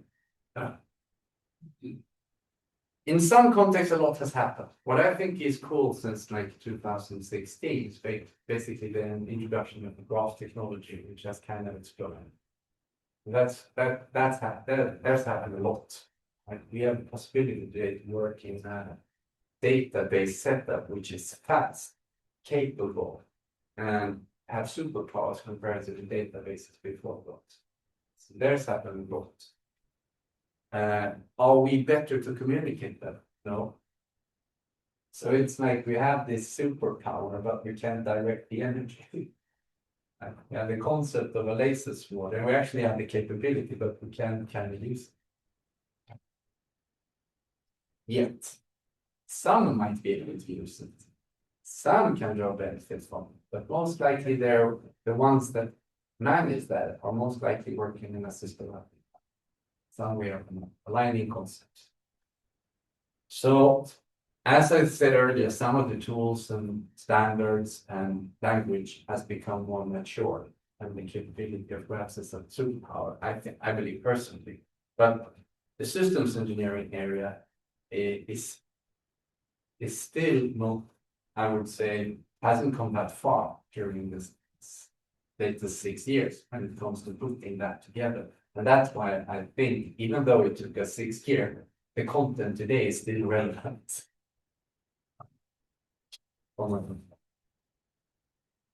And then also, last, going through a whole set of different like projects or initiatives or the working groups, been involved in INCOSE, different working groups, for example, both the systems, architecture,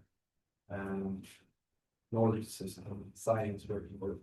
What I see in different working groups, even in a low course or other places, is that if you want to change things, sometimes select the relevant scope, which can be defined, and work with that with quality, and let other things lead. Because if you do too much at the same time, you always take a risk of getting it done. So if you want to start with MBSE and you haven't really started yet, or you don't really have the formal initiative, I've worked in the shades and how that works. It's better to iterate and create with quality and know where you are when you travel. To take a too large step, too ambitious, and don't reach the end. Patience, which for me was a very hard lesson. And I really like that quote: "A fool with a tooth, That's true.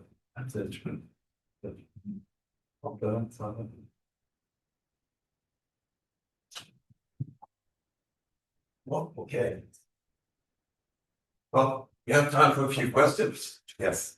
Yeah. I just make a remark. I think this is valid also if you just want to introduce requirements management or whatever systems engineering process to. I think this stick whenever. And actually I was off of Dublin last year, I had to take away, one takeaway, and that was several presenters when asked questions, they were not in the paper, but sometimes even the presentation was asked, what are the most important takeaway in Vestin's lab? The second one, have the same definitions, have clear definitions of what the mean, the define, function, whatever you're doing. Otherwise, regardless if everything else is okay, it will still fail. Okay, really good. I got the opportunity to review the first version of this project, which was quite interesting. And so I'm quite happy to see the results now. I'm not saying anything else about the first version, but we usually say that. I have an analogy that I would like to say. We usually say that you shouldn't start with model and try to figure out what you should use it for. You should start with the need. Like you said, I start with the need, and then you figure out how can I apply modeling to do my need? Can I make an advantage? I think one of the problems in this project was actually trying to top-down define MBSE, because maybe we should have started the other way around, saying, what are we trying to do in SE, and how can modeling help us? Because it's very hard to cut down the scope of modeling in SE and trying to do that top down. With that said, I must say I'm quite impressed with the results there. So I think it was hard to try to do it top down. Yeah. Especially when we didn't have the same view of the model. Everyone wants to model different things, and trying to get them all under the same umbrella is hard. Actually goes in the same direction with the previous statement. I wonder if you agree with that one. I think behind the second lesson learned is a recommendation bill. So what you said is you found out that concepts which you defined and flip chart would assume were not useful when you tried to apply them. So it is a good idea just to go from the cheap flip chart away as soon as possible and try to apply them, but actually apply them properly. Would it be a proper recommendation? In the action. I think that's one way. If you're action oriented, let's start and see what happens, and you try to use it, right? That's how absolutely. I think in some cases, if we would have not assumed as much, we would probably have reached part of that just by talking to each other more. Right? But feeling or being convinced that we mean the same thing led us to something else. So I think like check questions, but I like the action-oriented approach because that's where we met with Actually, to wrap it up, I mean, if you agree with that statement, some people tend to think that something is just meaningful only if it's useful. Would you agree with that? Depends on what you mean with useful, like hands-on. Yeah. I'm a person who really likes abstract reasoning. So if that's useful, absolutely. But I think you need a bit of both. But coming back to something you said, like action-oriented or start to use it. I think the model is still there for a purpose, and it should be possible to work with it, right? Otherwise, you can do something else. So I totally agree. Start with your activities on the model, see what happens. I think that's good. Thanks for the insights. Marcus. Yeah, this hierarchy triangle thing with the wisdom, knowledge, information, data, which looks like a linear relationship between these concepts. Then you have the semiotic triangle on some sides of the triangle.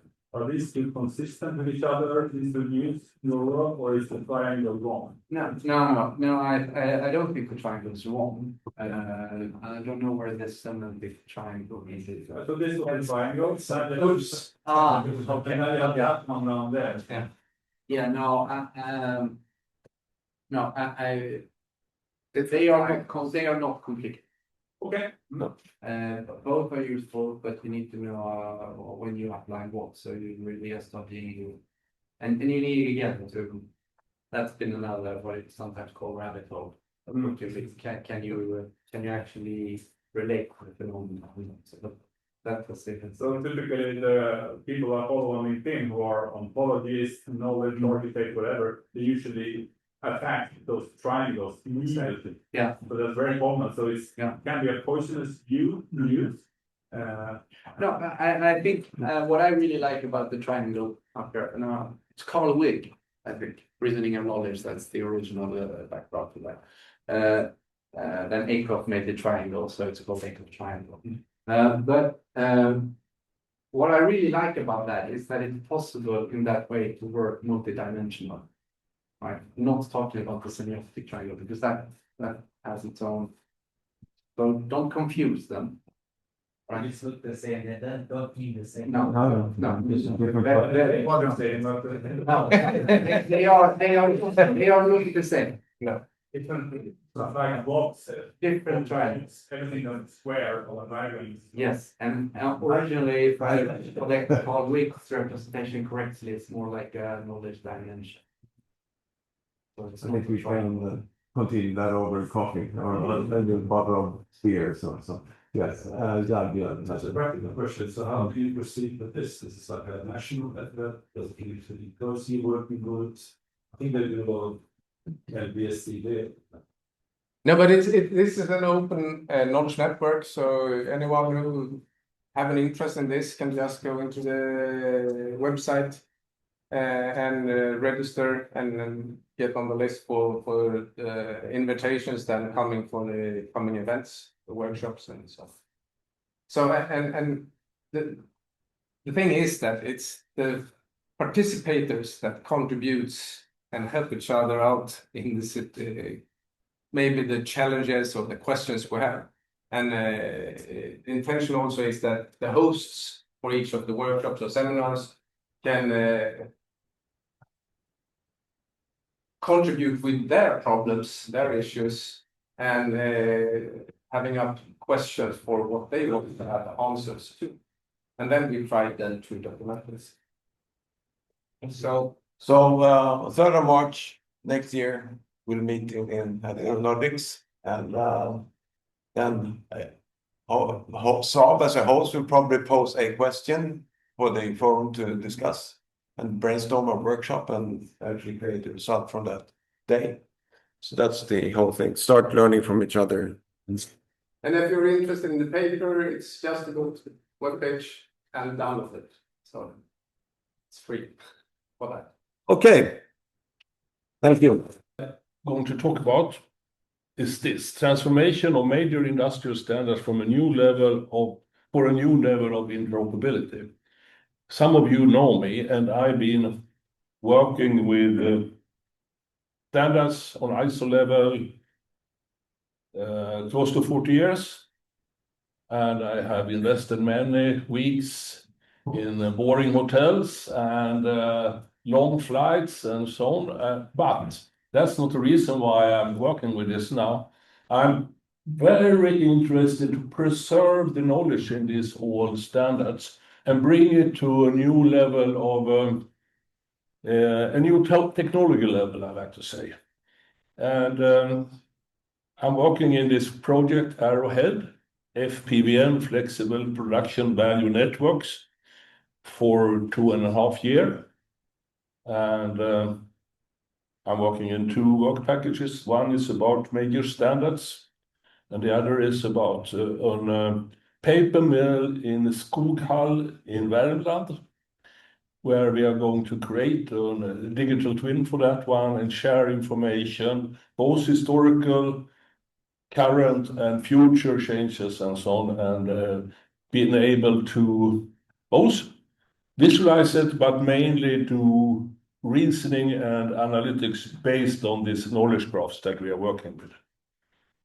And use this.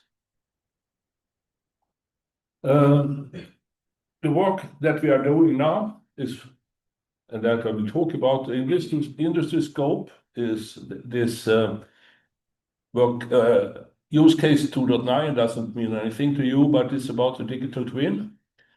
The case is owned by Stora Enso Sweden, and it's in this FPVN project. The technology scope is more interesting. The technical framework encompasses DEXP. Anyone knows what DEXP is? I hope so, because he's listening to me. DEXP is a standard for exchange of product PNIDs, process and instrument diagrams.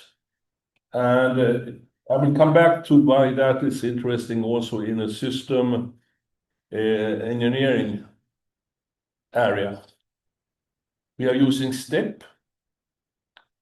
CFOS, anyone who knows what CFOS is?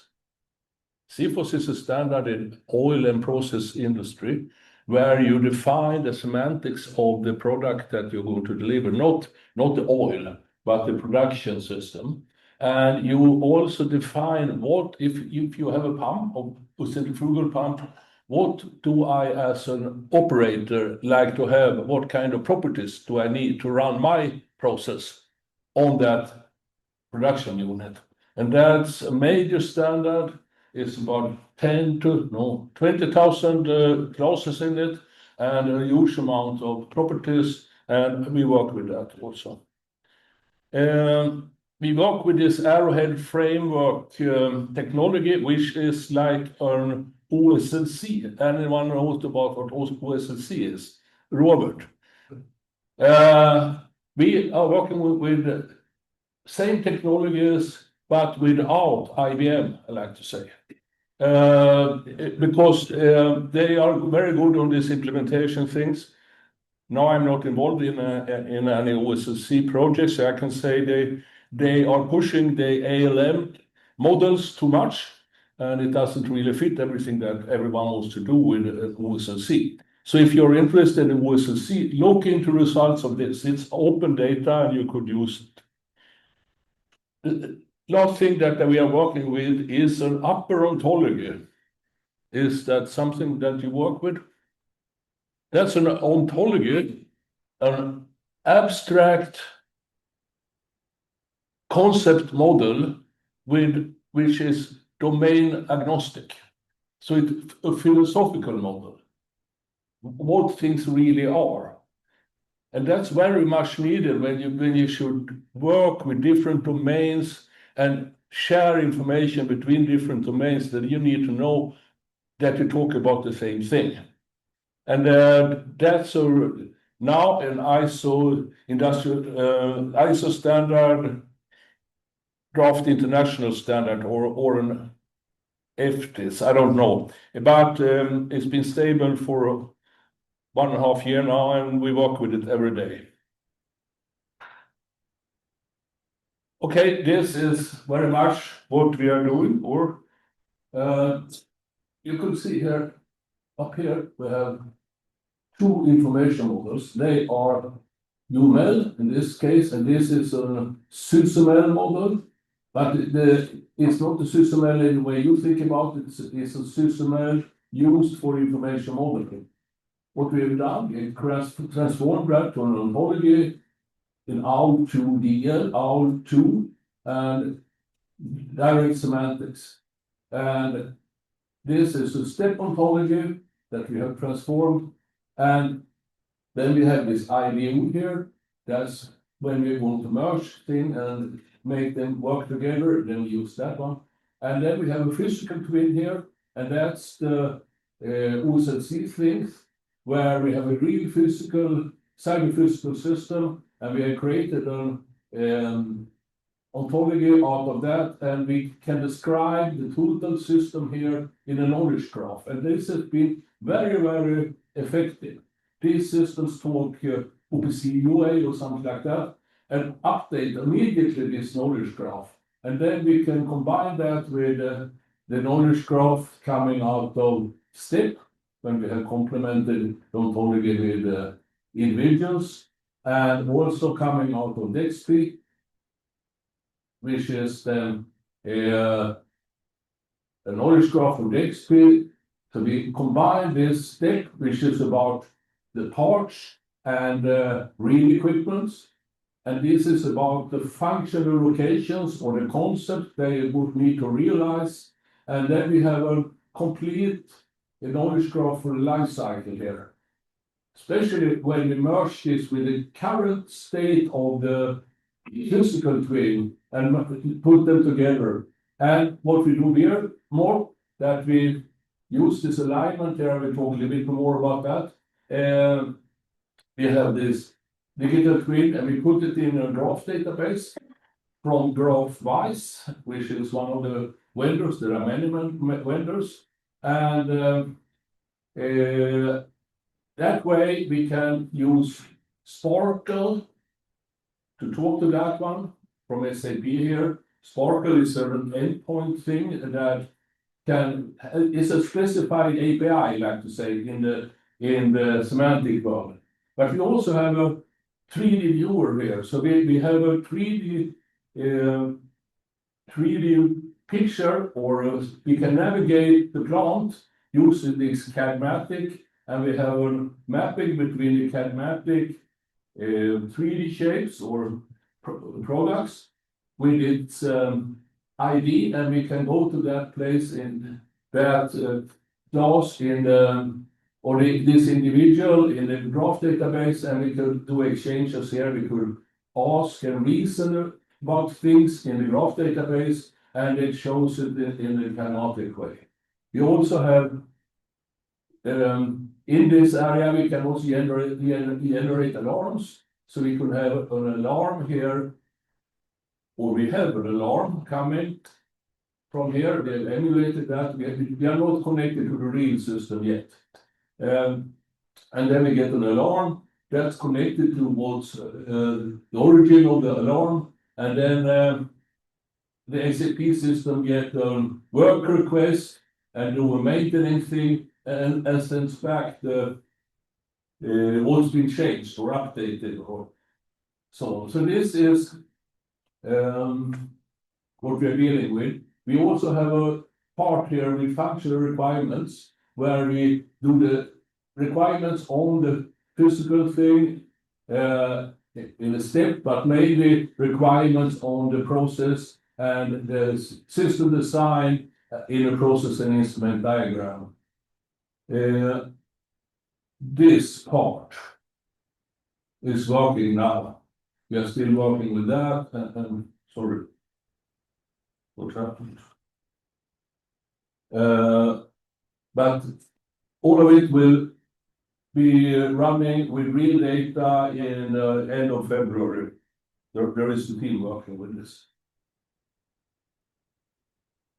Why are we doing this?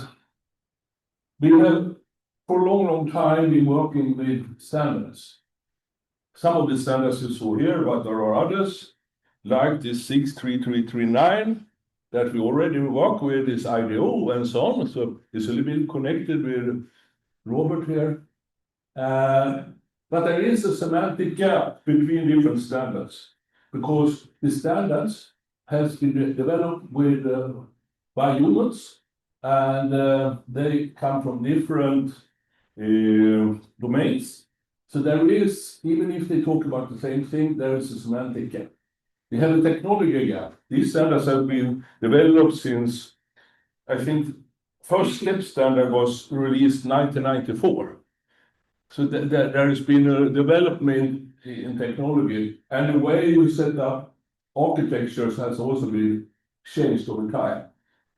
So the basic idea here in the research project was to transform all models into web consortia, semantic web, OWL to DL. It's very low level. You have been working with semantic modeling, knows that it's just classes and object properties for some annotations and things like that.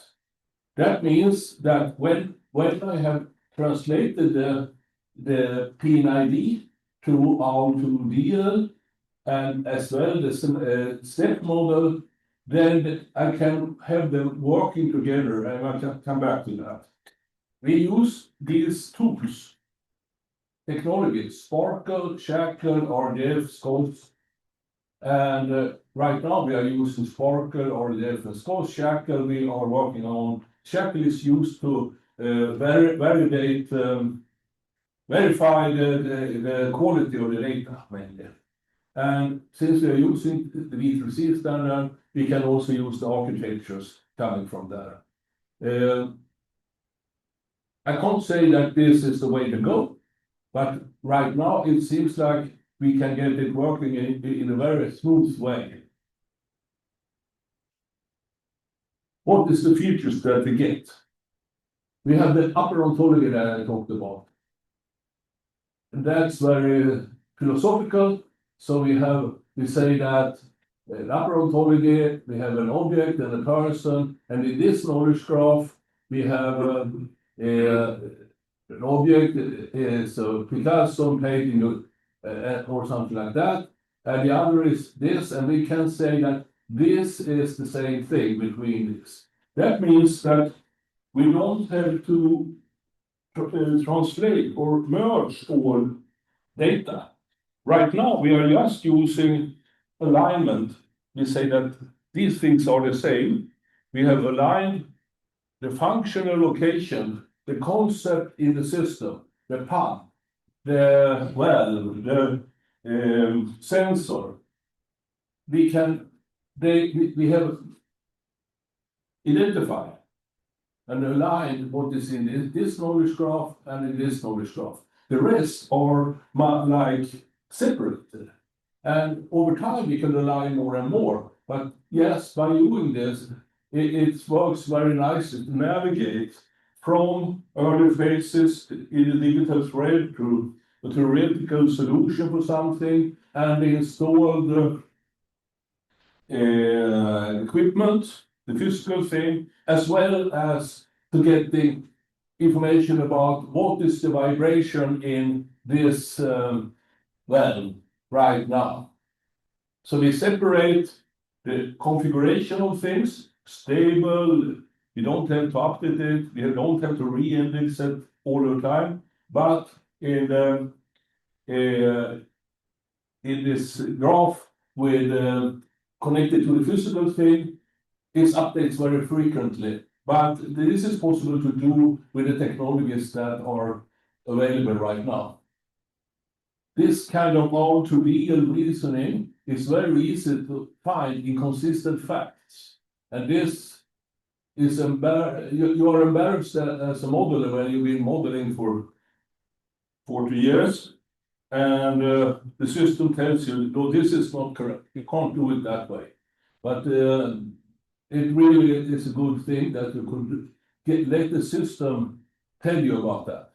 We could also do reasoning and inferencing, so we could unhide implicit facts in the model or in the knowledge graph. That implicit fact is that this person connected to faculty is a student also. That's an implicit fact. And this is, we always do all the time, this reasoning and inferencing. Tool set, there are many reasoners that we use for this. There are many databases. There is free tools like this Protégé that I've started to use and now I'm stuck with it. I can't change right now because we are too much in a hurry. The editors for RDF and XML and for ontological alignment and so on. So that we have a common stack of tools for tool types. What are we using? We're using Nextly, Step, and then IDU, CFOS, and AFO, which is this model out of the living system. And we unify it in one semantic framework. So the interoperability approach is to use this very formal modeling way how to deal.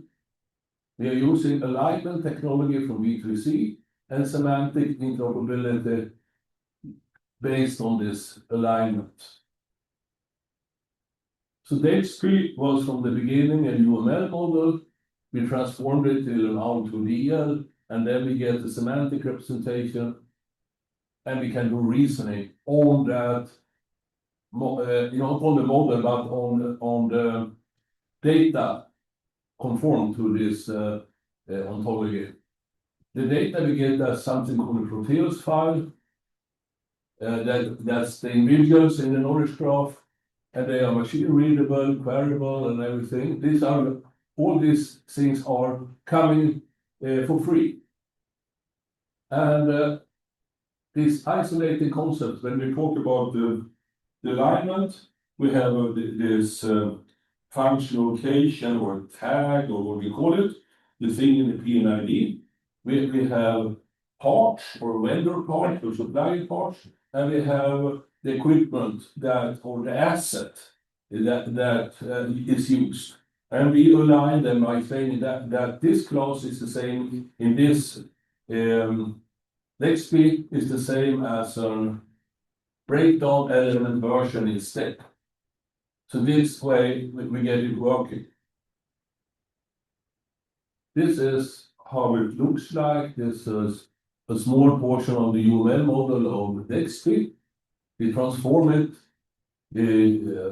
into this kind of thing. It says here that you have an equipment. The equipment have a nozzle. Is a piping node owner, and then we have a piping node, and we have a piping network segment. So it's a little bit complicated, but it fulfills all the requirements to deal with a piping system. And then I'll come into this. I work a lot with a guy called Jeansson, who is the technical director of Aker Solutions, which is doing a lot of work for Equinor, Circle K. They own Circle K. And he told me, Torbjörn, look into SysML V2 and kernel, because I like to change this over time. There's PNIDs, processing instrument diagrams, to SysML and V2 with kernel. And I started to look into this, and it looks rather good. Kernel is a formal language, and I tried and I translated it to OWL myself. Works fine. And then I could do reasoning and so on that data.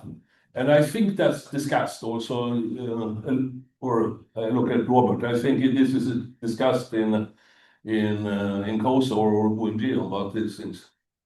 To combine OWL and kernel. I don't know. Okay. But last Tuesday, we had a workshop in Paris. All the large PLM vendors were there, and a lot of prominent industry people. And then I had presented this, and I said, now we're going to look more into depth of SysML V2. And then there was a guy called Joseph from NIO. NIO is an electrical car vendor in Europe. Somewhere is owned by China, I think. And he said, no, you shouldn't do that.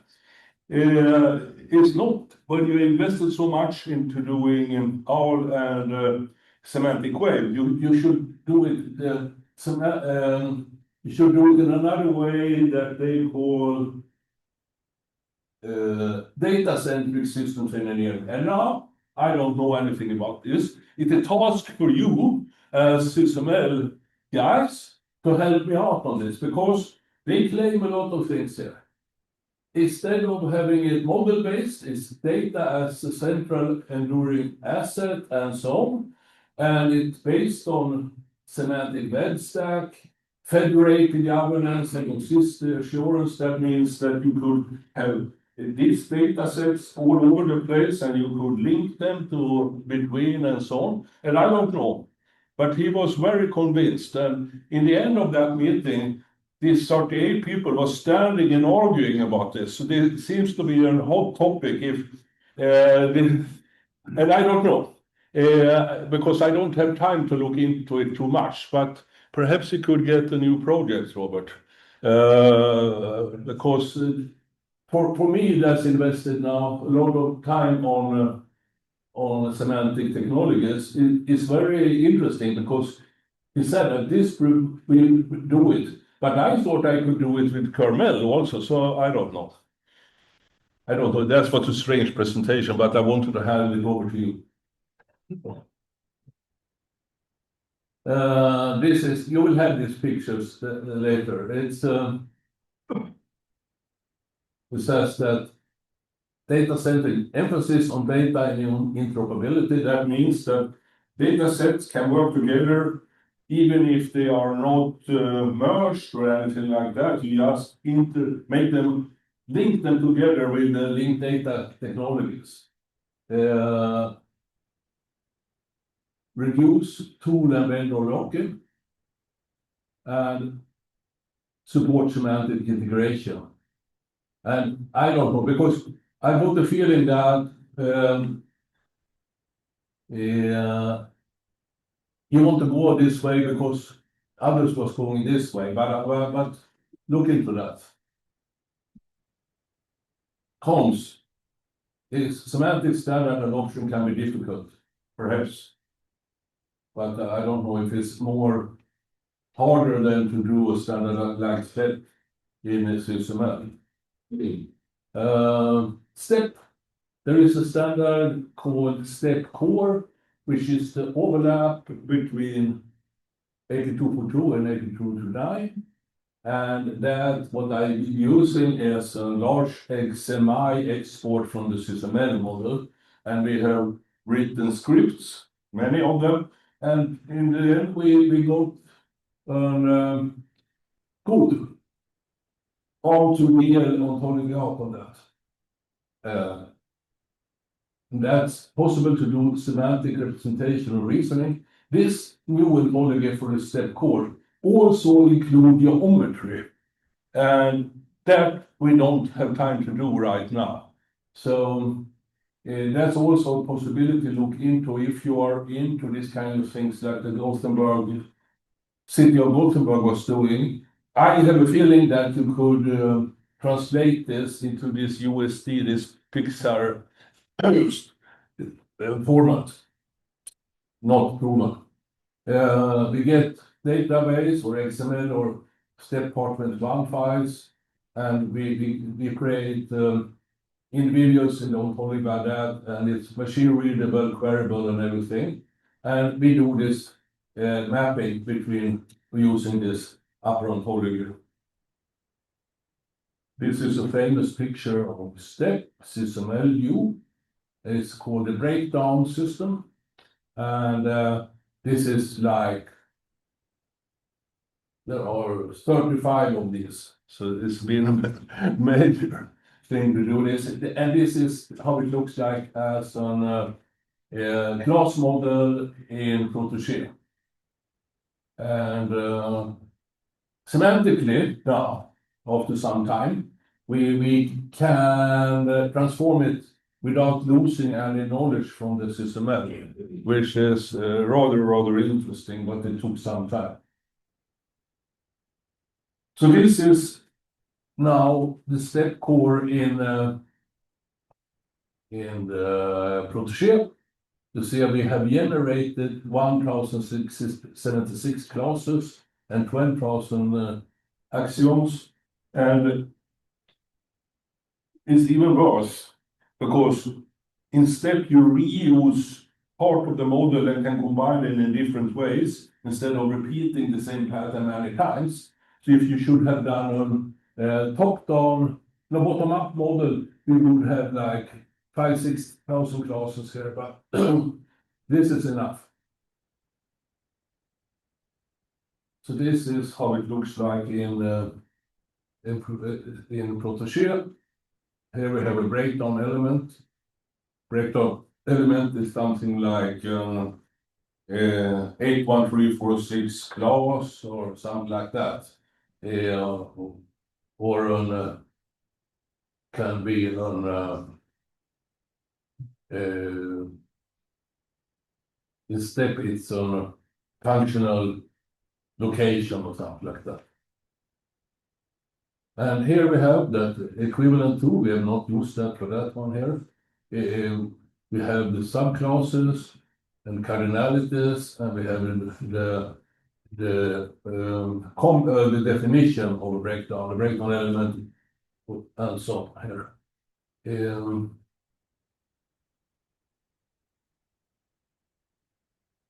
And this is, if you're not, or anyone ever used it? No, then I don't need to go through this one.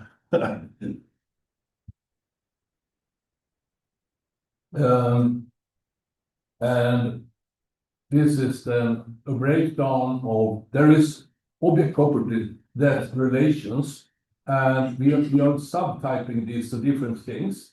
And so we have a consistent vocabulary or a taxonomy of relations also.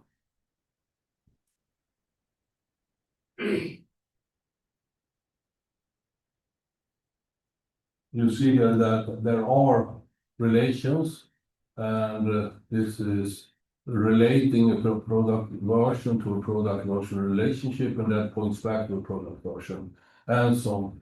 So just in this one, there are 12 different relations.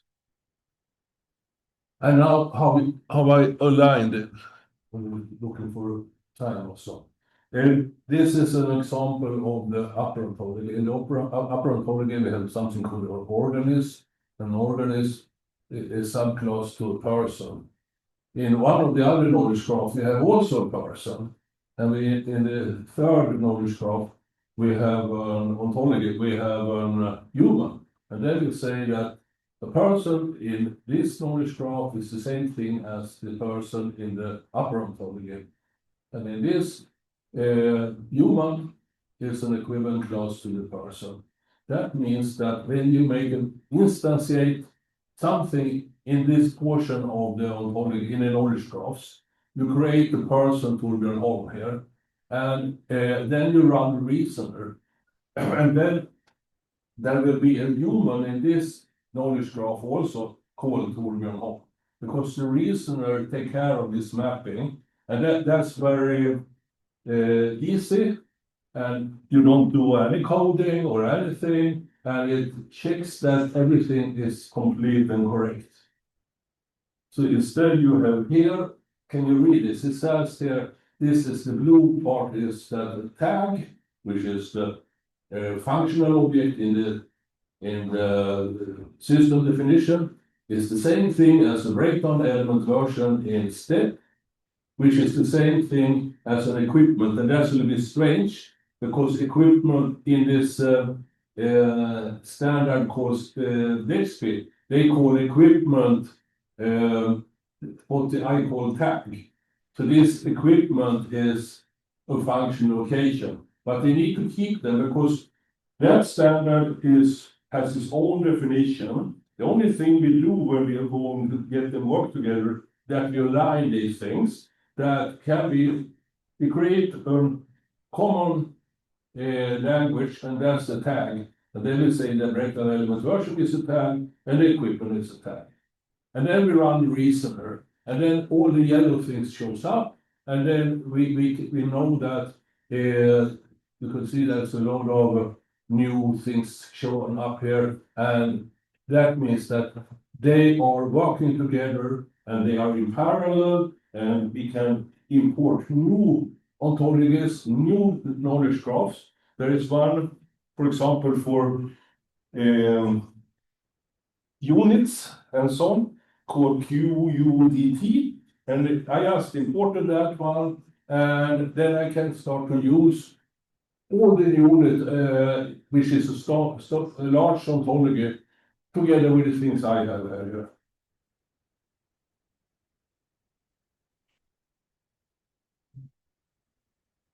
The summary is that until now, we have not found any problems with this.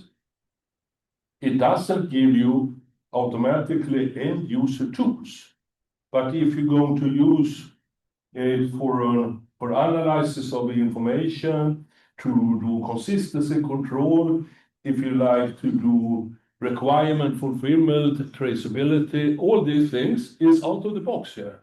That's why the Norwegians, which I work mostly with, they are doing this for these large platforms. There is not Norwegians enough to do this otherwise. You need to do it as an engineer to check that the requirements are fulfilled. You need to do it in a machine doing it. And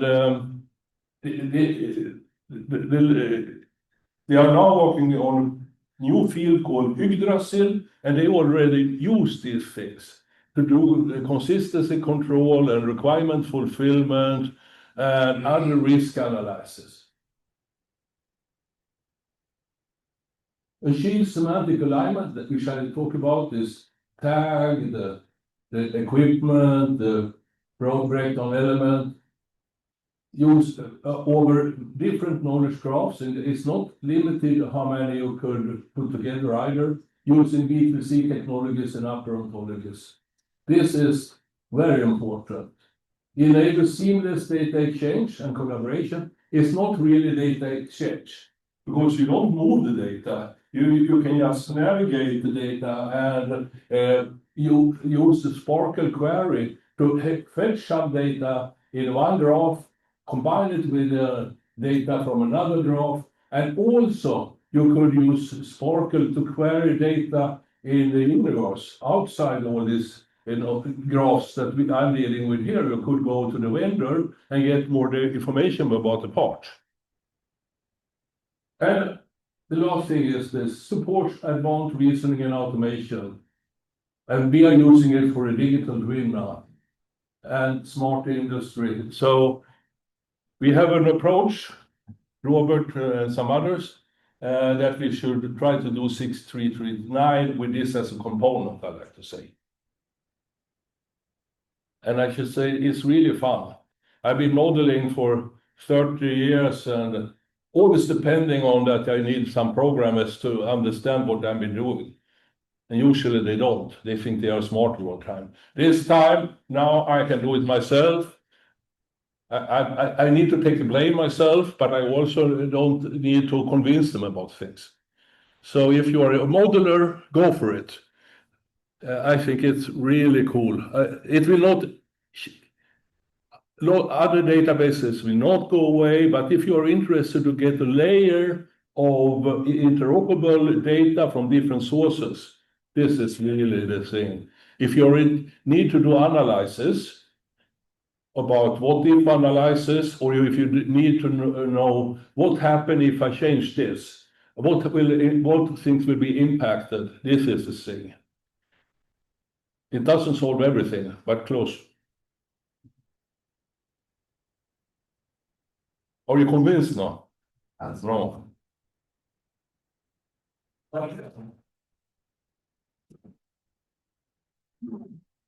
Well, fascinating. Okay. Have we managed to get a question? Yes, yeah. The translated step model to an ontology.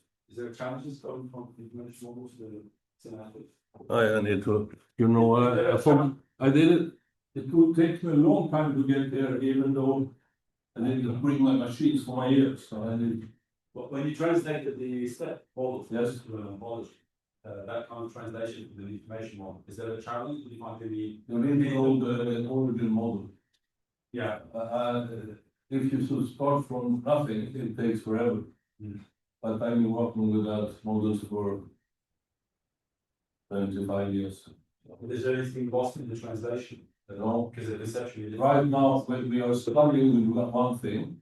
I shouldn't say, but we have some inbox that we need to identify and turn the object property around. But that's the only thing that we are lacking right now. But could come other things. But all data that import, it works. But I work with a girl that you know, Judith, and she has looked at it and yeah, it's nothing strange. And she said, you have forgotten that. I get so upset with her. Why can you say it to me when I thought I was done? Okay. Yeah, I'll do. Yeah. You say go for it. I want to ask how. To answer how, you must understand where I'm coming from. So if I say that I understand where IBM is trying to go with OSLC and those kinds of things, and to define information in different tools. So what we're suffering from is that you may have a requirement in Doors Next, you may have someone calling something a requirement in Jira, it may show up as an attribute in SAP, so it's just chaos. And I'm confident that semantic technology and ontologies has a role to play. And every time I try to learn about it, it's so advanced. I have heard about it. What should I read to get more into it? When background you have explained, there is a protege cookbook called Pizza. And read that one and go through it and try it yourself. I work with a guy in PM who's never been doing modeling at all, but he knows these things now, and he's been going back and forth on this pizza thing because that shows all the features in V2C how to do here. This is the most restricted way of modeling, so it helps you.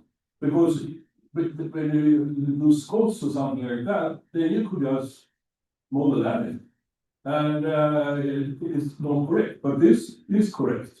Check all the logics. It's rather upset. I get so mad on it, but you know, then it gets red. All what was black in this, it gets red. Then you take a walk with the dog. Right, pizza, thank you. But I think pizza is good. There is a lot to try to read also about all standards are open or norms or recommendation is what I think on B2C. And I think what will happen, if I should say this, this will merge with model-based systems engineering. My intuition tells me the same thing, but I don't know why. No, you should. Okay. All right.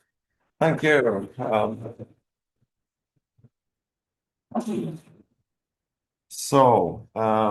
Getting close to the finish. Just swapping. Take this. Yes. Okay. Thank you. Right. So it was not much cards. You know, this is the opposite cards. Left the whole bottle or can.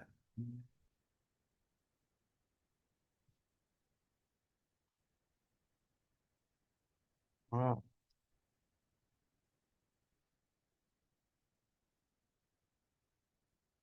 So we've done that. Thank you, Torbjörn, again. I don't get this one. As I said, I inherited this famous last words. I don't know really how to concretize that or materialize it, but I was thinking something maybe a thread through the day could be put in. I'm going to show you one of my, I guess, favorite slides in the sense. Because we talked this architecture and architecting has popped up a number of times today, right? And I think this is a picture that I nicked from James Martin, I think 2004, something like that, when we talked about architecture framework. So basically, a system architecture is something abstract. You can't really touch and system architecture. But we always used, a system architecture. And the way we use it is that we have an interest, you're a stakeholder, you have an interest, you have a concern, you really like to understand something about the system. So in this case, stakeholder is a production planner. What would be the interest of a production planner or production manager? What would they be interested in from the system? Anybody here? Thomas Lezama's left, he's in production, but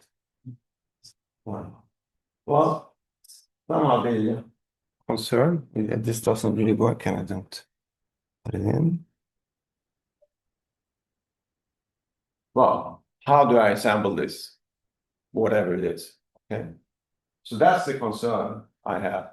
And therefore, I take the perspective or viewpoint of assembling it.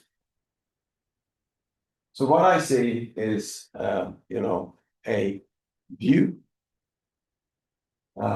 And this is what we call, and also use often, a model to define that view or portray it, to make it visible, just like we had today about the 3D version of Gothenburg. So that's an architectural description. So I think that was mentioned also. We don't really ever see the system architecture. We see different descriptions of it based on the concern. And the little box there was to portray that, now I look from one viewpoint, but I can certainly take another viewpoint, like Eric with his 3D Gothenburg would probably be interested in, looking from the top and see what does it look like, so I can put it into my model. How big is it?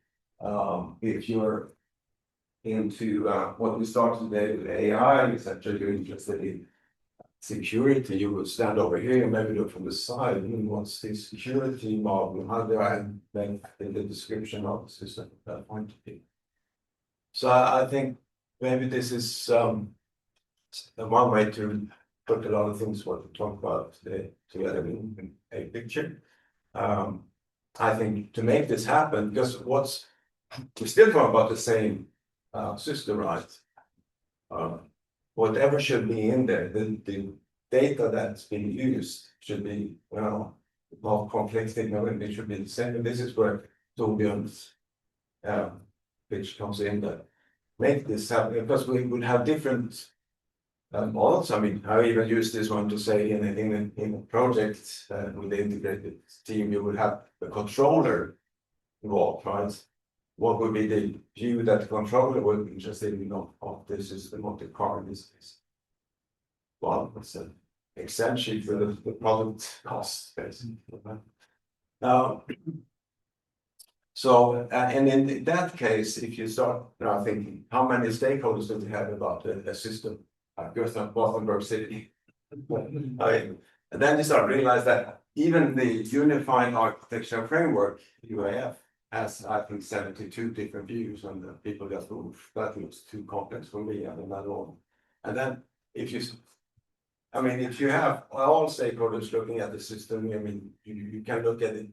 Inside that sphere, you have a system, and if I change my view, I can see lots. I see it from a different angle, so nobody can. How should we ever conform on this? Well, what we do is start, cutting facets on this one. Well, you can do 6 on the dice, or you can do 71, or you can do hundreds. So I think that's also, again, a way to portray this. If you want this in simple word, James Martin also said this, what architecture basically is the map. But different people wanted maps with different details. It's the same terrain, same system in there, but different maps for different people. So you always have to tailor it to the use. And then again, starting with a question, I often say to people, don't start modeling before you have formalized a question that the model is supposed to respond to. And make sure that whatever you come up with as a model or description of that suits the person that you're presenting this to, who actually have asked the question. So, and I think we had today a number of good examples of this. I mean, it's going to be interesting to see how we bring AI as an element into that system as well. And definitely there are already security and safety views that you can use. We had Thomas Lezama, who really talked about setting up the whole model-based approach around this. And I think that's one the MBSE Forum. I think again we can join that. We will talk about this, but many other things around bringing in capability in the area. And then again, the pizza book will probably get good for you maybe to start looking at having integrated information in there. Right.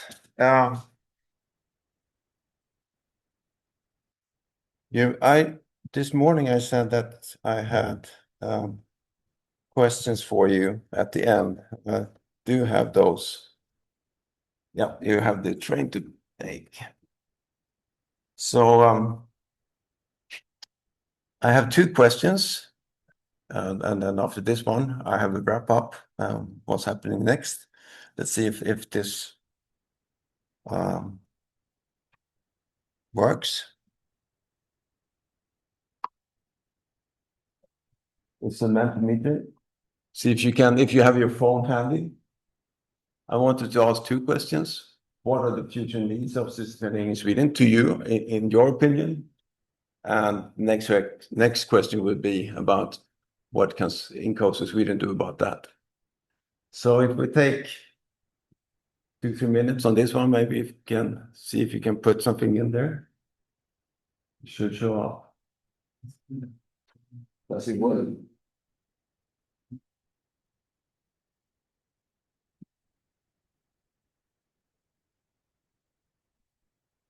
Big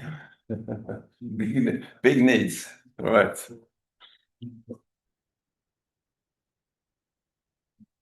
Talking the same language or getting things or getting data to work together. Yes, semantics. Aligning all concepts. Still have an effort on that.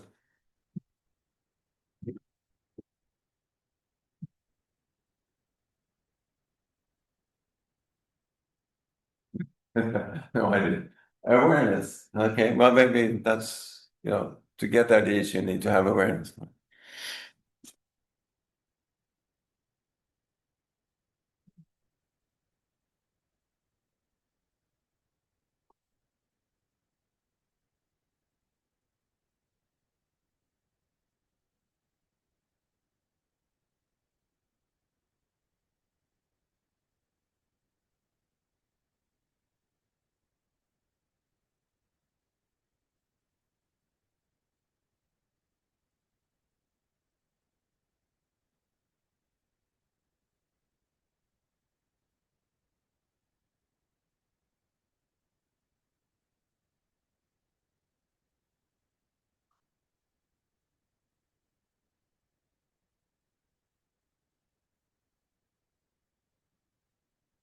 That's good. I think I'll gonna go on to the next slide. I have some, at least there's a need apparently. Now, what can we do?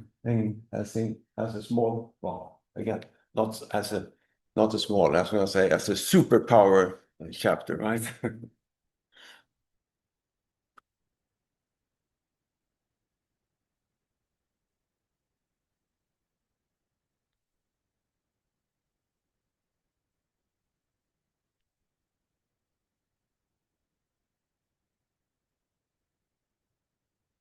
Again, we have some budget that we can use for some things. If you have ideas about how that would be useful for us.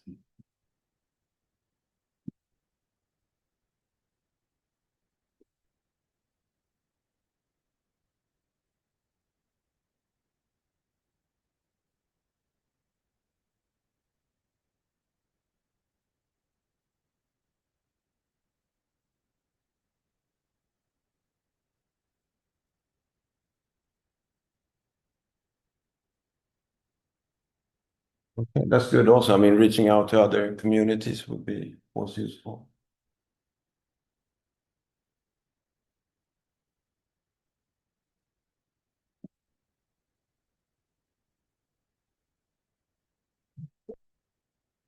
Yeah, I didn't say we have that much money to go to Bali, all of us, but too bad. But we can simulate Bali. That's true. We can.